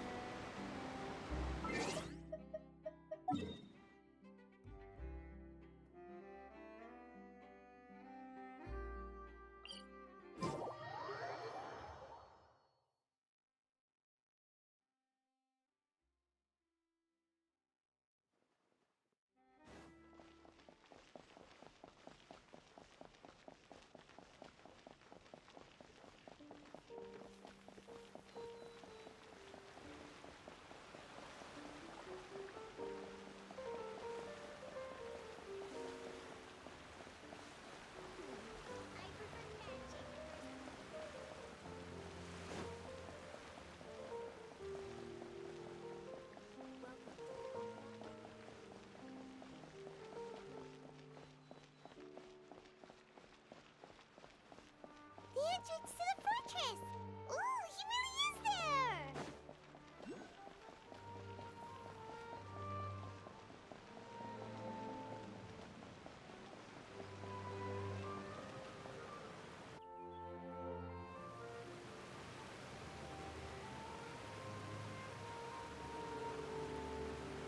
So, you really are here, Neverlette!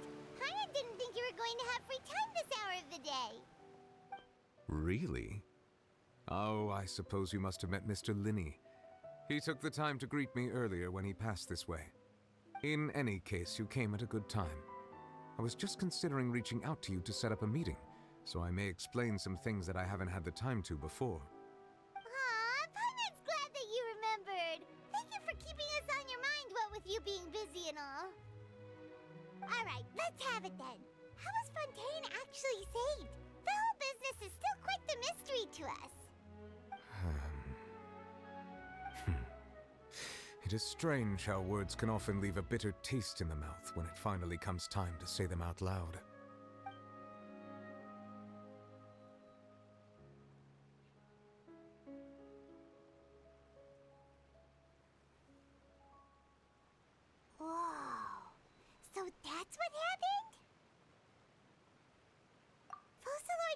destroyed the divine throne of the Hydro Archon and restored your power to you, transforming you into a fully fledged elemental dragon sovereign.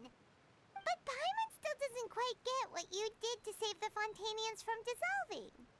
For me, the authority of the ancient dragons refers to absolute control over the hydro element. Fontainians were incomplete humans born of Egeria's use of the power of the primordial sea, with constitutions similar to that of mimics.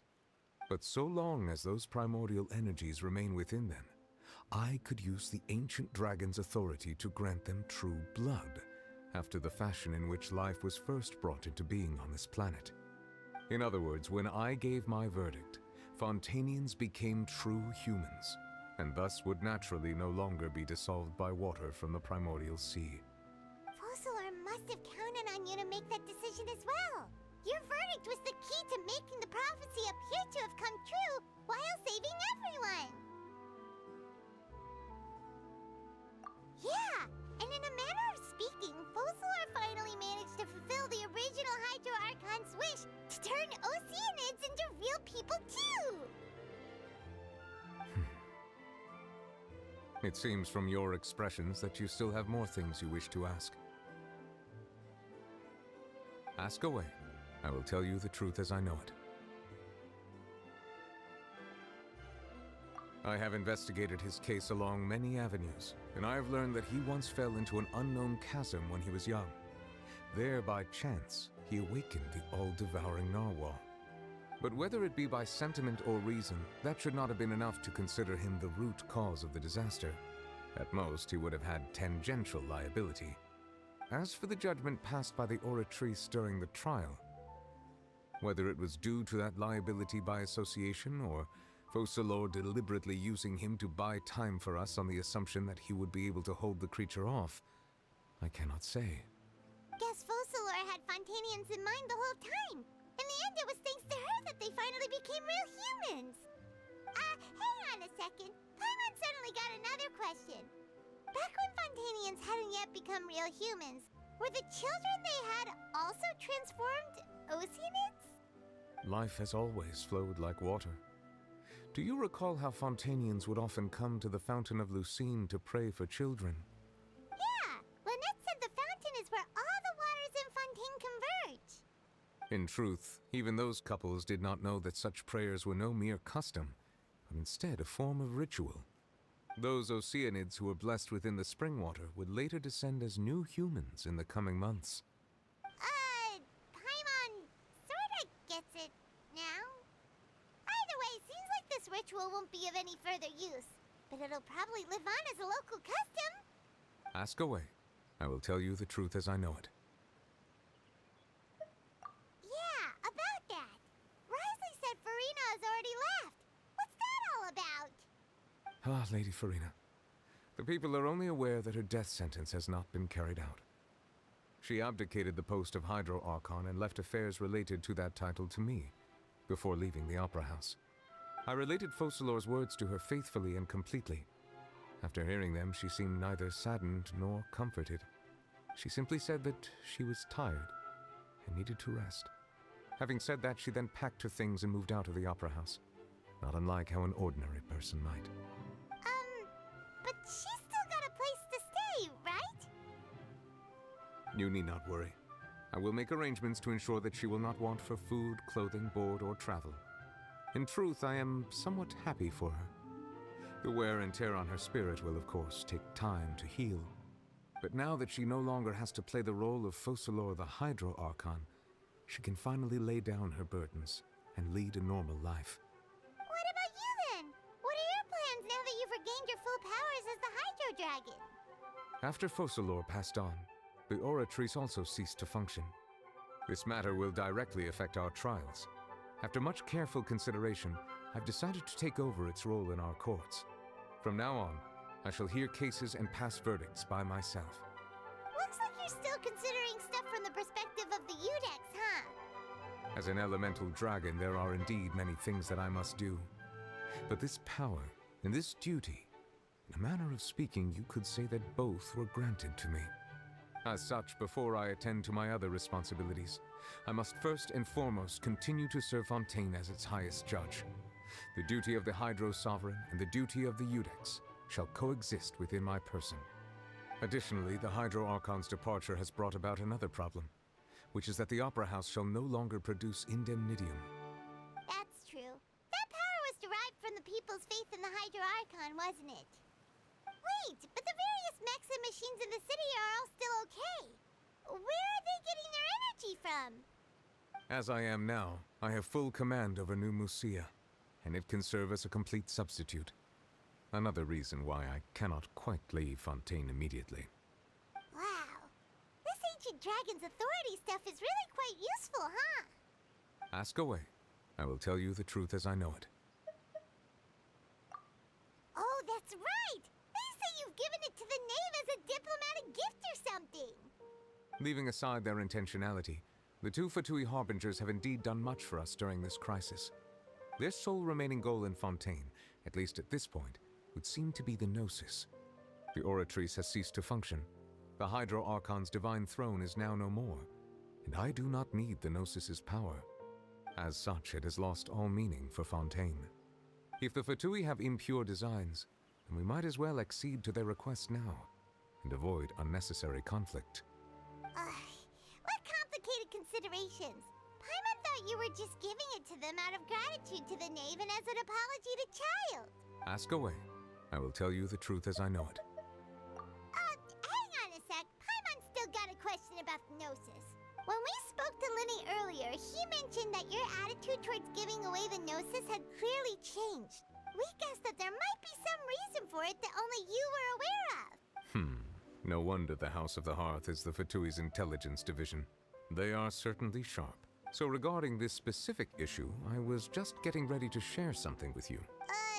What is it? In truth, I exchanged some further words with that lady named Skirk after sending you two back to the surface. It went something like this.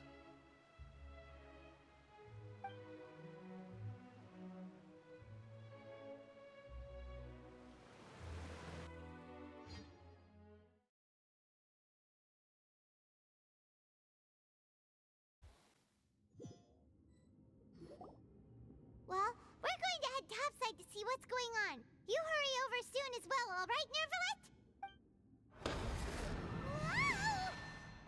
What next? The all-devouring narwhal isn't here, so I'm no longer getting any interference. I can finally catch the scent of your power, what it's made of. It is the authority of the planet's primordial dragons, but with something very similar to a god's curse mixed in. It's quite a novel blend. I'm sure I've encountered something like this before. What was it again? I do not know what you speak of. Of course. How could I forget?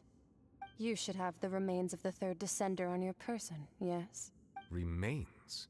I've never heard of any such thing. According to your parlance, I believe it may be called a gnosis. Well, that much is true. After Focalor's divinity faded, she handed her gnosis to me, but I fear I have never heard of it described in the manner that you just did. I've been training with my master, the Foul, ever since I was young, and I have never returned to the surface since. So most of the information I possess, I got from him. It is only natural for those who are greater than humanity to possess a different sort of common sense, which is why there are so many problems in our attempts to communicate with humans. Regardless, you should probably get rid of objects of misfortune to prevent any disasters from befalling you. To live in itself is a blessing. But once a person dies, the bonds he once had with this world shall all turn to curses. What do you mean by that? No need to fret. These are just my personal thoughts, and my reason for no longer wishing to return to the surface. This third descender you refer to, who are they? And when did they die? Master never mentioned them to me. Perhaps it just wasn't that important for me to know. If you're interested, though, I could ask him. I'll be sure to pass the answer on to you next time. Next time? You believe we will meet again? I do. Wait. I have a disciple of my own, don't I? He can be the messenger then.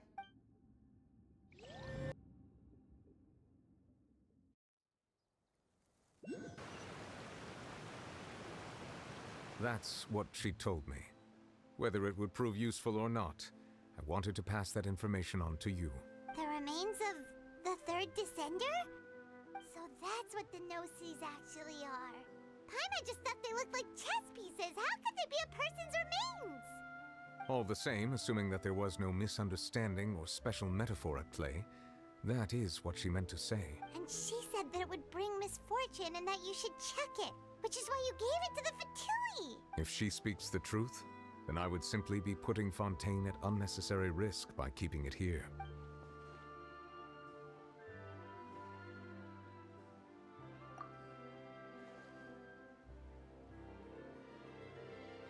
I had guessed that you might already be familiar with this concept, but I did not expect you to be one of them. That means that the Gnosis, which are exceedingly element-compatible and can even enhance elemental abilities, do indeed come from the third descender. I wonder, does your body also possess similar properties?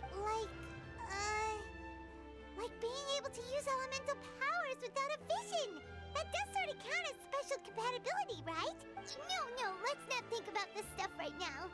It just feels creepy, comparing the Traveler to the dead third descender and all. That's what you say, but this topic still feels like bad luck. Once Child recovers, let's get some more answers out of him. Or go look for his master and get the answers that way. I too believe it unwise to make too many blind guesses when information is lacking. The same is true of being at court. All right. Whatever the case, it seems like the crisis here in Fontaine's over for now. Yes. All of Focalor's efforts were for this moment as well. But she sacrificed herself in the end as a god, and she suffered through all those years as a human. Was that really what she wanted? I suppose that would be the mystery of a god's will. I suspect not. But once in a while, I too would guess that if wishes were like the clouds in the sky, they will one day return to the earth as raindrops. Life flows like water, and rain is the final answer. The water levels may sometimes tilt one way or another, but the rain falls fairly upon all. And what, ultimately, is the difference between the rains that fall upon all of us?